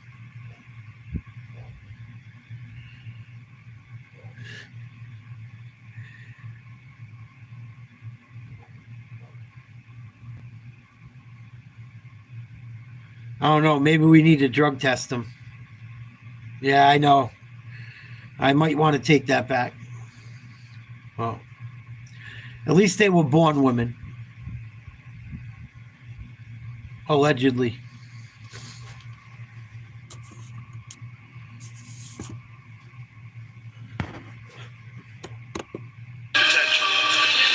Rifle Coffee, the official coffee of UFC. Visit blackriflecoffee.com or find America's Coffee in a grocery store near you. So Yasmin Lucindo, 17 and... Try the TVapp.to.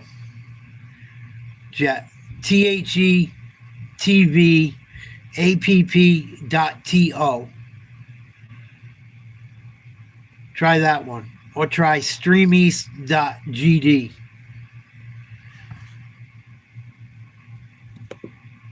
Those usually work for me. You're going to have to scroll around and hit start a few times and find what you're looking for, but you should be able to figure it out. Well, this lady fights hard. She throws bombs. Very aggressive striker. And she believes that Yasmin will try to take her down, and she will be able to use her height and reach advantage and her striking advantage, at least perceived on paper, to win this fight. But she's also got a tremendous amount of experience, 14-4-1 in MMA, and has been fighting in the UFC since 2017. A lot of experience, a lot of knockouts, submission victories. She's excellent, an excellent fighter. You know, she does everything well, like Joe said. I think the thing that's most important about this young lady, though, is that she has a belief in her power like not many in this division. She stalks you. She recognizes that in front of her tonight is a little bit of a fireball, right? She uses her striking. She goes, okay. In terms of Lucindo, she uses her striking well. But when she feels like she's in danger, she will try to take the fight to the ground. She thinks in those moments, she will be able to take advantage of Yasmin Lucindo. But for Lemos to be successful, she's got to be the advancing party. We saw in her last fight against Vina Jandiroba, when she backed up is when she found herself on the ground, not where she wanted to be, and she got submitted. She has got to get on the gas right away and put this young lady. Oh, come on, Mark. You think Wei Lee's a fucking dude? I don't think she's a dude. I don't think she's one.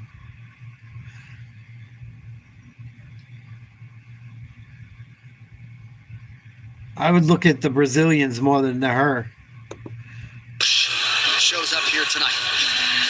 All right, Tail the Tape is presented by V-Change. Be better, earn rewards for sustainable choices. Big gap in age. Amanda Lemos, the slight underdog tonight, is 37. Yasmin Lucindo, 23.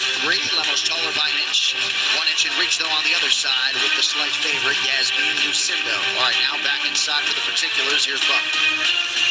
Ladies and gentlemen, this fight is 3 rounds in the UFC strawweight division. Introducing first, fighting out of the blue corner, a striker. Fully professional record, 17 wins, 5 losses. She stands 5 feet 3 inches tall, weighing in at 115 and 1/2 pounds. Fighting out of Fortaleza, Sierra, Brazil, presenting the number 7 ranked UFC strawweight contender in the world, Yasmin Lucindo. And now, introducing her opponent, fighting out of the red corner, a mixed martial artist, holding professional record, 14 wins, 4 losses, 1 draw. She stands 5 feet 4 inches tall, weighing in at 116 pounds. Fighting out of Pereira, Brazil, presenting the number 5 ranked UFC strawweight contender in the world, Amanda Lemos. And when the action begins, a referee in charge, Keith Peterson. Red De La Cruz getting us started here for round 1. Thank you, Red. Thank you, Red. Yasmin Lucindo. And Amanda Lemos, number 5 versus number 7 in the UFC strawweight division. Lemos is in the all black.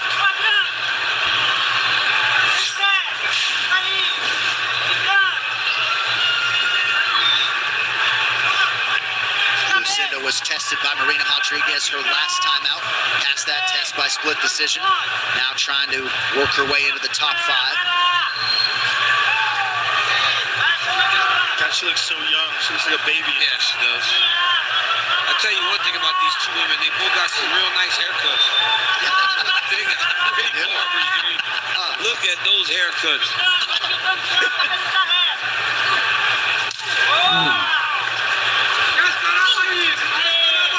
Good footwork there by Lemos to avoid the return strike. Lemos's daughter's dream is to travel to see her mom fight. Hasn't Tell her to happened throw a as yet. fucking punch. How old is the kid? I don't have that for you, champ. I tried. Yeah. Not old enough yet, though. Yeah, there's a certain age at which you think they can handle it. It's a very difficult decision to make. Who's gonna swing? For your kid to be in attendance. Unless you get one you think you won't win for sure. That's what happened to me. Yes. We won't name who. Yeah, I'm not going to say his name. He's still in lights now. No more hints, champ. Okay, my bad, though. Man, Lemos has me reacting.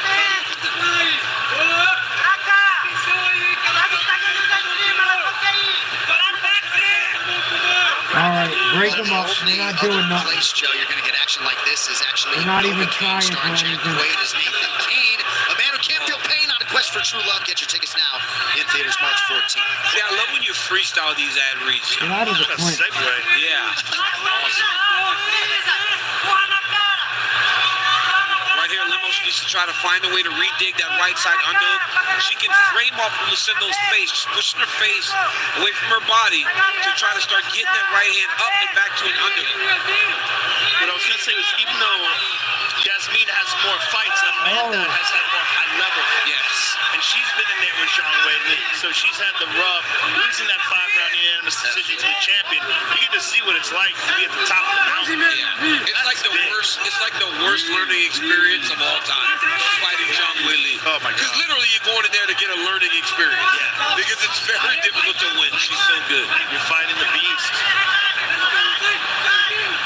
The strong weight Yep. She is so good. Lemos might want to disengage here.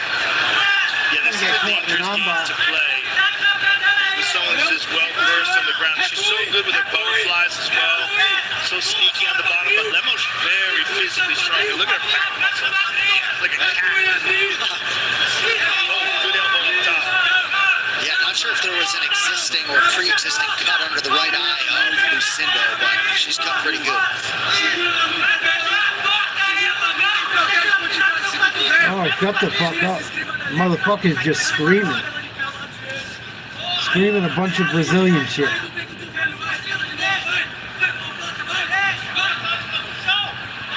Lemos needs to make sure she keeps her hips covered.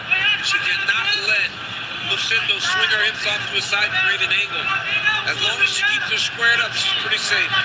Yasmin's doing a good job with that right arm, with that overhook, controlling that side of the body, and she's going to try to set up something from a high guard. See the way she's got that left arm trapped with her right overhook? Well, it's out now. But she's very clever off of her back. Very good defensively as well. Very difficult to hurt when she's on her back.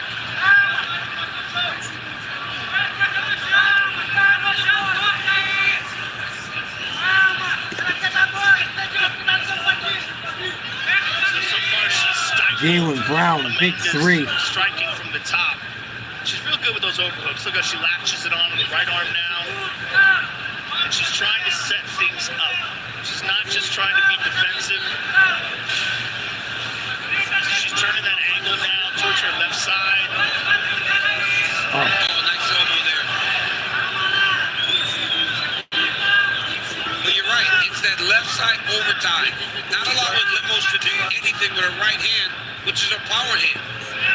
But she'll switch it up, but what she's trying to do is set something up off her back. She's trying to turn that angle to trap an arm.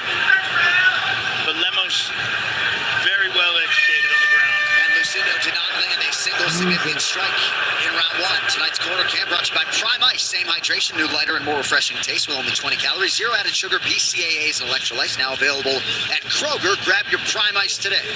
How the fuck that, that? Breathe. Listen, look, you got it, right? Listen. Let's have some more attention here to the clinch, okay? Listen, you need to... I thought this was going to be a much better fight. Because I seen that first. I seen the girl I've seen both of them fight. But I saw what's her name against Wei Li. Lemos fought hard. I've seen Lemos beat the fuck out of people. I figured there would be some fireworks in this fight.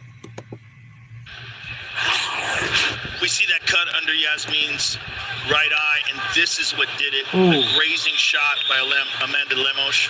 Let's take a look at it again. Right here.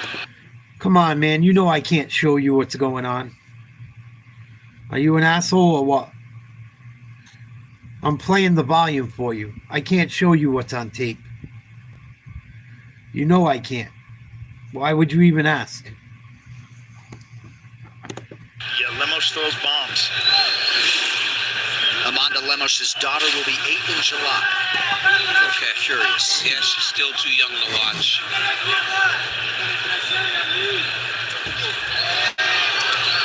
Looked like a pretty good jab by Lemos. Now she changes her level to the body.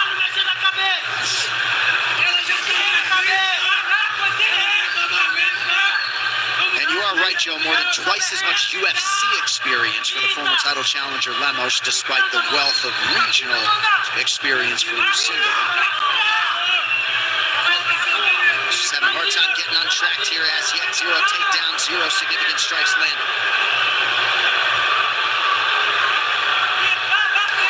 Beautiful low kick.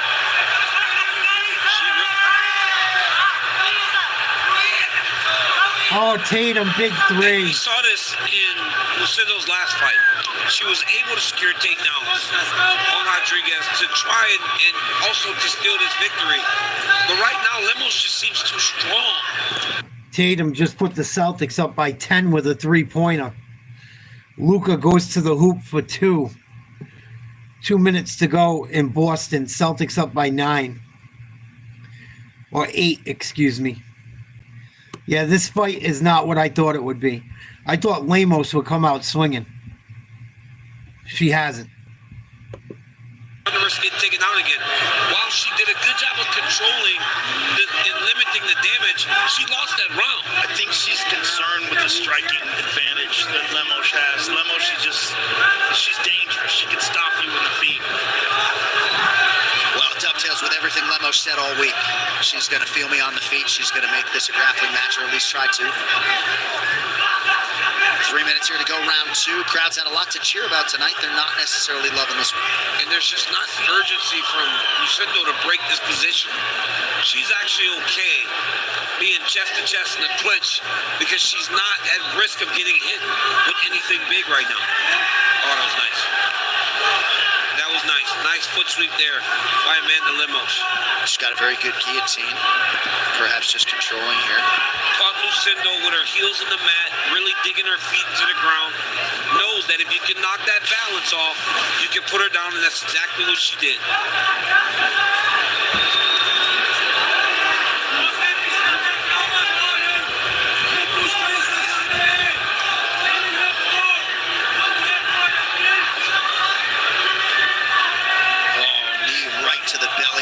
Lemos. Beautiful pass. Oh man, Lucindo does a great job recovering guard there. And again, she goes back to the overhook, this time on the right side. Traps that arm, stifles a lot of the offense. Tatum just hit 2 free throws. Celtics up by 12, 1:05 to play. They took LeBron back into the fucking locker room with like 3 minutes to go. Fucking pussy. Couldn't stay out on the court and fucking take an L with your team. He's such a fucking bitch. He's such a fucking twat. 3 minutes to go. Goes to the locker room.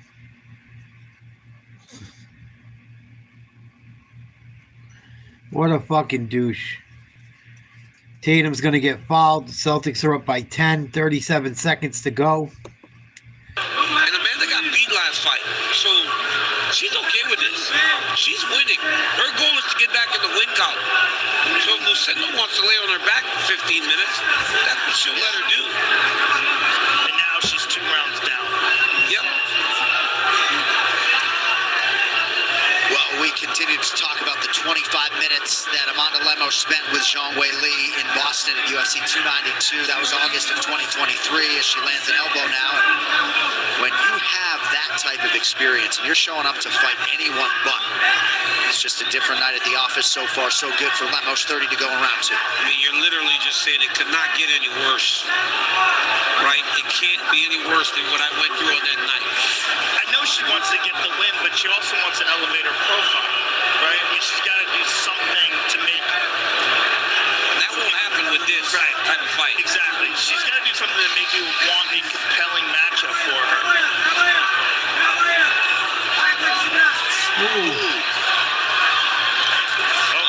Nicely done with the hammer fist at the end of the round. 2-0 Lemos, or so it would appear. Tonight's corner game brought to you by Prime Ice. Same hydration, new lighter and more refreshing taste with only 20 calories, 0 added sugar, BCAAs, and electrolytes. Now available at Kroger. Grab your Prime Ice today. Where is Yasmin, damn it? Where is it? Listen. Well, let's wake up. Come on. Listen. You go. Yeah, I agree too, Jet. Fucking terrible fight. Lemos should finish her. She's held her down almost the whole match. Put her in something. Get her the fuck out of here. Ground and pound her. Come on, do something. Oh, the Lakers are going to pull Luka. Looks like the Celtics are going to win at home tonight. 111-101. LeBron James goes to the locker room with 3 minutes to go in the fourth quarter. Probably didn't want to hear the Boston fans talk shit to him. He could just call us racists without even listening to anyone say anything. Leaves the game 3 minutes early. Watch him tonight. He'll be like, oh yeah, they're too racist. I had to get the fuck off the court. People were saying nasty things to me. I sprained my fucking left pinky. Fucking, he's such a douchebag. 3 minutes to go, down by double digits in the Garden. All the shit you talk about Boston and fucking leave early. Fuck out of here. That's why I can't stand LeBron James. Oh shit. Lucindo got Lemos on the ground. See if they do anything besides rub themselves together.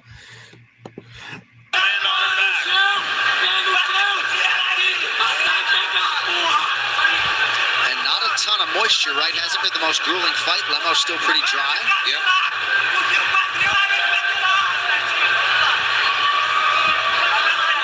So Lucindo has landed her first takedown and her first significant strikes of the fight in this third round. Very nice pass right there. She didn't land a significant strike in the whole first two. I was trying to chase it to 0 for 8 through the first 10 minutes. I don't know if that's ever happened. I don't think that's ever happened before. Oh shit. Lucindo might be onto something. Crypto.com is giving you the chance to win 2 tickets to an upcoming pay-per-view event. Experience the action live. Just scan that QR code to enter. John, for Yasmin Lucindo, this is good. In round 1 and 2, not round 3. She's behind 2 rounds. She's got to go down to submission. She's going right now, moving side control. That was a beautiful pass. She's got to take chances. She might be able to trap her here in a crucifix. The problem is Lemos, she's so strong. The way she bucks and hip escapes, she creates a lot of space. So Yasmin, just in controlling her and keeping her down on the ground, it kind of stifles any possible submission attempts. And Lemos hasn't had to use that much energy in those first 2 rounds, holding her down. Bless you, champ. Holding on to the cage with her fucking 3 minutes to go, round 3. But Yasmin's got to really go for a submission. It's really the only chance to win this fight at this point in time. Keith Peterson giving the athletes plenty of time to work, rightfully so. He should stop Amanda from grabbing the fence with her toes, because she's really digging in. Digging into that Look at fence with her toes. I mean, that is illegal.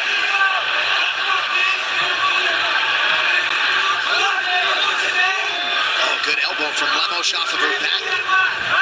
I mean, Joe, if you're Lucindo's corner, are you saying try to submit her, try to beat her with the ground and pound, or maybe just let her up and go fight like you did at the very beginning of the third round, where you may land something that can put her down? I think she's outgunned on the feet.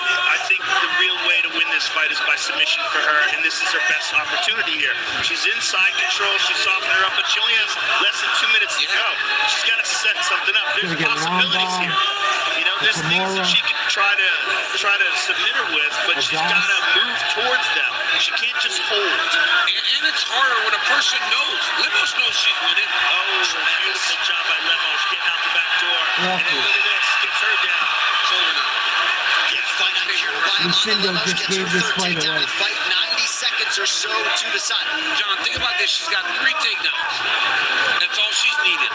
Every time she's taken her down, she's been able to keep her there the whole round, or however much time is left in whatever round we're in. Right, in this round, just a reversal.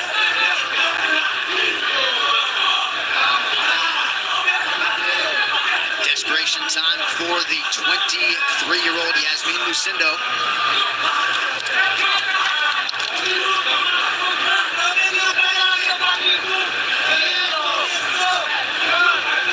Back-to-back lightweight fights coming up next, and they could be absolutely insane. Still about a minute to decide this one.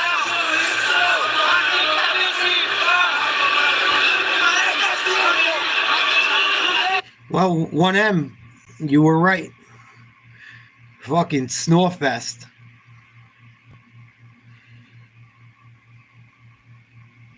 They pretty much scissored for 15 minutes. What the fuck?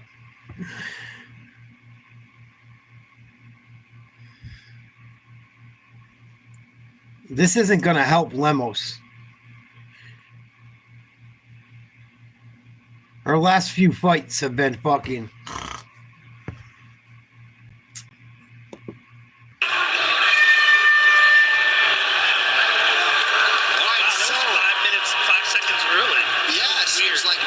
Had seen enough. I don't know. And Yasmin Lucindo. Come on, man. Jalen Turner's next. Yeah. Nacio Bahamondes. Let's go. All right, so the Brazilians, Lucindo and Lemos, go the distance. All indications are that Lemos will produce her 9th UFC win and remain in this division's top 5.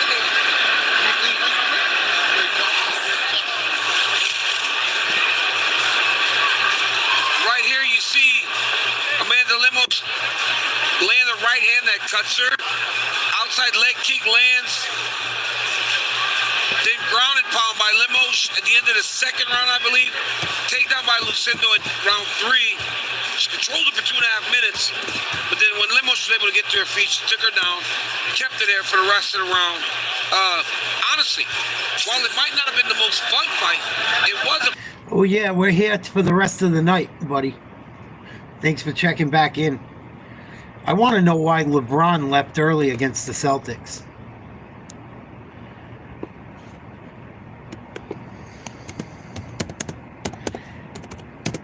What the fuck was wrong with LeBron where he had to leave the game early tonight? With the Celtics up by double digits. Left the game with a little bit more than 6 minutes remaining because of a groin injury, which he struggled with in the past. Lakers LeBron James has a groin strain and is out for the rest of the game. There was 3 minutes to go. It wasn't fucking 6. Lying motherfuckers. Oh, we're down by 20. My dick hurts. My vagina hurts. We're down by 20. Jason Tatum's dropping fucking dimes on me. I pulled my groin. Oh, no way. You give me like 2 weeks. I'm in horrible shape right now. But if you give me like at least a week or 2, I could still beat her up right now, I think. If it was like life or death.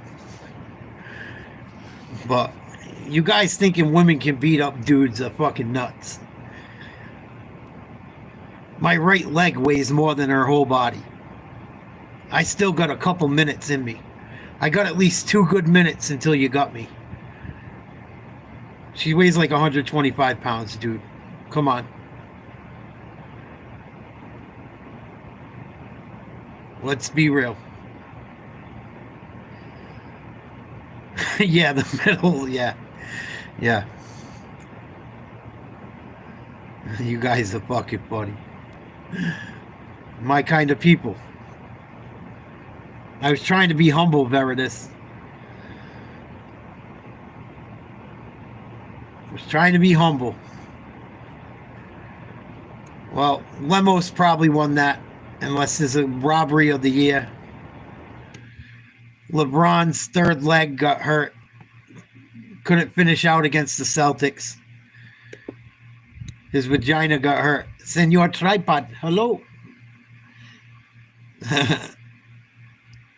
Senor Deke. Dike. Suck on my Dike. Who we got next? Fucking Bobby Green got his head taken off, man. Fucking cost me $25, Bobby. Thanks a lot. We got Jalen Turner versus Bahamondes next. Then we got Gaethje Fiziev, and we got Pereira Ankalaev. Diego Lopes, Alexander Volkanovski, 314. Tu sabe, chip on mi huevo, mariconazo. Volk looked good yesterday. I'm a little bit worried. I want Lopez to win. I like Diego Lopez a lot. But I'm not as confident in Diego Lopez as I was yesterday after seeing Volk at the press conference. And Chandler better get his shit together too, because Patty was acting like a fucking douche as usual yesterday. What's up with Patty Pimblett, dude?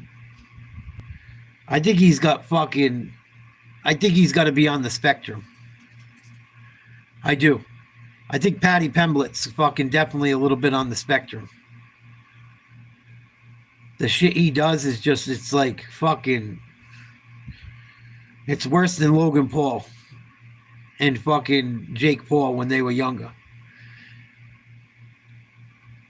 He just like, yeah, he's definitely got some autism or something, dude. He's fucking strange. I hope Michael Chandler knocks his head off. I got a fucked up feeling it's not going to happen, even though I want it to. Pimblett's way bigger than him. He's way taller. He's got way more reach. He's got a good ground game.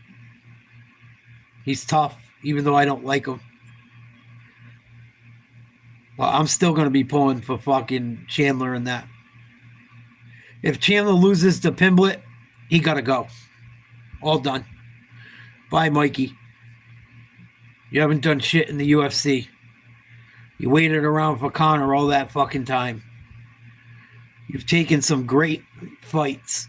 You've taken some rough losses, but it's like make or break time, in my opinion, for Chandler, too. Pereira walking into the building. He got a dookie-ass chain on. Ankalaev walking into the building. This was at 6:30 Pacific time.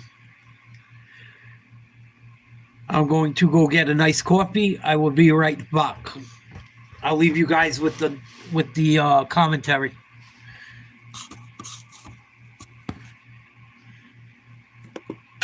All right, 3 fights to go. These fight odds brought to you by DraftKings Sportsbook. The crown is yours. Ignacio Bahamondes getting his crack at someone in the top 15. That is Jalen Turner, and Nacho is the slight betting favorite to get the job done tonight. It is a massive night and fight in the lightweight division. Jalen the Tarantula Turner established his bona fides with a slick striking attack and underrated submission game tonight.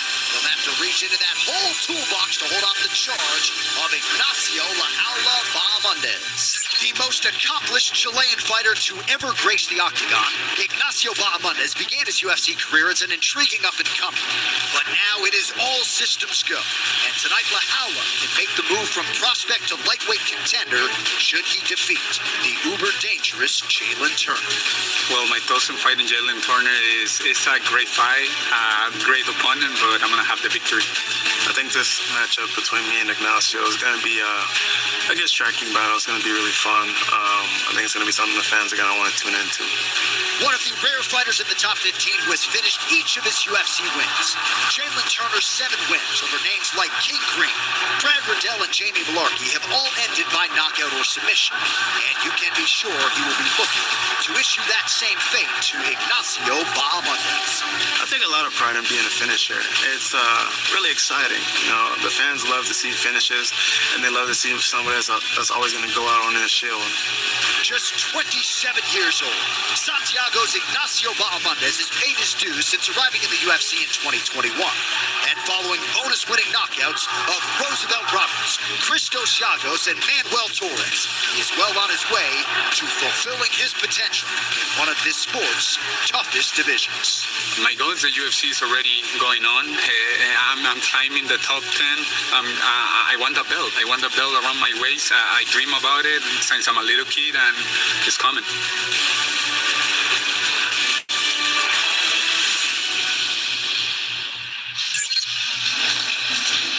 With more on Ignacio Bahamondes, we call in Megan O'Leary, brought to you by Total Wireless. Well, thank you so much, John. Well, Ignacio Bahamondes just had a feeling one day he would face off against Jalen Turner. In fact, Leal had asked for this matchup against the Tarantula multiple times, but it wasn't until his big win this past fall at Sphere that the matchmakers granted his request. But now that the moment is upon him, he said he is like a kid in the candy store. And the Santiago Chile native, he's known for striking, and rightfully so. He's got 11 knockouts to his name, but he has been very passionate about his work on the mats. In fact, during our fighter meetings, he spoke to us about 9 years of grappling work he has put in. The last 3 with a wrestling coach from Dagestan. So he made a little joke saying, well, 3 years in Dagestan and forget, or bring Dagestan to you. Yeah, that is Islam Shariat in the corner of Ignacio Bahamondes here tonight. And Joe, when Bilal Muhammad, the welterweight champion, suggested Nacho is the best striker in the UFC, he's not saying it because it's his teammate, right?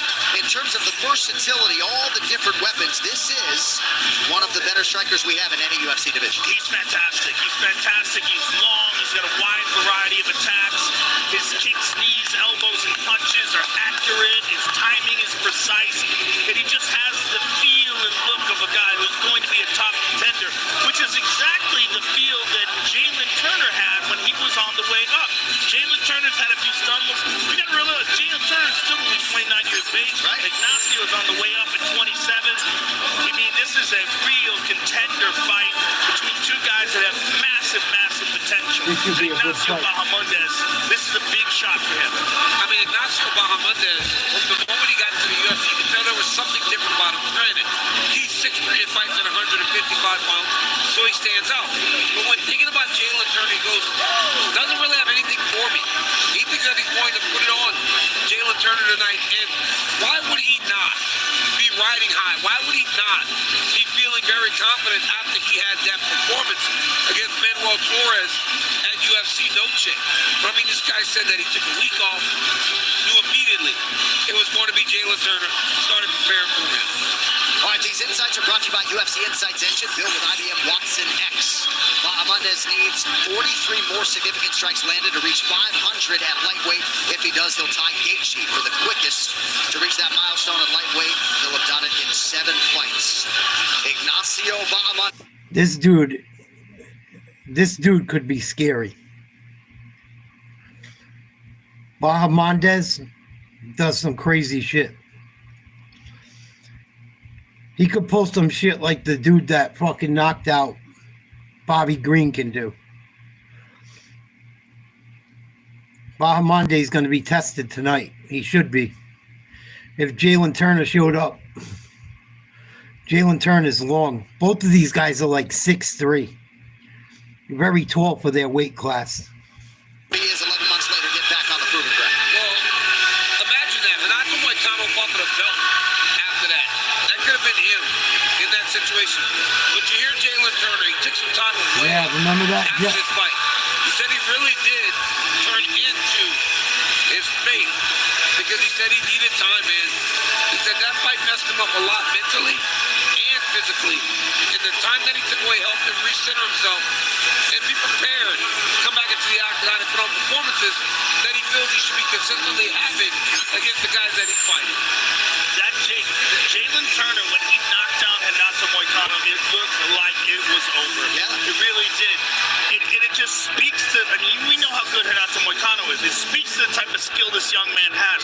It's just minor adjustments. It's just a few things. If he had followed up on the ground, that could have been a wrap. He had Renato Moicano in all kinds of trouble. He's got tremendous power. We saw in the King Green fight. Put Bobby Green away in a spectacular performance. Hit him with maybe too many shots. That fight was kind of stopped a little bit late. That was horrible. Jalen is an assassin. He's very accurate, very good, and I think this is a very, very competitive matchup. I don't know who's going to win this fight, but I can't wait for it to start. Turner really did dig deep, asking God why that Moicano result happened. He was able to find peace with it, and he does like this matchup. Says that Bob Bandz fights a lot like him, but does rely more upon his durability than I do. We'll see whose chin gets tested early on in this one at 55. All right, Tail the Tape is presented by Beat Change, Be Better, earn rewards for sustainable choices. How good is this? Jalen Turner, 29, Ignacio Bahamondes, 27. These are the tallest active UFC lightweights. No issues on the scale for either man, although it was a challenging cut for Bahamondes. Inch and a half in reach for Jalen Turner. Right now for the intros, here's Bruce. Ladies and gentlemen. These fucking guys. These guys are 6'3". They're making 155. That's fucking nuts. 6'3", making 155 pounds. It's got to be for 1 second. Lightweight division, introducing first, fighting Crazy. out of the blue corner, a mixed martial artist holding professional record, 16 wins, 5 losses. He stands 6 feet 3 inches tall, weighing in at 156 pounds, fighting out of Chicago, Illinois, by way of Santiago, Chile, Ignacio Bahala.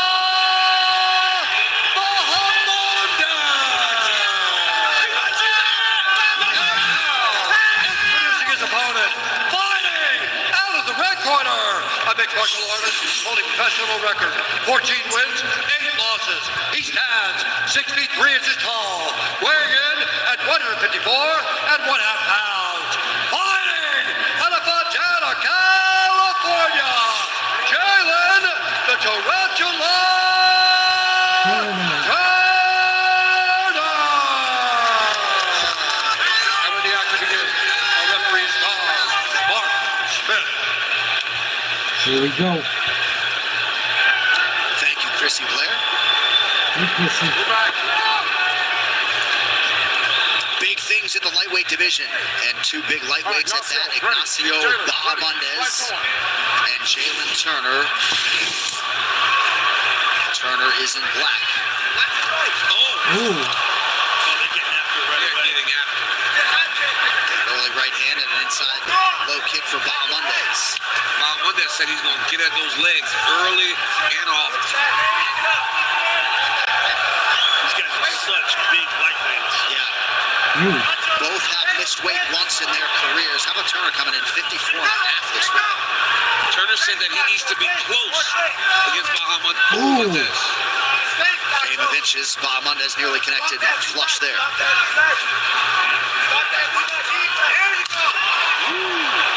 Nice combination by Turner, punctuated with a kick to the body. Oh, Turner.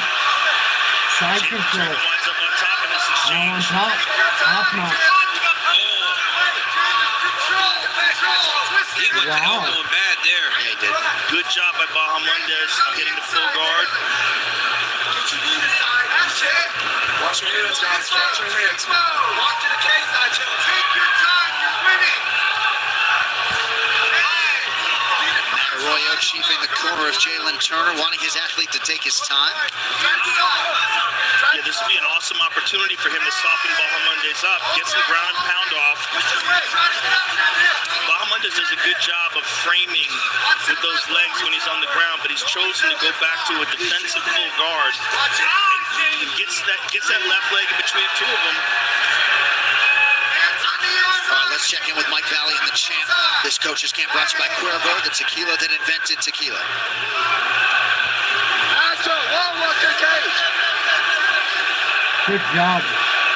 Santos, both hands. Ooh, those elbows. Good elbows from Bandz.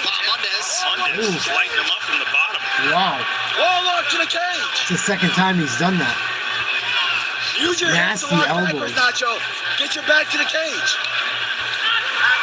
Champ's already lost his voice. Yeah, and Bandz getting good instruction, not necessarily Oh, using it. armbar. Almost. The coach need to sit Leal down.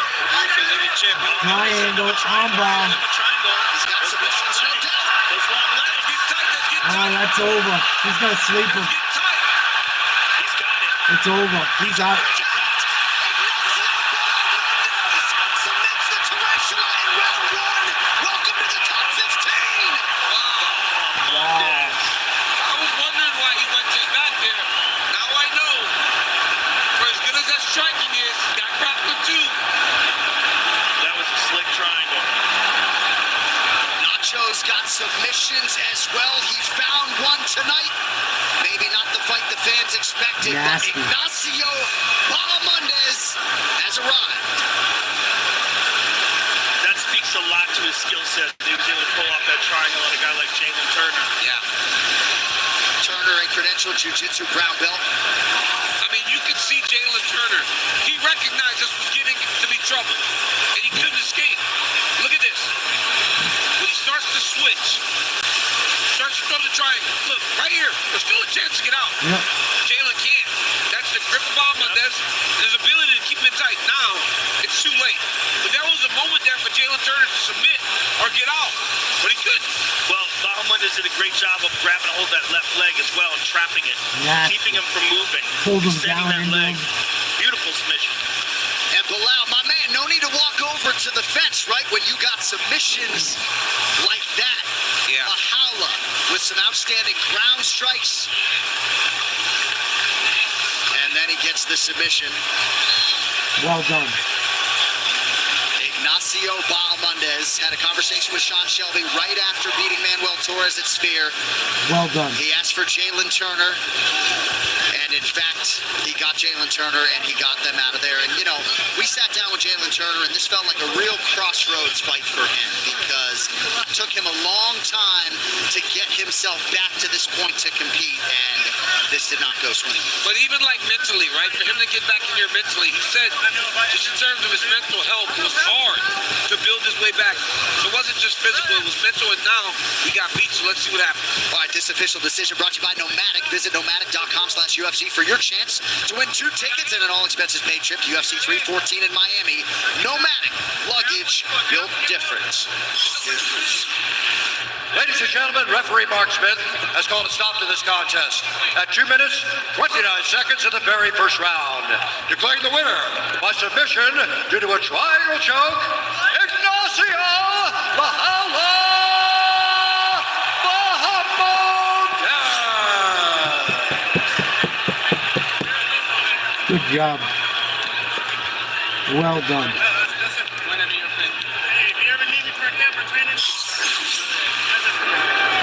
Thank you, brother. Thank you, brother. Whoa! I'm a grappler now?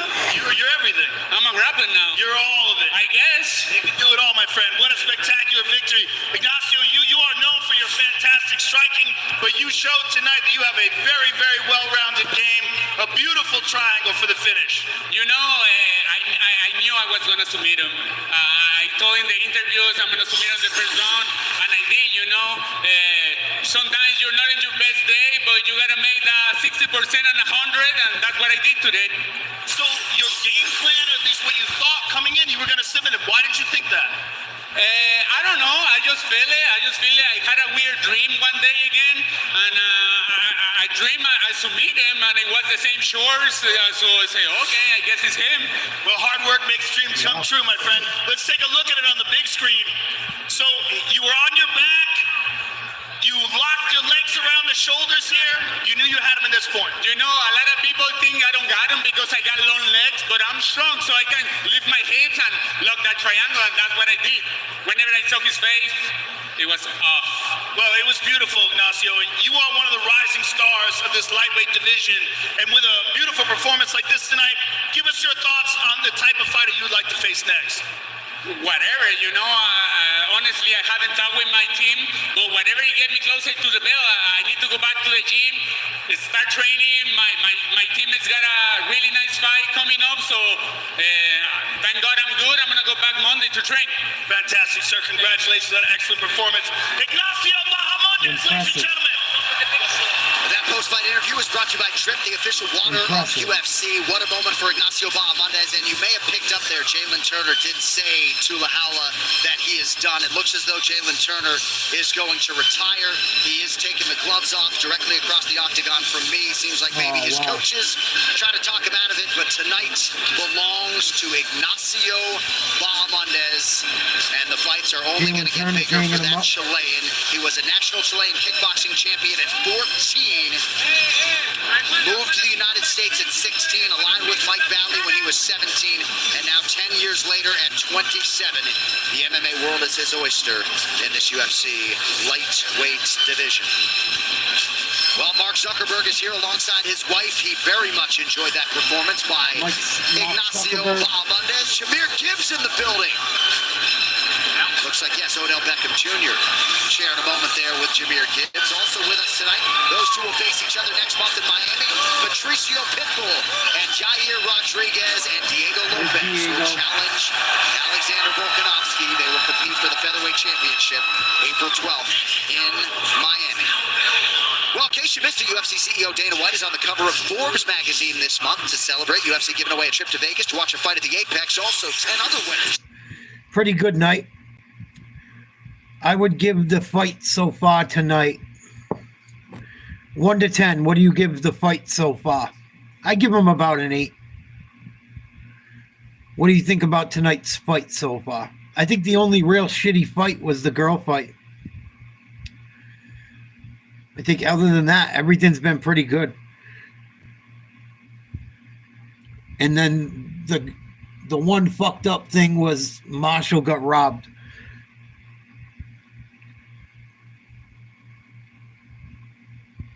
Eight and a half. Bobby Green KO was fucking fantastic.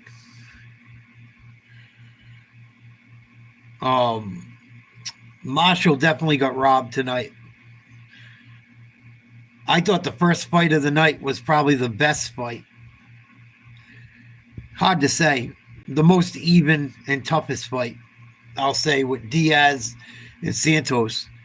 Even though they were the first fight of the night, they were very, very, very fucking good. Beat the shit out of each other. I think it's been a pretty damn good card. Other than that one woman's fight. I'd give it at least an 8.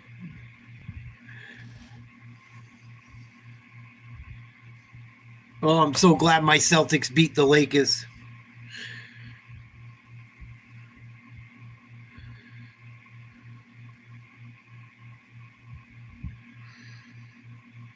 Plus 700 fight to be won in last minute of any round.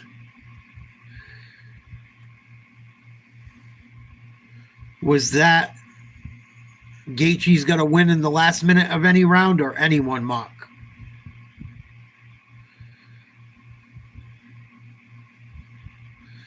Yeah, I had Diaz. I think Joey Diaz and Nate Diaz. Thank God the Celtics beat the fucking Lakers. I don't got to hear any trolls for another week, hopefully. Oh, I got some Lakers trolls, boy.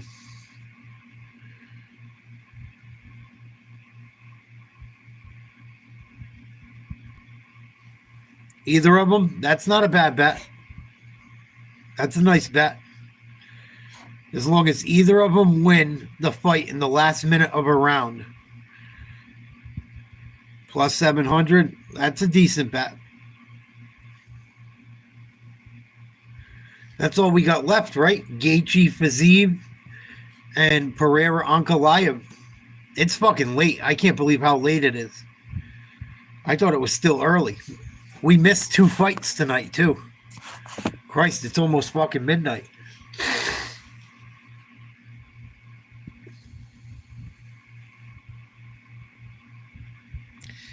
The worst opposing fans. Well, I like everything New England but the Red Sox. I like the Yankees. Worst opposing fans. This. I'd have to really fucking think. There's a lot of them. Lakers fans. Especially like the new Lakers fans. Like the fans that like them since LeBron got there. Older Lakers fans aren't as bad, but some, it's not all. Some Lakers fans bother me. Dodgers fans I don't like either. They fucking always doing some rude, violent shit. Montreal Canadiens fans. Fucking, I can't stand. I've been to Montreal Canadiens games against the Bruins at the Boston Garden back in the day. Fucking craziness, man. Craziness. Some of them people that would come down from Montreal were fucking scumbags, dude. Canadiens fans, I can't fucking stand.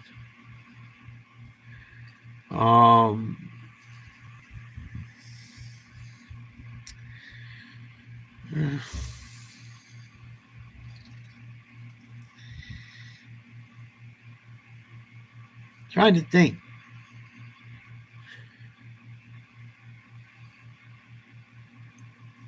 That are like fucking really can't fucking stand to be around.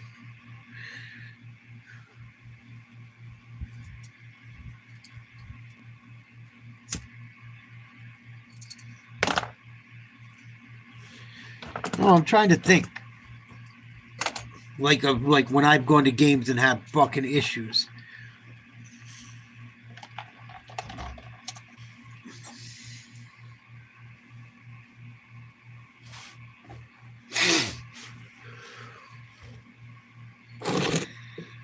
Lions fans, there's a bunch of new Lions fans now, Mark. Everyone's become a Lions fan recently.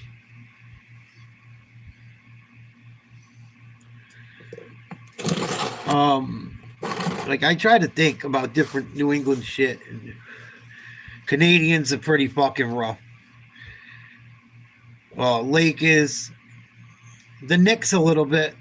Some of their fans can be a bit much.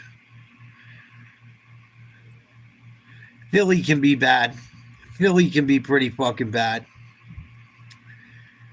Philly's in the mix.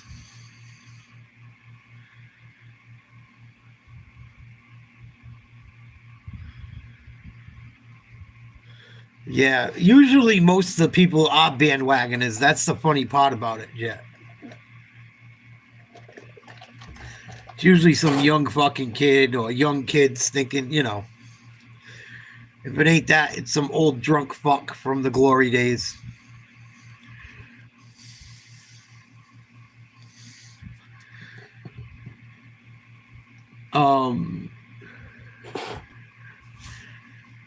College football. Sometimes Alabama fans get on my fucking nerves. Sometimes Alabama fans can get on my nerves a little bit. Not all the time. I'm just saying sometimes they get a bit much for me. But they ride for their squad. I gotta say that much. Most of them are diehards. But they're a pain in the ass.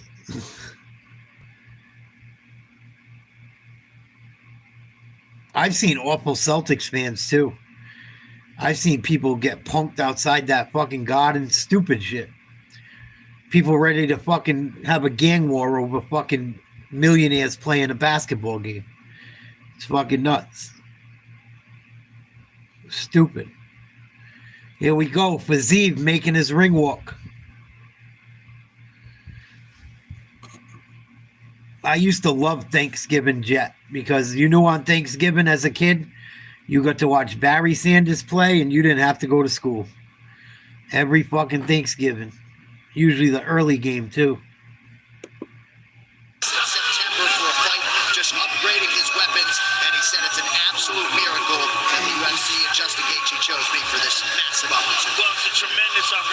for Fiziev to bounce back. He's one of the absolute best strikers in this division, a spectacular Muay Thai stylist. He's so fast, his kicks, his punches, his elbows. And I think he got a real learning experience from that first fight with Gaethje. After that, he fought Gamrot and unfortunately blew his knee out, had to recover, get surgery. What was I going to say? Son of a bitch. I always wonder what would happen if, like if you put Barry Sanders on the Cowboys back then. I always wonder. Like, what would Barry Sanders have done if him and Emmitt Smith traded spots? He said he thought about the first fight a lot. From the moment that he was done and how he was able to get control by Justin's jab. He said he needs to follow the game plan better this time. He said last time he didn't. And he said he will not have that overly respecting of Justin Gaethje that he did fight one, John. I mean, if he fights him any better, Rafael Fiziev is as good as anyone in the world. And Justin Gaethje is acutely aware of that fact. Let us get you the keys to victory now for Rafael Fiziev. They are brought to you by the Air National Guard. Serve your nation, serve your state, serve your way. Joe, what do you have for us? He stays ready. Number one. Fiziev stays ready.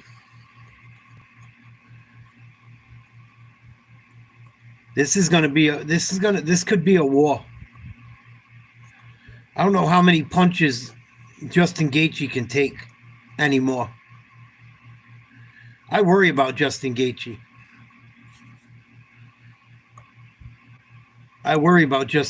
He's taken so many big shots.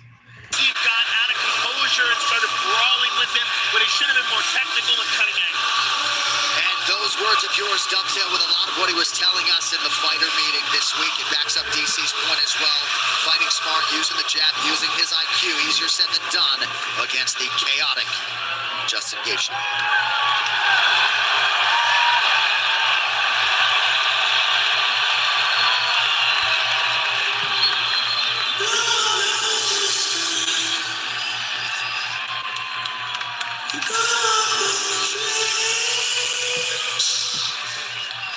Yeah, Ma.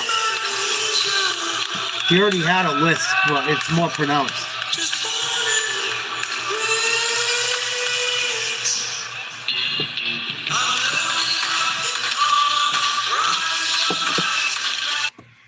Here comes Gaethje. He's got his beanie on. He got the American flag over his shoulders. He's a fucking warrior. But I worry about Gaethje. I really do. He reminds me of Mickey Ward in a weird way. I know mixed martial arts is different, but he reminds me of Mickey Ward a little bit. Justin Gaethje's a bad motherfucker, man. Bad motherfucker. He's been in so many fucking wars. Fucking wars. Let's not forget, Justin Gaethje knocked out he beat the dog shit out of Ferguson when Ferguson was still a monster. He fucking knocked out Poirier, if I'm not mistaken. Like, Gaethje's fucking knocked out quite a few. He was looking pretty unstoppable up until Khabib caught him. But I worry about Gaethje a little bit, man. And it's fucking nuts because everyone and their mother says his wrestling is second to none. You know, other than fucking Khabib.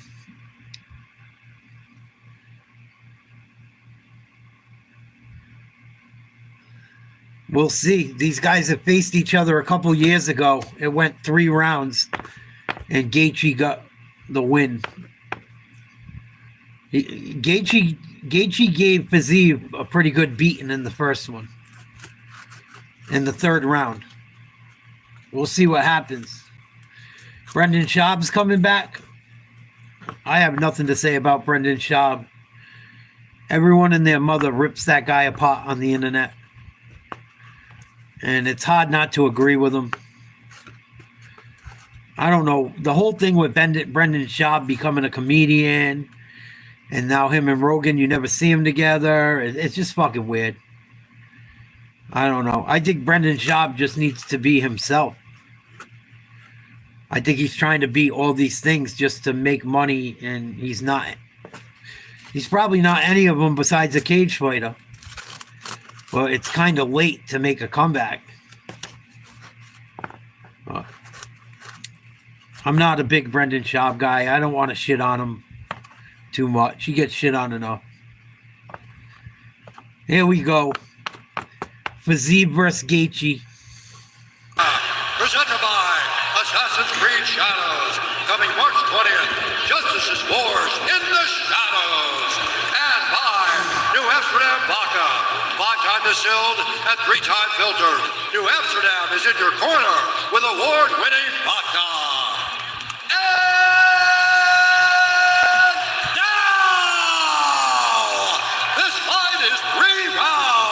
In the UFC lightweight division, introducing first, fighting out of the blue corner, a Muay Thai kickboxer holding a professional record, 12 wins, 3 losses.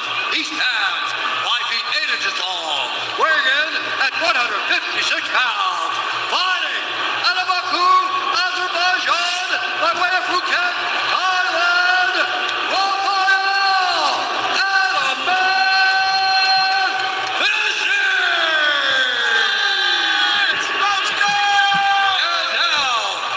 Introducing his opponent, fighting out of the red corner, a big martial artist holding professional record, 25 wins, 5 losses.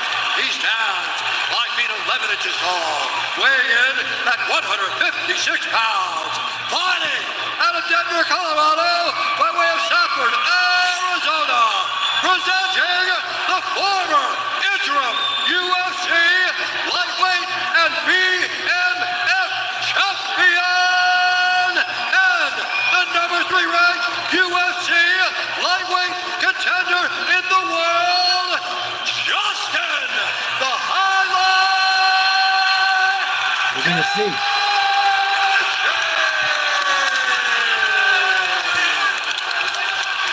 The action begins. Our referee in charge, Jason Herzog.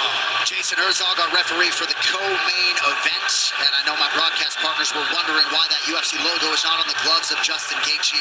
It rubbed off during warm-ups. Hunter Campbell came over and told me he chose to keep these gloves on. I guess they felt good. So those are the exact gloves that Rafael Fiziev is wearing, but the UFC logo is no more. There we go. How weird. All right, Justin Gaethje in the black trunks. Rafael Fiziev is in white. We are scheduled for 3 5-minute rounds.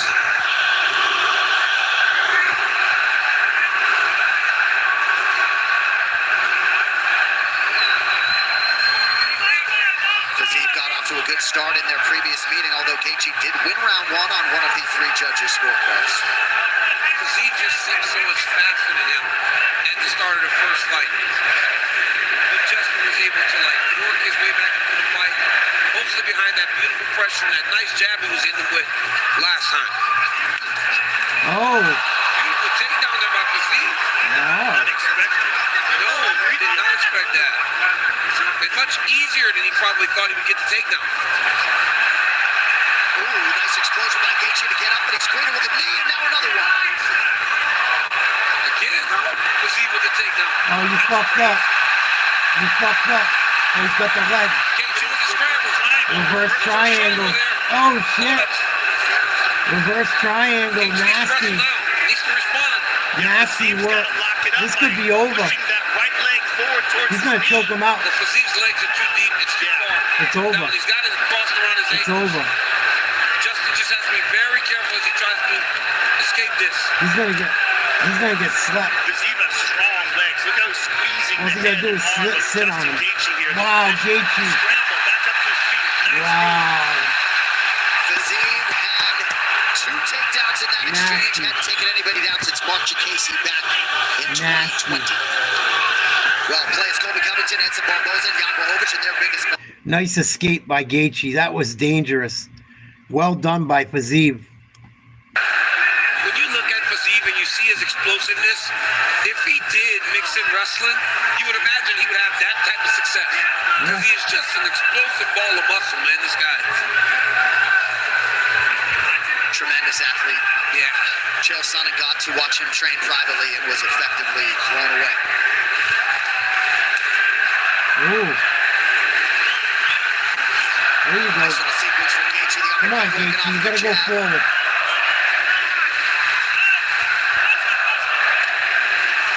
Gaethje drops down, lands a right hand. So the highlights starting to find the range. Khabib Nurmagomedov, the only other man to take Gaethje down more than once in the UFC. It's completely unexpected coming from Fiziev.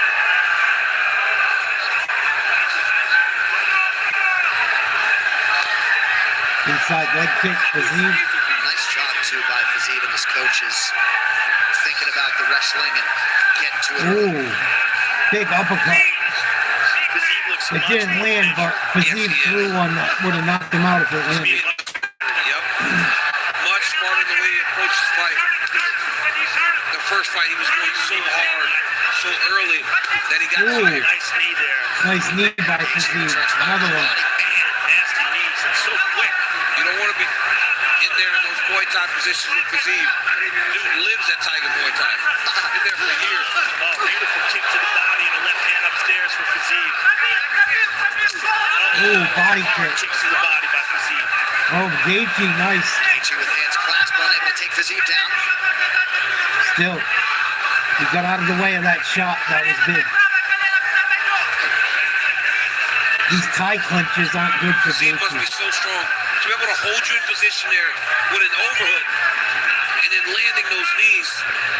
Very fluid, loose hips, able to bring that up to the target very easily. Good job by Gaethje. Some separation now, under a minute to go in the round. Fiziev likes those positions. His switch kick off the left leg is spectacular. There it is. Ooh, slip. Some significant swelling under the Ooh, right eye. Gaethje, big right. And now a big right hand for Gaethje. Under a minute, Mark. Something seemed to happen there where it looked On that like kick. he might have hurt his foot. Yep, on that kick. And then Took a bad step back. Yeah, he looked a little unsteady in those movements right there. Ooh, Gaethje. Still able to stay upright. Looks like Fiziev maybe has a cut between the eyebrows as well. Counter left is there for Fiziev. Nice punch by Fiziev. So far, Good first. tonight's Corner Cam is brought to you by Prime Ice. Same hydration, new, lighter, and more refreshing taste with only 20 calories. Zero added sugar, BCAAs, and electrolytes. Now available at Kroger. Good first round. Good first round. Fiziev probably pulled it out. But Gaethje looked better as the time went on.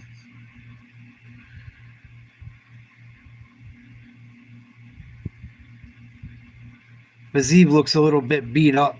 Got a little scratch in between the eyes. They're working on his eye big time. But nice takedown by Fiziev. He did very well on the feet. Almost submitted him in that reverse triangle. Very nasty. What up, Skylar? I don't know where the PNW is, but salute.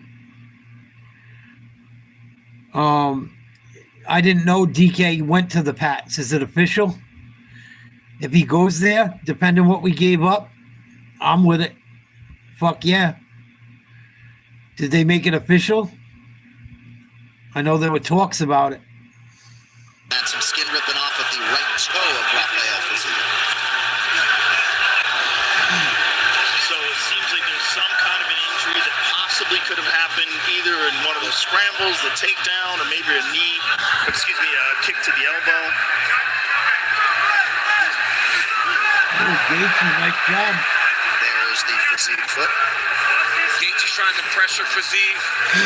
Now that he's got him backing up, he's got to start catching him with those leg kicks that he became so famous for. But Fiziev is showing him a southpaw stance, which is very Body smart. kick again. Low there. Ooh. Pausing the action for a low strike. Good time to check in with the coach, Dean Thomas. Another low blow. It's a perfect time for that because I think Fiziev needs to get back to those body kicks. He can use that to set up his hands, where I still think he does have the advantage. But I do question how much his confidence might be. Yeah, I would love to see him in New England. I wouldn't give up a first-round pick for him just because of his age and because we need so much. But if it ended up being for like a player or a second-round pick or something down the line, I'd be cool with it. Good right hand connection by Fiziev.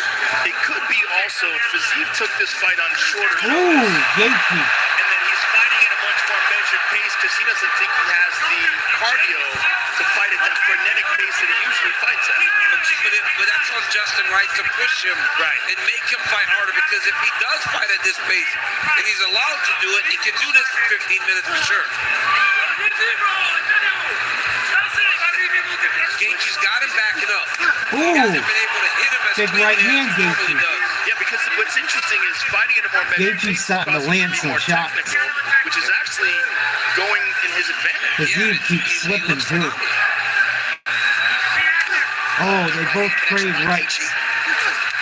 Oh, Gaethje again. It's the kind of exchange where Gaethje thrived in the first fight. These chaotic, in-close, brawling exchanges.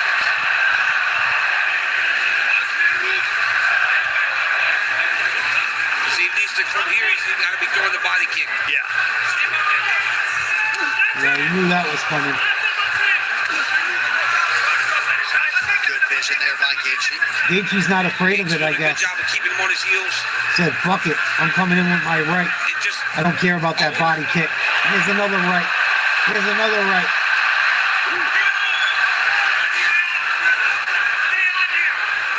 You hear Trevor Whippet saying stay on him. That's it.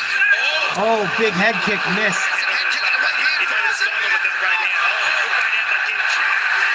Gaethje's so fucking tough. Through round two.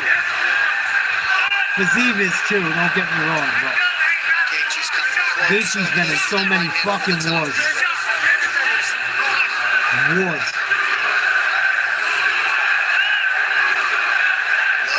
Very close. Ooh, another right. Fiziev as well in that exchange. Good right hand by Gaethje. Both of them landed good there. Oh, another one, Gaethje. Right to the body and upstairs as well. Gaethje having a good minute to close the gap. Oh, big left, Gaethje. Left hand connection now for Gaethje. Touched him again. Telling him, come on in. Good uppercut there by Fiziev. Yeah, it was. Because he started to pick up on the fact that Oh, nice knee, Fiziev. he hits his head every time he enters. He tries to give him his shoulder. Gaethje's got to be very careful there. Oh, he got him. Gaethje blasting him. This could be over. Get him, baby. Choke him out. Fiziev in recovery mode with a minute to go, round two. Guillotine. Anaconda. Gaethje dropped him. Whoa. Look what I found. As loud as I can remember, T-Mobile Arena gonna be a Come on, Gaethje. seconds for Fiziev. He could finish him, Mark, right here. He's trying. Minute left in the round. 30 seconds, Marky. Oh, he's beating the shit out of him. Fiziev got out. Oh, he just ate another right. Fiziev's hurt. Come on, Gaethje. 6, 5. Oh, misses with a big kick. 2, 1. Whoa. Tied up, I think. Good fight. Right here you see Gaethje with the left hand and then land a beautiful uppercut up top. He had that collar tie. Let that collar tie drag him right up into that right uppercut. Watch the left hand grab. Grab. Bing. Okay, he's there. Land that beautiful uppercut. I'm surprised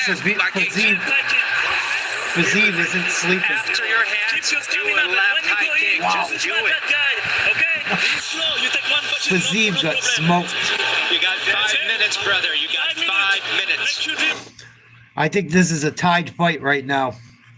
Going into the third round, final round.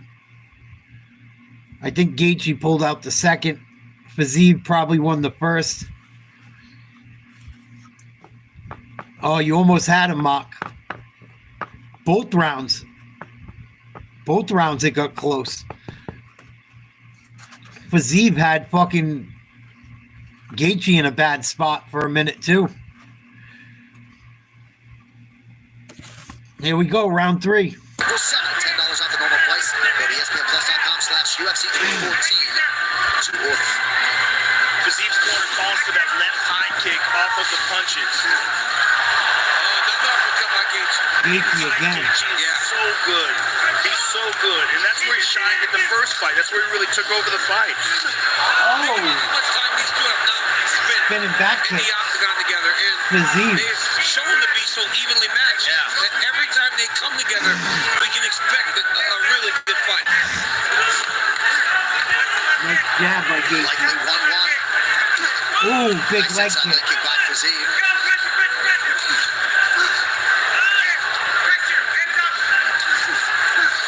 Nice sequence for Gaethje. Another uppercut by Gaethje. Gaethje has found that uppercut. Fazeev needs to figure that out.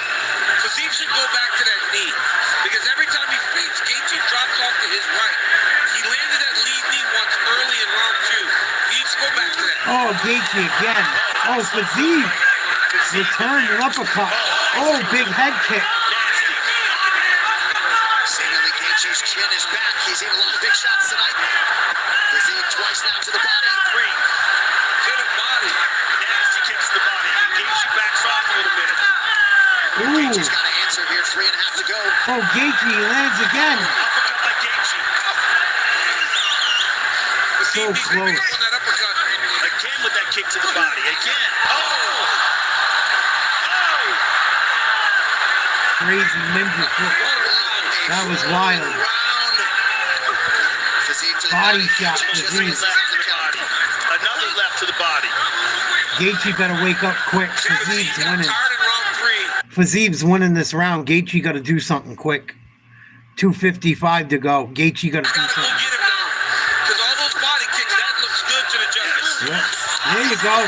Might have hurt him. Come on, Gaethje. Fazeev has some nasty knees in tight. They're so precise. Gaethje's got to get under pressure like he was earlier. Just for trouble with his That's a nice right hand by Gaethje. Caught Fazeev. Back it up. 2.5 to go. That right hand's Oh, Gaethje again. Good dirty boxing. Gaethje got to get out of the clinch.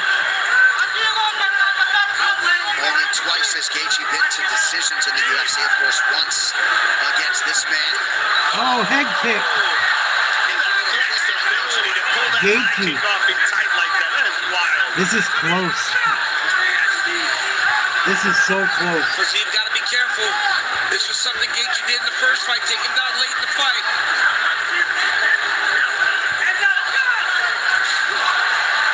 Gaethje, 3 uppercuts.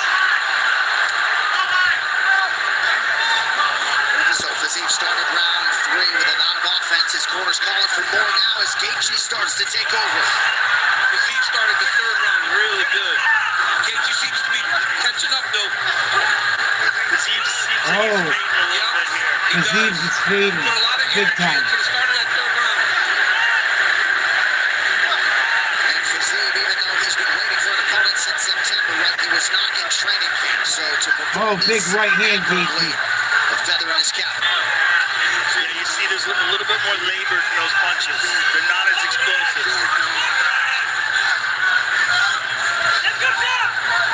Oh, Gaethje bringing it on. Takedown.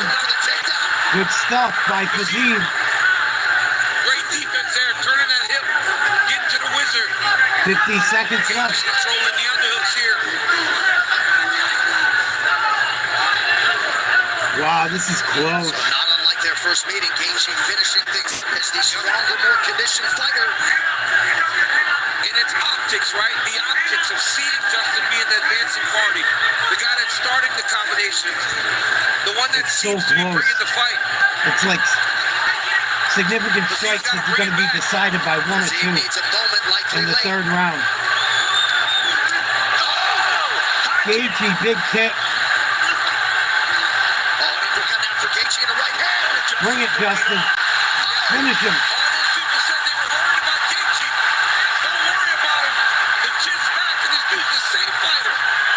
Nice knee from Fazeev late.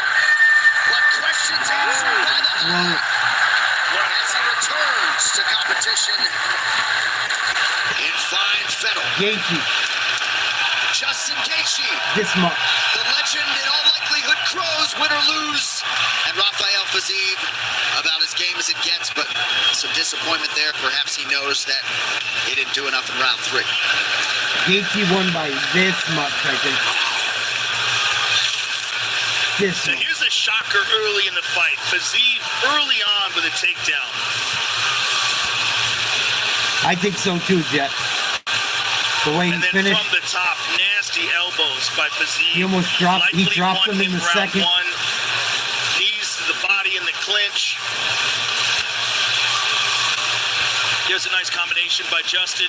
And here's this beautiful uppercut off the collar tie. Grabs the back of the head. Boom! And when Justin hit him, I mean, he fucking smoked him a lot. Fazeev's got a chin. When he dropped him in the second round, I thought it was over. He hit him with a fucking head kick in the third. Late.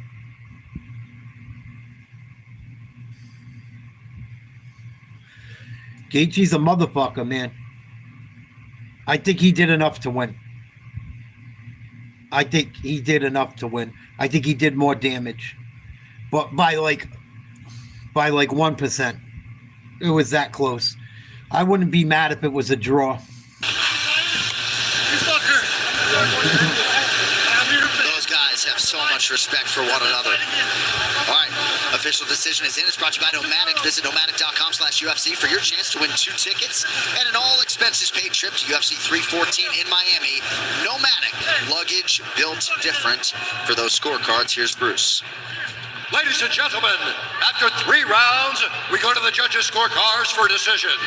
All 3 judges score this contest 29-28 for the winner by unanimous decision, Justin the Wow. Unanimous.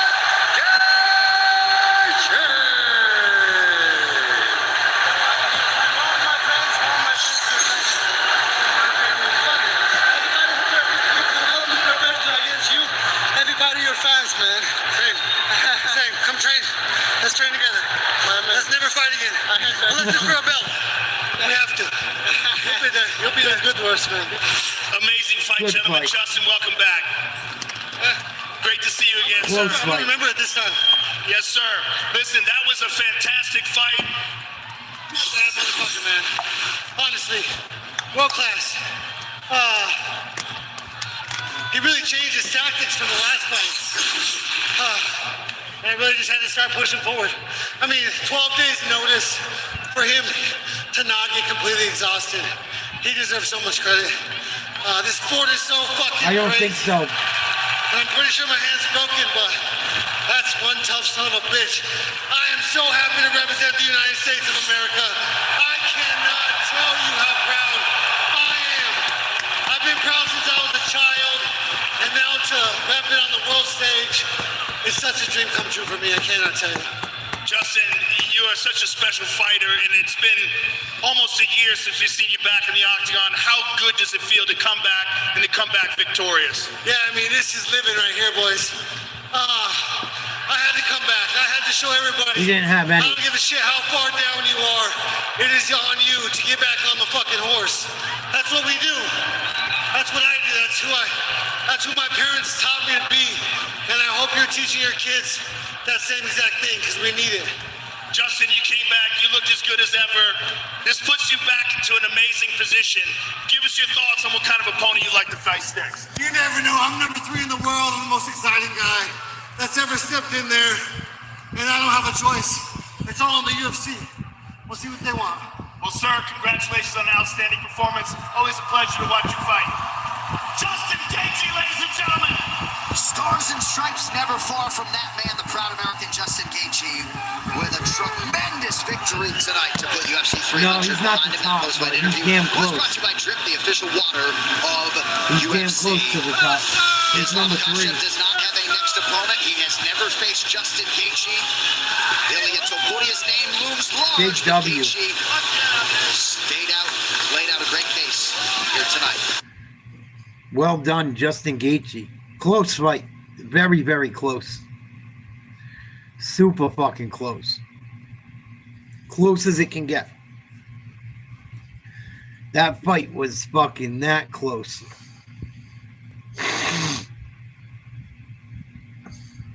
Here we go. Pereira. Ankalaev next. Paddy Pimblett. Stroking fucking Odell Beckham off. He must be his new Justin Bieber. Oh, almost Mark. Second round, I thought he fucking had him. Pereira, Ankalaev. Let's take a look at our poll. Please like, share, subscribe if you're new. We cover all different types of sports, news, politics. Depends on the day what we talk about. Thank you to all my regular people. I don't say it nearly enough. I love you guys, the people that I hang with on their own streams, the people that come and hang out, even if it's just to say hello every now and again. I appreciate you guys. The last 6 months haven't been easy for me. Last 7 months. And I'd like to think I've made a lot of friends here on this channel. And I'm glad people come together and hang out and support each other as much as they can. And I just wanted to thank you guys. I don't say it enough. Nearly enough. Thank you for hanging out. I'd just be sitting at home watching this shit alone anyway. So I appreciate the company as well. So thank you guys. I really mean it. We're going to have a March Madness. We're going to have a March Madness giveaway. I'm going to give my first 50 subscribers that email me their complete bracket for the men's March Madness tournament an entry to win a box of basketball cards unopened, worth around $200. All you got to do is email your completed bracket to NatesLiveTalk@yahoo.com and be a subscriber. And if you're one of the first 50 people, you will have a chance to win that box of cards for free. I will mail it to you. It doesn't cost nothing to enter. All you got to do is send your complete bracket with the playing games to NatesLiveTalk@yahoo.com before the tournament starts. Next Sunday, I believe, is when we will find out who's going to the tournament and who isn't. But keep an eye out. I'll have details for it soon. I will keep talking about it, posting about it. But it's a free entry. All you got to do is subscribe and send me your bracket filled out completely with your username on Facebook. I mean on YouTube. Excuse me. All you got to do is email me that bracket at NatesLiveTalk@yahoo.com. Completely filled out. First 50 subscribers, a shot at getting some really nice sports memorabilia. Who do I got winning what? I hope Pereira wins this last fight. If I had to fucking pick one, I hope Pereira wins, but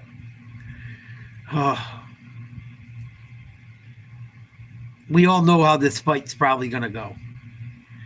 If he wins on the feet. If he loses, it's because Ankalaev takes him down. March Madness, it's tough. I haven't picked it yet. I got to look at the matchups. I got to look at the bracket when it comes out, but I like Duke. I got to see a little bit more from Duke, but I like Duke. I liked Missouri, but I'm starting to... Missouri's been playing like shit down the stretch. Michigan State could be a scary team. Michigan, as much as I can't stand that team, Michigan they have this year, they could cause problems. I haven't watched St. John's a lot, but they've been on a roll. Yeah, that's what I was thinking too, 1M. If Jan Blachowicz fucks his legs up, what's Poatan going to do to him? No doubt, Silk. I agree. I give this about an 8.5 for a card so far. And we were supposed to have 2 more fights we didn't even get to see. A lot of good fights. Couple close ones. Some dynamic knockouts. Oh, yeah. They both could knock each other out as well. Everyone thinks like Pereira's the only one that can knock someone out. I agree, 1M. But I agree with what you said. And I know you know what you're talking about because Jan Blachowicz destroyed fucking Ankalaev's legs. So you would think Poatan will do the same thing. But we'll see. Ankalaev's in the middle of Ramadan right now, too.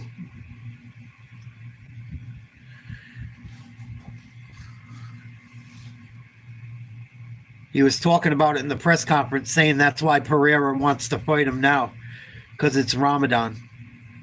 And then he said it won't matter. He's going to win anyway. We'll see.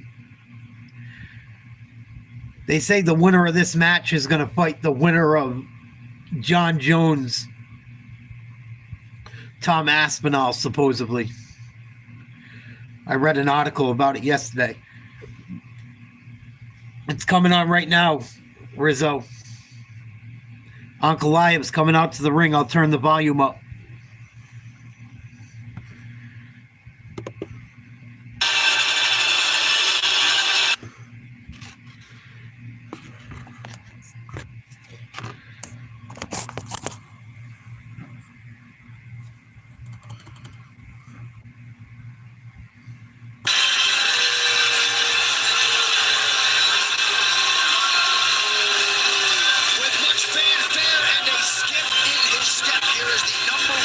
I hope so, Maki. Joe DC, I give you a lot of credit for being ahead of the curve on Alex Pereira, but you've been talking about this man for years. Came close to realizing the ultimate prize back in 2022. He has bided his time. He's got his date with Destiny and Poatan here tonight. I mean, he's so complete. Master of sport, combat sambo, outstanding striking, incredible octagon IQ. He has a full set of skills. He can take the fight anywhere he wants, but he believes that he can stand and knock Pereira out on the feet, which would be an extraordinary accomplishment. But he is without a doubt the #1 contender and the most compelling challenger for this light heavyweight title. Tonight's Fighter Prep Point is sponsored by Total Wireless, the official wireless provider of UFC. Get unlimited data that won't slow you down. You know, talking to Magomed Ankalaev earlier in the week, he said that Jan Blachowicz showed that he has weak spots. He cannot check kicks. He said they worked so hard to try to prepare himself to not be attacked in that way again. That will help him against Alex Pereira. He said there is a very clear way to beat Alex Pereira. And it's the wrestling. He has zero wrestling. Here's the problem. What happens if it doesn't work? If you're Magomed Ankalaev, and you've told yourself time and time again that there is a clear path. One guy in this division has a chance if it doesn't work. It's him. Because by trade, he is a striker, and a high-level striker at that.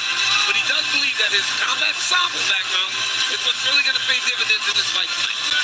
Well, and if you really are of the belief that Alex Pereira has next to no wrestling, you would be foolish to not pursue that path of less resistance. But Poatan has a Brazilian Jiu-Jitsu black belt. He has been working in silence, and he is ready to answer those questions. Here we go.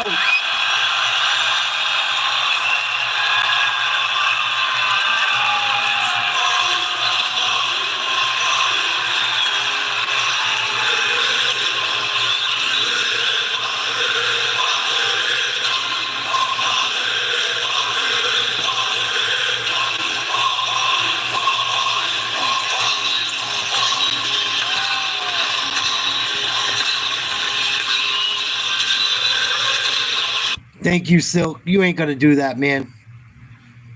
Like I said, thank you guys.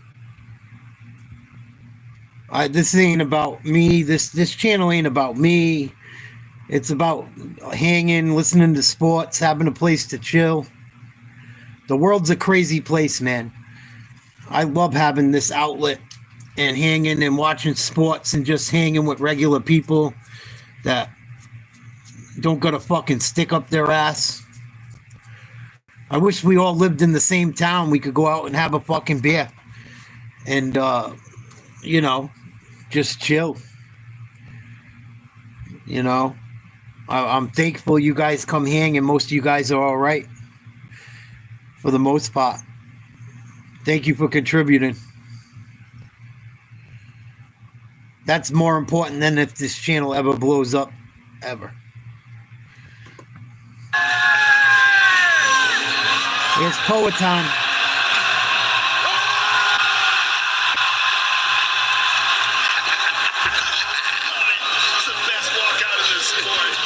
Well, you want to talk about a fighter who has struck.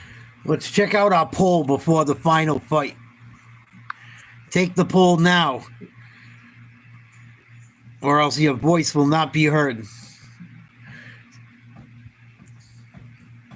Couple last seconds for votes. Speak now or forever hold your peace. We got 64 votes. 72% took Alex Pereira. 28% took Magomed Ankalaev. I got Pereira. I want Pereira to win. I'm not big on Ankalaev. I thought Jan Blachowicz beat him. I thought he acted like a douchebag after it. And I hope Poatan puts him to sleep. Who do you guys want to win? Let me know in the chat. Put a P for Pereira or an A for Ankalaev. I want Pereira. Pereira is in his, you speak of him in historical terms, and he barely got here. But when you have a special talent, not who you think will win, who you want to win. I want Pereira to win. I'm pretty sure he can pull it off. that you can take a kickboxing approach to mixed martial arts. If he has acted, he is somehow doing it. And because he's doing that, he's become an international superstar. The reaction he got, John, when we were in Sydney recently, it's not crazy. There were 10,000 people outside of the hotel waiting for this dude. Doesn't matter where he goes, language barrier doesn't matter. Everybody speaks Chama. That's right. Right on. These insights brought to you by UFC Insights Engine, built with IBM Watson X. Pereira's opponents had a combined UFC record of 74-20-1 before they faced him. 78% winning percentage, highest among active light heavyweights with at least 5 fights. We should get a prop on how long he stares at his opponents every time he goes into the octagon. This guy doesn't even blink. It's the craziest thing. Ankalaev not necessarily as willing to play the game as Yuri Prohaska.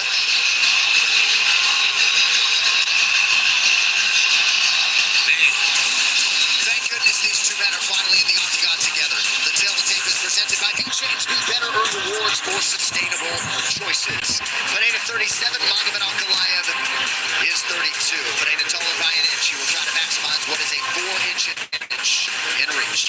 Right now for your main event introductions, the only Bruce Buffer. Here we go. Ladies and gentlemen, this is the main event of the evening. Sanctioned by the Nevada State Athletic Commission, Chairman Dallas Hogg, Executive Director Jeff Mullen. Our three judges scoring this contest at Octagon sidearm: Mike Bell, Derek Clearly, and Rob McCarthy. And when the action begins, our referee in charge of the Octagon, Mark Goddard. This championship bout is brought to you by Novocaine. Pain never looked so good.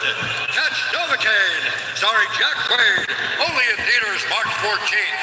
And by True Classic, now open in the heart of Las Vegas at the iconic Fashion Show Mall. Let's go. Visit now to step up your style game with the perfect fit.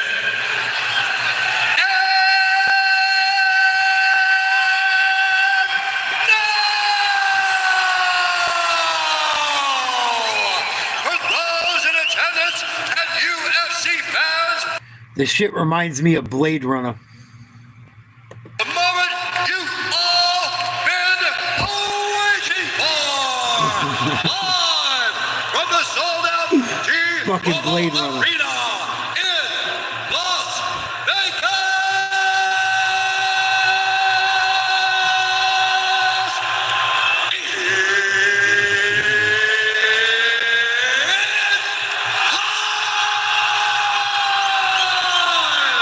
Go, baby. 5 rounds for the undisputed UFC Light Heavyweight Championship of the world. Introducing first, fighting out of the blue corner, a mixed martial artist holding a professional record. 20 wins, 1 loss, 1 draw, 1 no contest.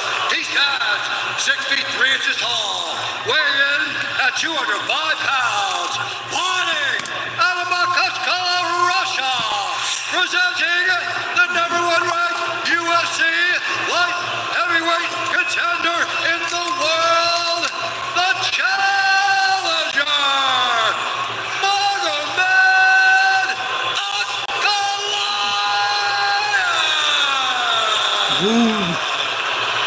Fuck you. And now, introducing his opponent, fighting out of the red corner, a kickboxer, holding a professional record, 12 wins, 2 losses. He stands 6 feet 4 inches tall, weighing in at 205 pounds, fighting out of Danbury, Connecticut, by way of Sao Paulo, Brazil, presenting the reigning, defending, undisputed UFC light heavyweight champion of the world, the one, the only, Alex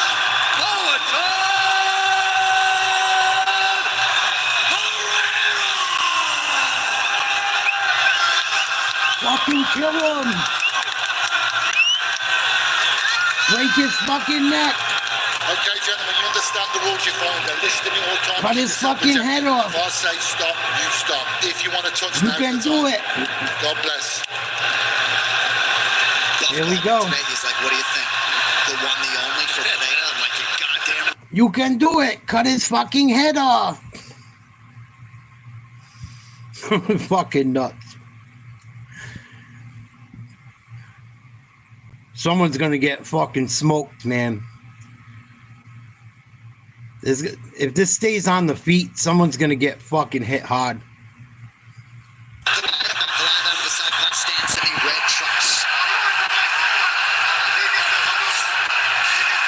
What may save Ankalaev from the kicks is he is a southpaw.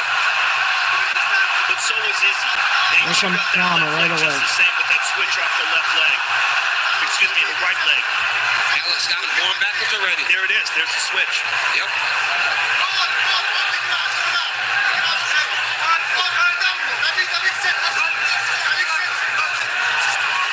Ankalaev trying to find a window to get inside with that right hand.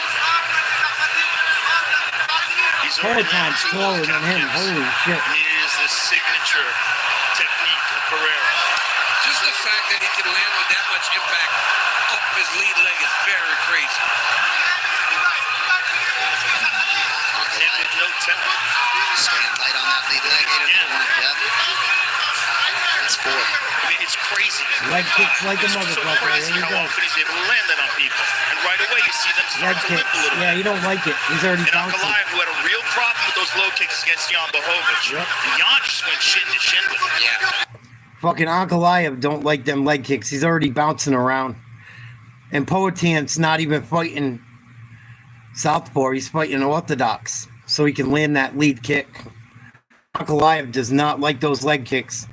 Blachowicz exposed him. Pereira should be able to do the same thing. Because I'm like, well, what is it he's showing them? Where they just cannot let the takedowns go. I think when you're in front of that guy, there's the reality that it just takes one shot and you're out cold. And it makes you a little more cautious. I wanted to ask Khalil Roundtree this, but I never got a chance to. It's like he is showing these guys something. Even though he's standing very tall, it would seem as though you can get through this very easily. But even Ankalaev now, he knows he's supposed to shoot, but he can't. Ankalaev just landed a good low kick of his own there.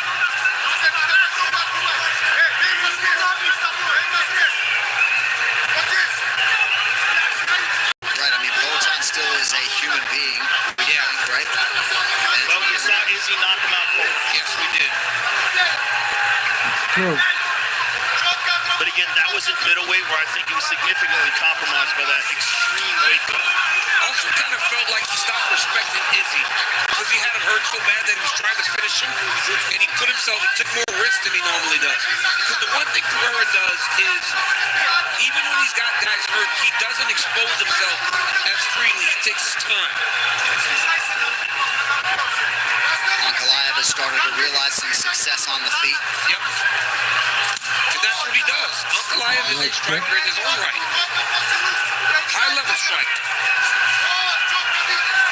Ankalaev figures to have the speed advantage on the feet. Under 2 minutes here, round 1.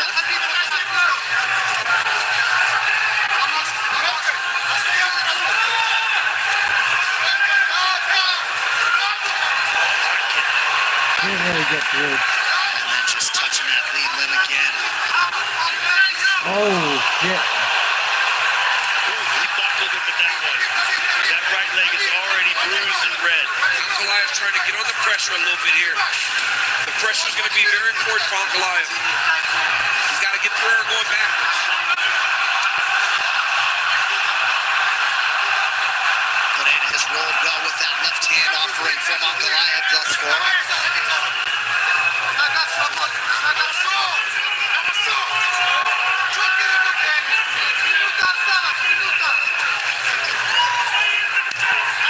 Nice inside low kick by Ankalaev. Nice kick.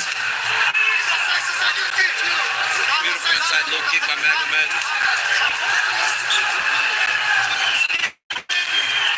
Pereira attacks the body, that goes low.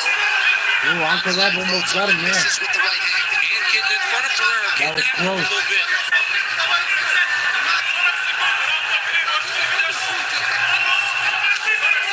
Good front kick by Ankalaev. Good body kick from Ankalaev a moment ago. And look at that, Pereira clearly investing low early. You heard him again with it. Oh, the shot. There it is. Good defense by Good Pereira. job by Pereira. Let's see if He's Ankalaev slow. works it. He's hard to take down. Pereira was able to pull backwards, lift that lock up from under his butt. Ankalaev got into his hips very, very well. But look at the redness on the leg of Ankalaev already. Yeah, that right calf is already busted. Busted up. Good round by Pereira.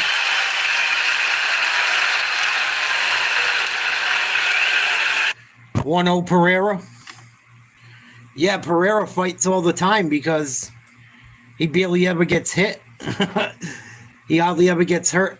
Most of his fights, he's like, doesn't get, he doesn't take too much damage, so he can come back quick. I got it 1-0 Pereira. He's fucking huge, man. He's so tall. I don't even know how you get close enough to hit him. He's got to be 2 inches taller than Ankalaev. It's not even fucking close. Pereira's already got his leg all fucked up. I got it 1-0 the other way, 1M. Pereira landed a lot more strikes. Even though they were leg kicks, he landed like almost 20. I think Ankalaev only had 10 significant strikes. Peloton so coachable, asking Glover if the wrestling defense was good, and it was. Ankalaev more on the gas here. He Much needs more to be. pressure. Yep, got to be forward. Because that pressure is not only going to allow him to land punches and kicks, it's going to allow for him to get a takedown. Ankalaev almost switched stances there. And that shows the pain of that right leg. He's switching now. Well, he does not want to take more of those calf kicks. I think it's very smart. Ankalaev starts southpaw. You kind of hide your lead leg early, and then when you switch, you got less time to take those calf kicks late in the fight. Nice job by Ankalaev there to slide out of a potential attempt. Perhaps he's thinking wrestling after a pretty good entry in round 1.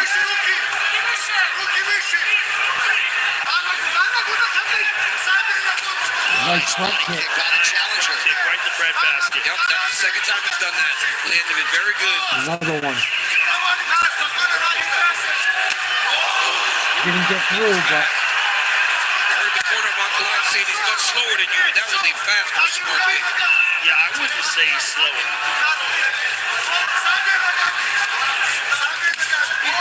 Nice kick by Ankalaev. Very nice. Another one, yep. And Pereira's got some redness behind his leg too when he was going back to the corner. Yes. We focus so much on the damage of the opponents of Pereira at most points, we don't really look back at him. And he has a lot of redness on the back of his thigh. Yeah, Ankalaev is definitely damaging his legs. Pereira looks like he's looking for a big one. He does. Alex needs to be going forward. There it is. When he starts to find success, when he's going forward, he starts putting that jab on you. Ankalaev's corner is calling for a takedown, I'm told. He lands the right hand instead.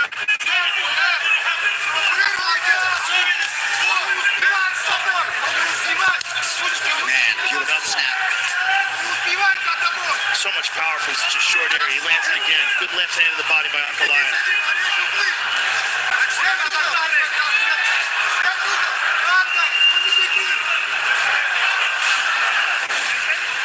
Ankalaev constantly pressuring.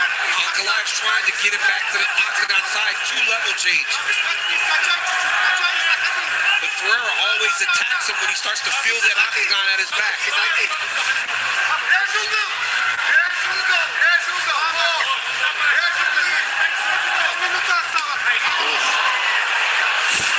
Pereira took two.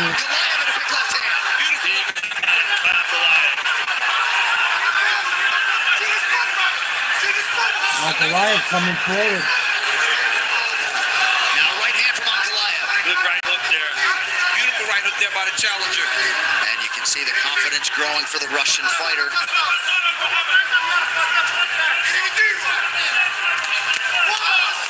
Another counter right hand by Ankalaev. Good left hand by Ankalaev. Peloton's left hook has landed a couple times as well. Ankalaev again. Some short, sharp punches in tight. Very good with his strikes in tight. And countering Pereira. Oh, nice job by Peloton. Nice job. Dean Thomas, talk to us. Yeah, the problem that Ankalaev is having getting inside is getting past the lead hand of Pereira. He's doing it now. He's got to get past that lead hand. Look at the lead hand that Pereira has. He just leaves it out there, and it's hard to get past it. If Ankalaev can get past it, he can have some success. 1 minute to go, round 2. Pereira's on the gas. Oh, big left hand by Ankalaev. A lot of feints by Pereira as he enters right there. Trying to get a read on Ankalaev. Ankalaev not giving him the feels or what he's expecting. Body shot for Ankalaev answered. Nice left hand. Pereira keying keeps investing in that calf kick. Excellent shake. Good left hand by Ankalaev. Good jab as well. Ankalaev is landing. He is. Pereira's getting his too now. This is what we expected in this fight. Ankalaev is the highest level striker slash grappler he's faced. The most complete fighter. Right. Really good round from the challenger. Massive left right in the round for Ankalaev. Really good round for the challenger. That was a big left hand he landed at the end of the round. He's finding a home for that. Sit down. Pereira lost that round. Let's chill. Let's be smart about this, okay? Don't lower your head right there. Okay? Listen. Let that back in. Okay, listen. What's going on? Look. He's trying. He's too open on it. Like you're too open on it. Listen. You're right in front of it. Listen. Continue to strike those legs, okay? Just listen. It got you because you were standing in front of him, okay? You're kicking him and you're standing. Look, you kick it. Listen, he's giving it. Great round for Ankalaev there. I got it tied up. The 1-1. Shitty round for Pereira. Smart. UFC 313, Pereira versus Ankalaev is brought to you by Total Wireless, the official wireless provider of UFC. Get unlimited data that won't slow you down. So a round with no shortage of adversity for the vaunted champion Alex Pereira. Round 3 now. He got really stunned at the end of that round. That was much cleaner than I saw initially. He was hurt bad. His corner told him he's standing in front of him too much.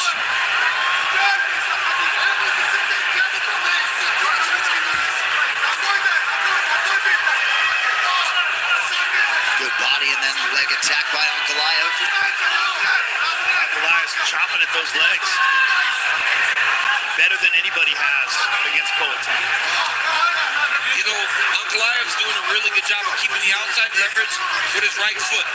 That's why he's able to get to Pereira with his left hand. Yeah. Because every time he steps outside, he lines the legs up and then he throws that left hand. It only takes one from either of these guys. Nice front kick to the body. Yeah, pointed those toes right to the midsection. And there's that foot position again. Keeps floating off to his right. Ankalaev looks good. Nice kick to the body by the champ. With Pereira. Pereira gotta let it go. He's not really letting his hands go. One thing Ankalaev's done successfully is he's made Pereira retreat more than we've seen him have to do against anyone in the octagon. And I believe that's why he's finding so much success. I've never seen Pereira go backwards like this. From the champ. No, and good front kicks to the body. These are excellent. He's making Pereira hesitate. Yep. Like right there. Yeah.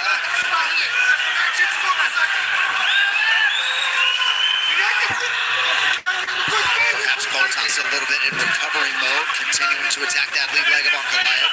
Well, the coaches are asking for that. They want him still on those legs.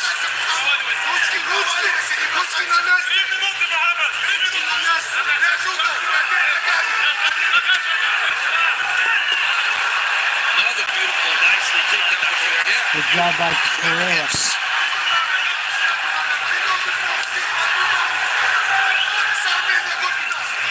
And then the question becomes, when does Ankalaev say this is too hard, right? Because that's not his bread and butter, it's not his wrestling. So every time this gets defended, it really does chip away at the confidence of Ankalaev to wrestle. Switch to emphasis.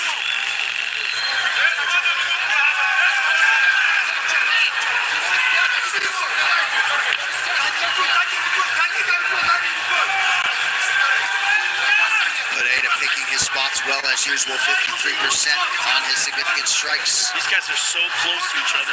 Just touching. It's such a dangerous game. It is, man.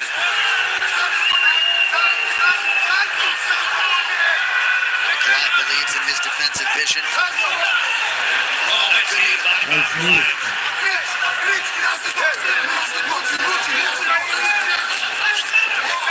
Good turn by Pereira to get out of harm's way. Ooh, nice exchange. Pereira tripped him, almost knocked him out. Missed a big shot. Yeah, he's really got Pereira on his heels. He's just throwing up. Here comes Pereira. Nice combo by the Finally. Pereira starting to throw that left hook quite a bit here.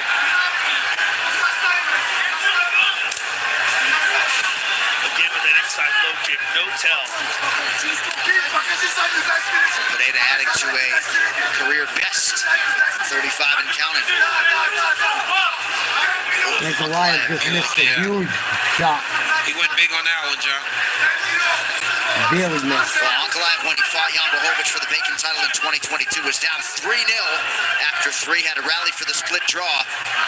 Much better start, all things considered, tonight.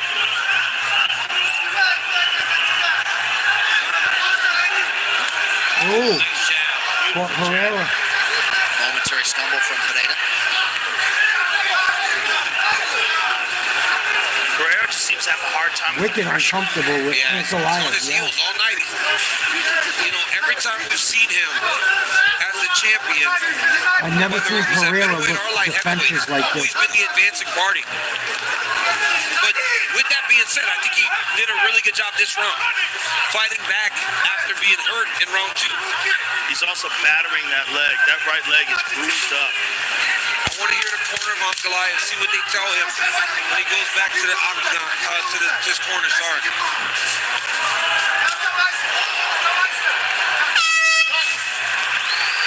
2-1 Ankalaev.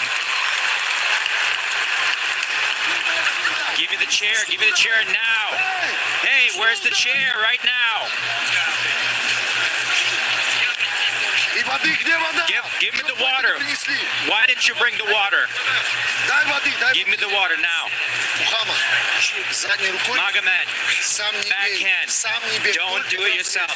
Only when he starts, you counter. When he starts, you counter. Hey, you understand? Kick him all the time. 2 rounds. You got so much energy. You have plenty of energy. Backhand, don't do it. Switch your stance. 1, 2, 3. Listen, keep kicking inside. Keep listen, set it up. So right here. Whenever he touches you and puts you against the fence, you just listen. That you get a feint like a hero, right? You got it.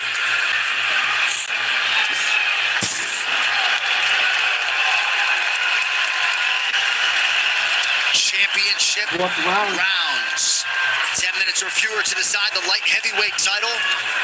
Ankalaev not really breathing hard through 15. That is encouraging. Especially considering he's Ankalaev dropped 2-1, in my opinion. Early shot from Ankalaev. Nice knees to the body by Ankalaev. Into the thigh.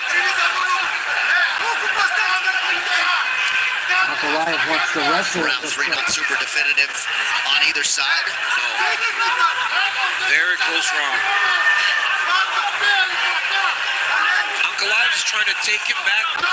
It would serve him well to use his right leg to wrap around the legs of Pereira and then try to twist him. Not much resistance as Pereira gets that key underhook.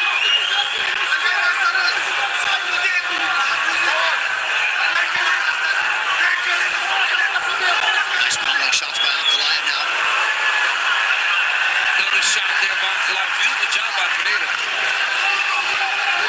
Good takedown defense. It's a good aesthetic though for Ankalaev early round 4. And even if Pereira's defending these takedowns, you're making him work in areas that aren't as normal to him. Striking, he can strike with you for an hour if he needed to. But all this wrestling grappling is a little bit unfamiliar.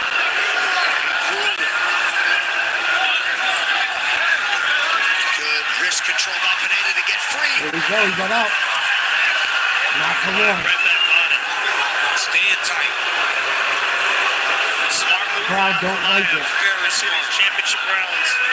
Very smart by Magomed. Working tight. trying to blow up the arms of Pereira. So even when he gets back to space, he's not as fluid with his shots, not as fresh.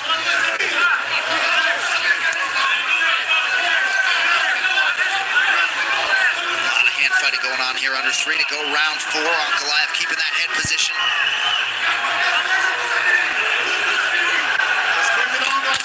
And maybe for Ankalaev, more importantly, he's controlling this round. Yes, he is. And this is a key round in a very close fight. 6 takedown attempts for Ankalaev. He has yet to floor Poatan. Poatan is showing really good takedown defense. Come on, break him up. But I like this grindy type of fight. I don't think people understand how difficult this type of fight is. And how much it takes out of you. It's exhausting. He's not trying for a takedown. Mark Goddard doing a nice job monitoring the action.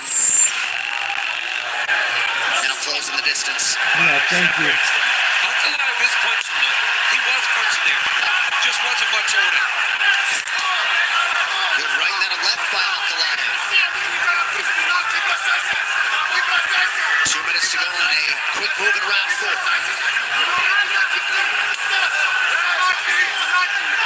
Inside leg kick for Poatan. A lot of control for Ankalaev. He didn't land much big and all that clinching. That was a good left hand to the body by Ankalaev. Yes, it was. Poatan was good. Ankalaev with a nice right hand over the top. Pereira looks like he's fading a bit. Yep. Yeah. It's all that wrestling grappling. If I'm Ankalaev, I'm shooting again. There it is. Yeah, and that was the labored left hand, right? Because the arms are blown up.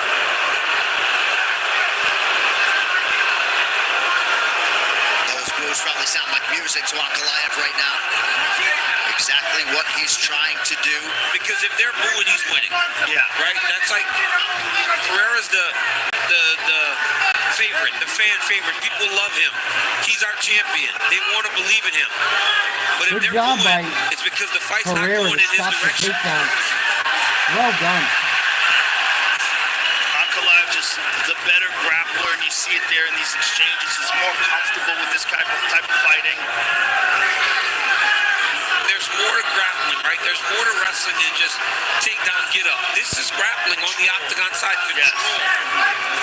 Pummeling. Another nice knee to the body. Another one. Pereira got to get off the cage. Lands for Ankalaev as well. He's got a 2-on-1 there. Poatan just can't get free. No, he's pushing that 2-on-1 armbar up into him. Poatan needs to circle to the underhook side. He's not going to People let him. felt like we wouldn't see this approach from Ankalaev until later in the fight. It worked in round 4. I mean, that's outside of round 1. That's probably the most clear round we've had. Yes. Well, round 2 is the next. Ankalaev is up at least 3-1 minimum. He might even have the first round. It was close. I think Poatan outstruck him, but it was close. Probably 3-1, maybe 4-0. Ankalaev. I've never seen Poatan look like this ever. He's like afraid to go forward. He lost some explosion in there. You see, doesn't it? Like you see what he's really slow when you're coming off of that. Like that type of like, give it that feint and let's just go for it. It's just like it's what you do it with me. Like you just go back and forth and side to side. Do not let this game happen again. Same way. Listen. This cannot affect you. Like this is time to go search within and let's go, boy. Here we go. Round 5. 5th and final round to decide the UFC light heavyweight title. Go over to Cheryl looking for his guy to dig deep and find something within, perhaps Pereira another got highlight big. for the real late. Ankalaev is definitely up. Ankalaev could be 2-2. A 3-1 Pereira scorecard at this point seems unlikely. I think 2-2. Honestly. I know Pereira did a good job in round 1. He did a pretty good job in round 3. DC just said he saw it 2-2. What fucking fight are you watching, DC? Come on. I can't stand fucking Ankalaev, and even I know he's up at least 3-1, maybe 4-0. I think it's 3-1. Ankalaev just landed a huge right. Pretty well, but a big early land in round 5 for Ankalaev. He turned his head at the last moment, took a little bit off of it, but it landed. Alex has got to go forward. He's got to say to hell with backing up. I'm going to pressure this guy and make him fight with his heels. Got to take some chances. He cannot stand in front of him. He just seems a little bit paralyzed by the movement of Ankalaev. He's just so much better when he's pressuring. He can get his jab going, he can get his kicks going. Like this. And this is exhausting for the guy that's backing up.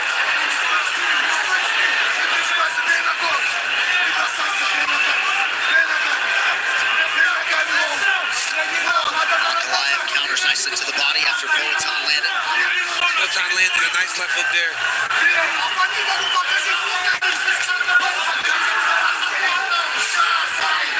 Pereira seemed a bit more discouraged than normal on that stool after round 4. Yeah, he did not seem... It was a grueling 4th round.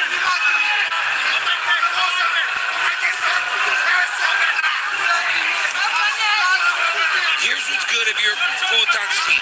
3 He's minutes not to going go. back to the same Come on. strategy that he used around play with shooting that just get close and hold. So now you got chances to kind of explode and try to get something to land that has a lot of impact. But it just seems like he's hesitating too much, more than usual, and it's because of Ankalaev's skill set. Yeah. He's so good on the feet as well as in the clinch. Poatan's going to take a He was chance. rocked pretty good about 15 minutes ago. You never know how that could impact the rest of the body. Nice head kick. That head kick was real. Yeah, that got Ankalaev's attention. Oh, yeah, that woke him up. Come on, Poatan. Crowd senses Take it as left well. hand. Come on. 2.5 minutes to decide it. Hey, I'll tell you one thing, though, man. If you're Ankalaev's team, they're going to be disappointed if he doesn't go back and try to take this guy down. Because right now, Pereira's winning this 5th round.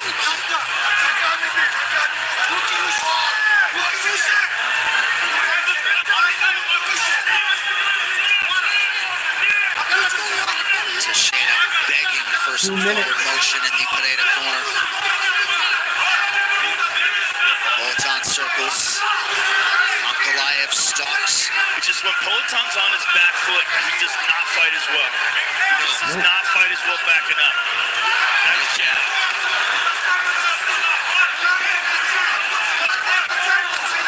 Ankalaev not super urgent here, round 5. That's the problem. Ankalaev is not doing enough in this 5th round. I think he got stunned by that high kick. Yep. Jab.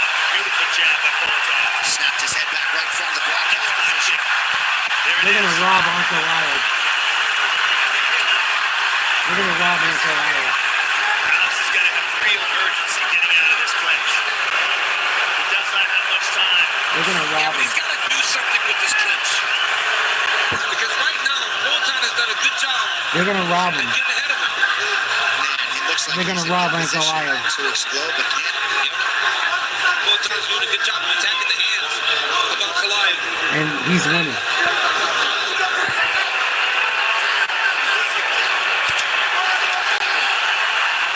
Pereira fighting the hands effectively. The balance of Pereira.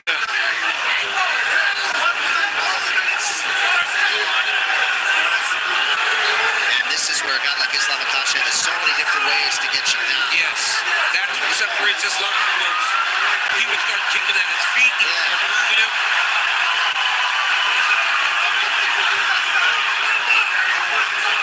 Poatan has stuffed 11 takedowns. I mean, the question's answered, right? Can he wrestle? Can he defend takedowns?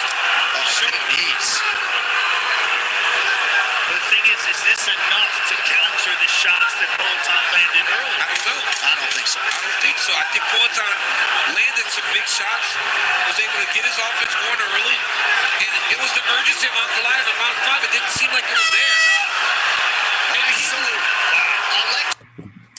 Lame round 5. You heard the guys talking, Rogan and them guys. I don't know what fight they saw. I don't see how Pereira won that fight. I don't.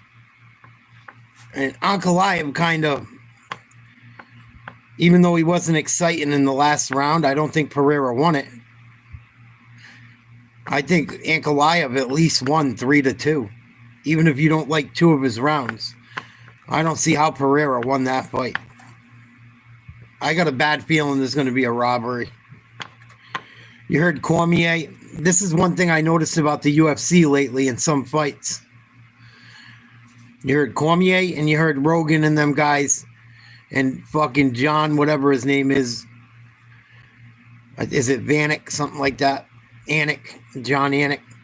They started fucking saying, oh, I think Pereira had a better fucking 5th round and he might have won the 4th. What fucking fight are you talking? What are you watching? I don't want Ankalaev to win, but let's keep it real, man. What the fuck are you watching? I feel like it's going to come down to round 3. Yep. Feels like round 4 was Ankalaev's, round 5 went to Pereira. Yes, it did. And Moatan did land more in round 3 in that sort of recovery round for him. Judges' scorecards have been a little bit wayward tonight with respect. So we shall see if there is a new working order in the light heavyweight division, or if that 3-headed monster, Plinio Cruz, Glover Teixeira, and Alex Pereira are bringing that gold back to Danbury, Connecticut. If Ankalaev gets fucked, I'll be like, wow. But Magomed Ankalaev responded to the early adversity, had a huge land in round 2, and certainly acquitted himself exceedingly well against the champion. All right, the official decision is in. It's brought to you by Nomadic. Visit nomadic.com/UFC for your chance to win 2 tickets and an all-expenses-paid trip to UFC 314 in Miami. Nomadic, luggage built different. Pereira's One all final bruised time up tonight. and shit. Here is Bruce. Ladies and gentlemen, after 5 rounds, we go to the judges' scorecards for decision. The judges score the contest 49-46, 48-47, and 48-47 for the winner by unanimous decision.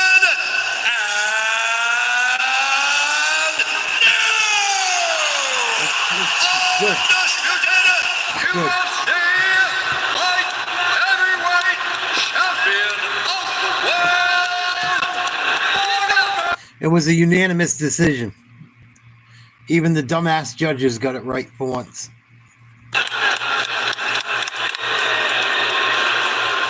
Ladies and gentlemen, I am here with the winner and new UFC light heavyweight champion, Magomed Ankalaev. It's been a long time coming. It took so long for you to get this title shot. How happy are you with this victory? Well, слова мне передать. Я так долго шел, и вот моя мечта на мне. I can't even put it into words. It's been such a long way, and here's my dream. It's on my waist. What, if anything, was surprising about this fight? Ничего не удивило. Я мог лучше подраться, но как-то пошло не так, можно сказать. А так я очень рад, They что got it right, выиграли. though. At least they got it right, guys. I don't think Pereira won that fight. I wanted Pereira to win, but I don't think he won.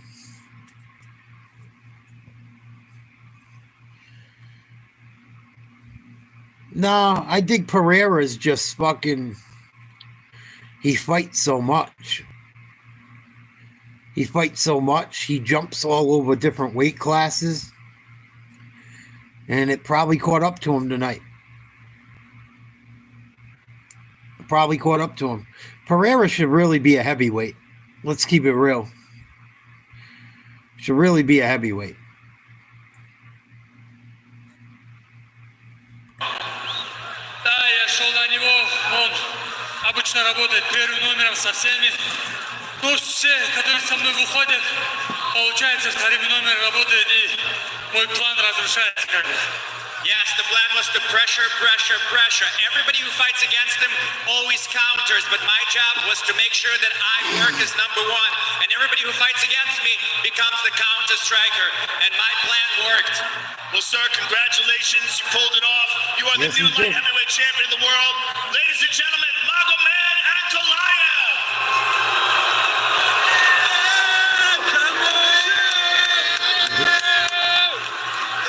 He deserved it. He won.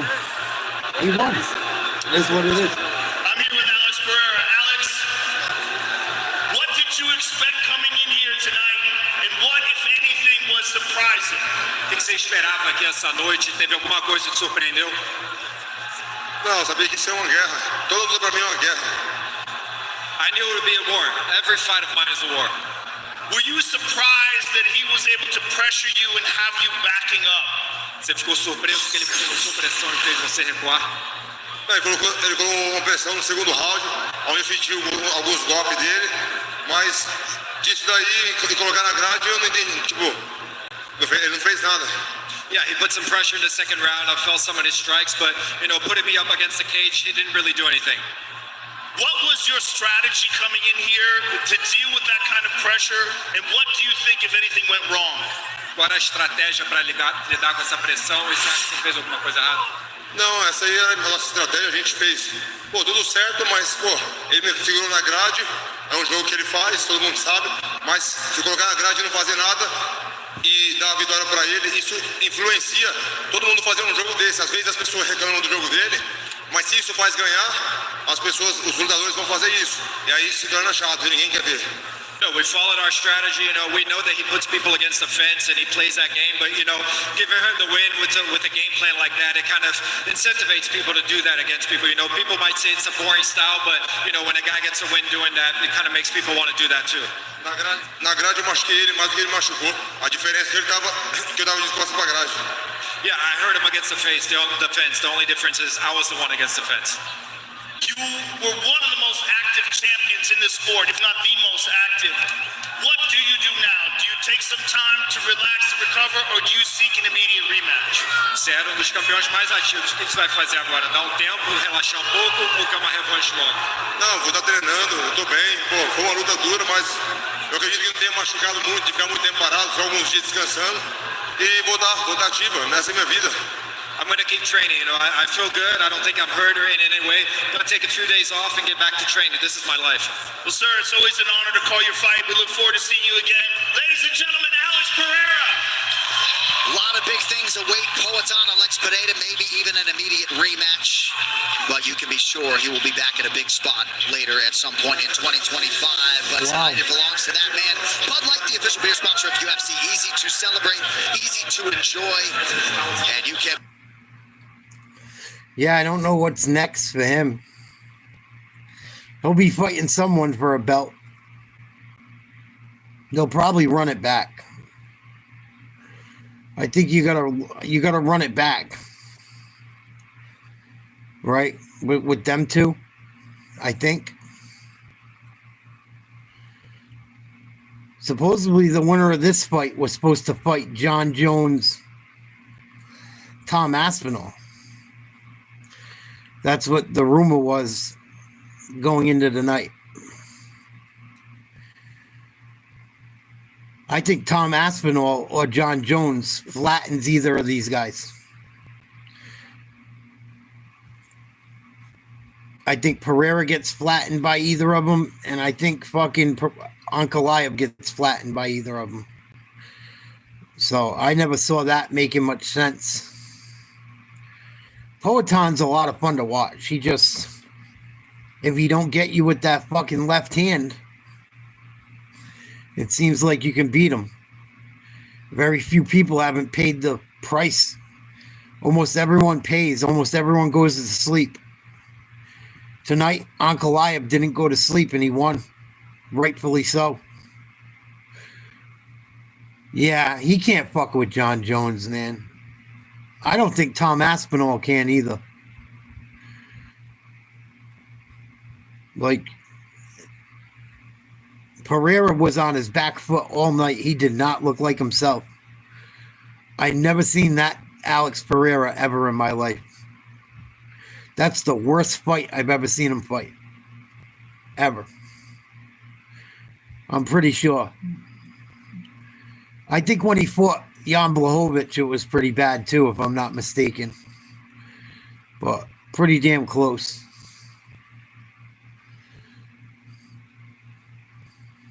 Yeah, I don't know if he was worried about takedowns or if Ankalaev pretty much dropped him. He hurt him at the end of the first round?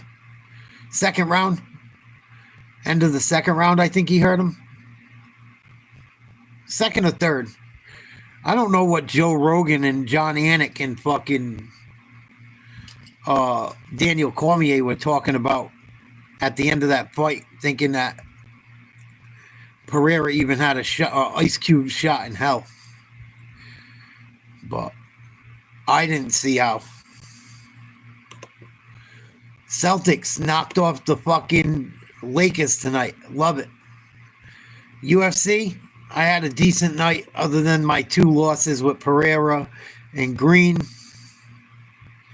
Yeah, I could live without Daniel Cormier. He gets so fucking annoying. I was saying that earlier in the broadcast. I'm pretty sick of him. He's getting to the point where he's unbearable. Oh, we got Vittori versus Dalize next Saturday, March 15th. Then we got Leon Edwards versus Brady, March 23rd. Both of those cards have some good other fights on them. We got Morono versus Urseg. We got Emmett versus Murphy. And then Saturday, April 12th, Volk versus Lopez. I can't wait for that shit. But we got some good UFC fight nights coming up. Fucking Emmett versus Murphy might be a real good fight. Moreno versus Urseg may be good too. It could be a wrestling match, but who knows. But there's some good matches on those undercards of what's coming up soon. Fucking Ankalaev with the big dub. He won. Good for him. Congratulations to Ankalaev. He did win. I want to hear what the UFC has to say real quickly about that last fight, the way they were sounding before it. What up, E-Rock? And we saw Poatan fight in what, up till now is an uncharacteristic position. Yeah. Backing up and avoiding shots. Yeah. Well, this is what makes MMA so exciting, because now Poatan is a former champion, and we'll see what the UFC does about all of that. Before we get out of here, quick acknowledgement to our stage manager, Craig Niner Conley, celebrating 25 years. But we are saying goodbye tonight to our legendary A1 audio mixer, Pete Adams, who retires after UFC 313 tonight. And every time we get ready to do one of these broadcasts, the voice I hear in my ear is Pete Adams asking for a microphone check. We celebrated this man earlier this week, and it's not going to be the same without Pete Adams in our ears. So, Pete, we love you, we celebrate you, and enjoy Italy with your wife. You will be missed by not just the audio guys, every last member of this amazing crew. Thank you, Pete.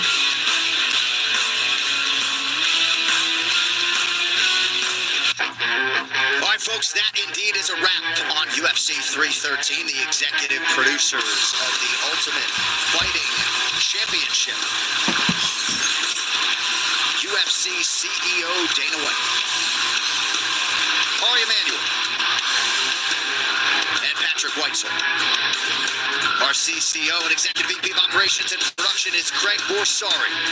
Senior VP of Live Production and Coordinating Producer Zach Candido. Tonight's show has been produced by Michael Lappy LaPlante and directed by the venerable A.G. Anthony G. Ordano. What do you guys give the fights tonight? Overall grade. I give it an 8. Pretty good night of fights. I gives it an 8. I think 8's a fair score. Some great finishes. Some very tight fights. Some crazy knockouts.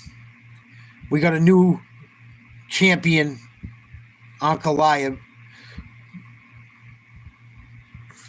It's like almost 2 o'clock where I am, guys. I'm fucking wiped out. I gotta call it a night. We'll be covering something tomorrow. Thank you guys. Thank you so much for hanging out. As always. Love you guys to death. Thank you for the support. Always enjoy hanging with you guys. Till the wheels fall off, right? I'll be on here tomorrow at some point. Say what's up. See what's going on. Maybe we'll watch a game. Celtics, big W over the Lakers. Love it. Thank you again. That's it. I'm done. Kaputs. Kapits. Hasta mañana. Not even mañana. I guess I'll see you guys in what? 10, 12, 15 hours. Sweet dreams, fuckers. Love yous.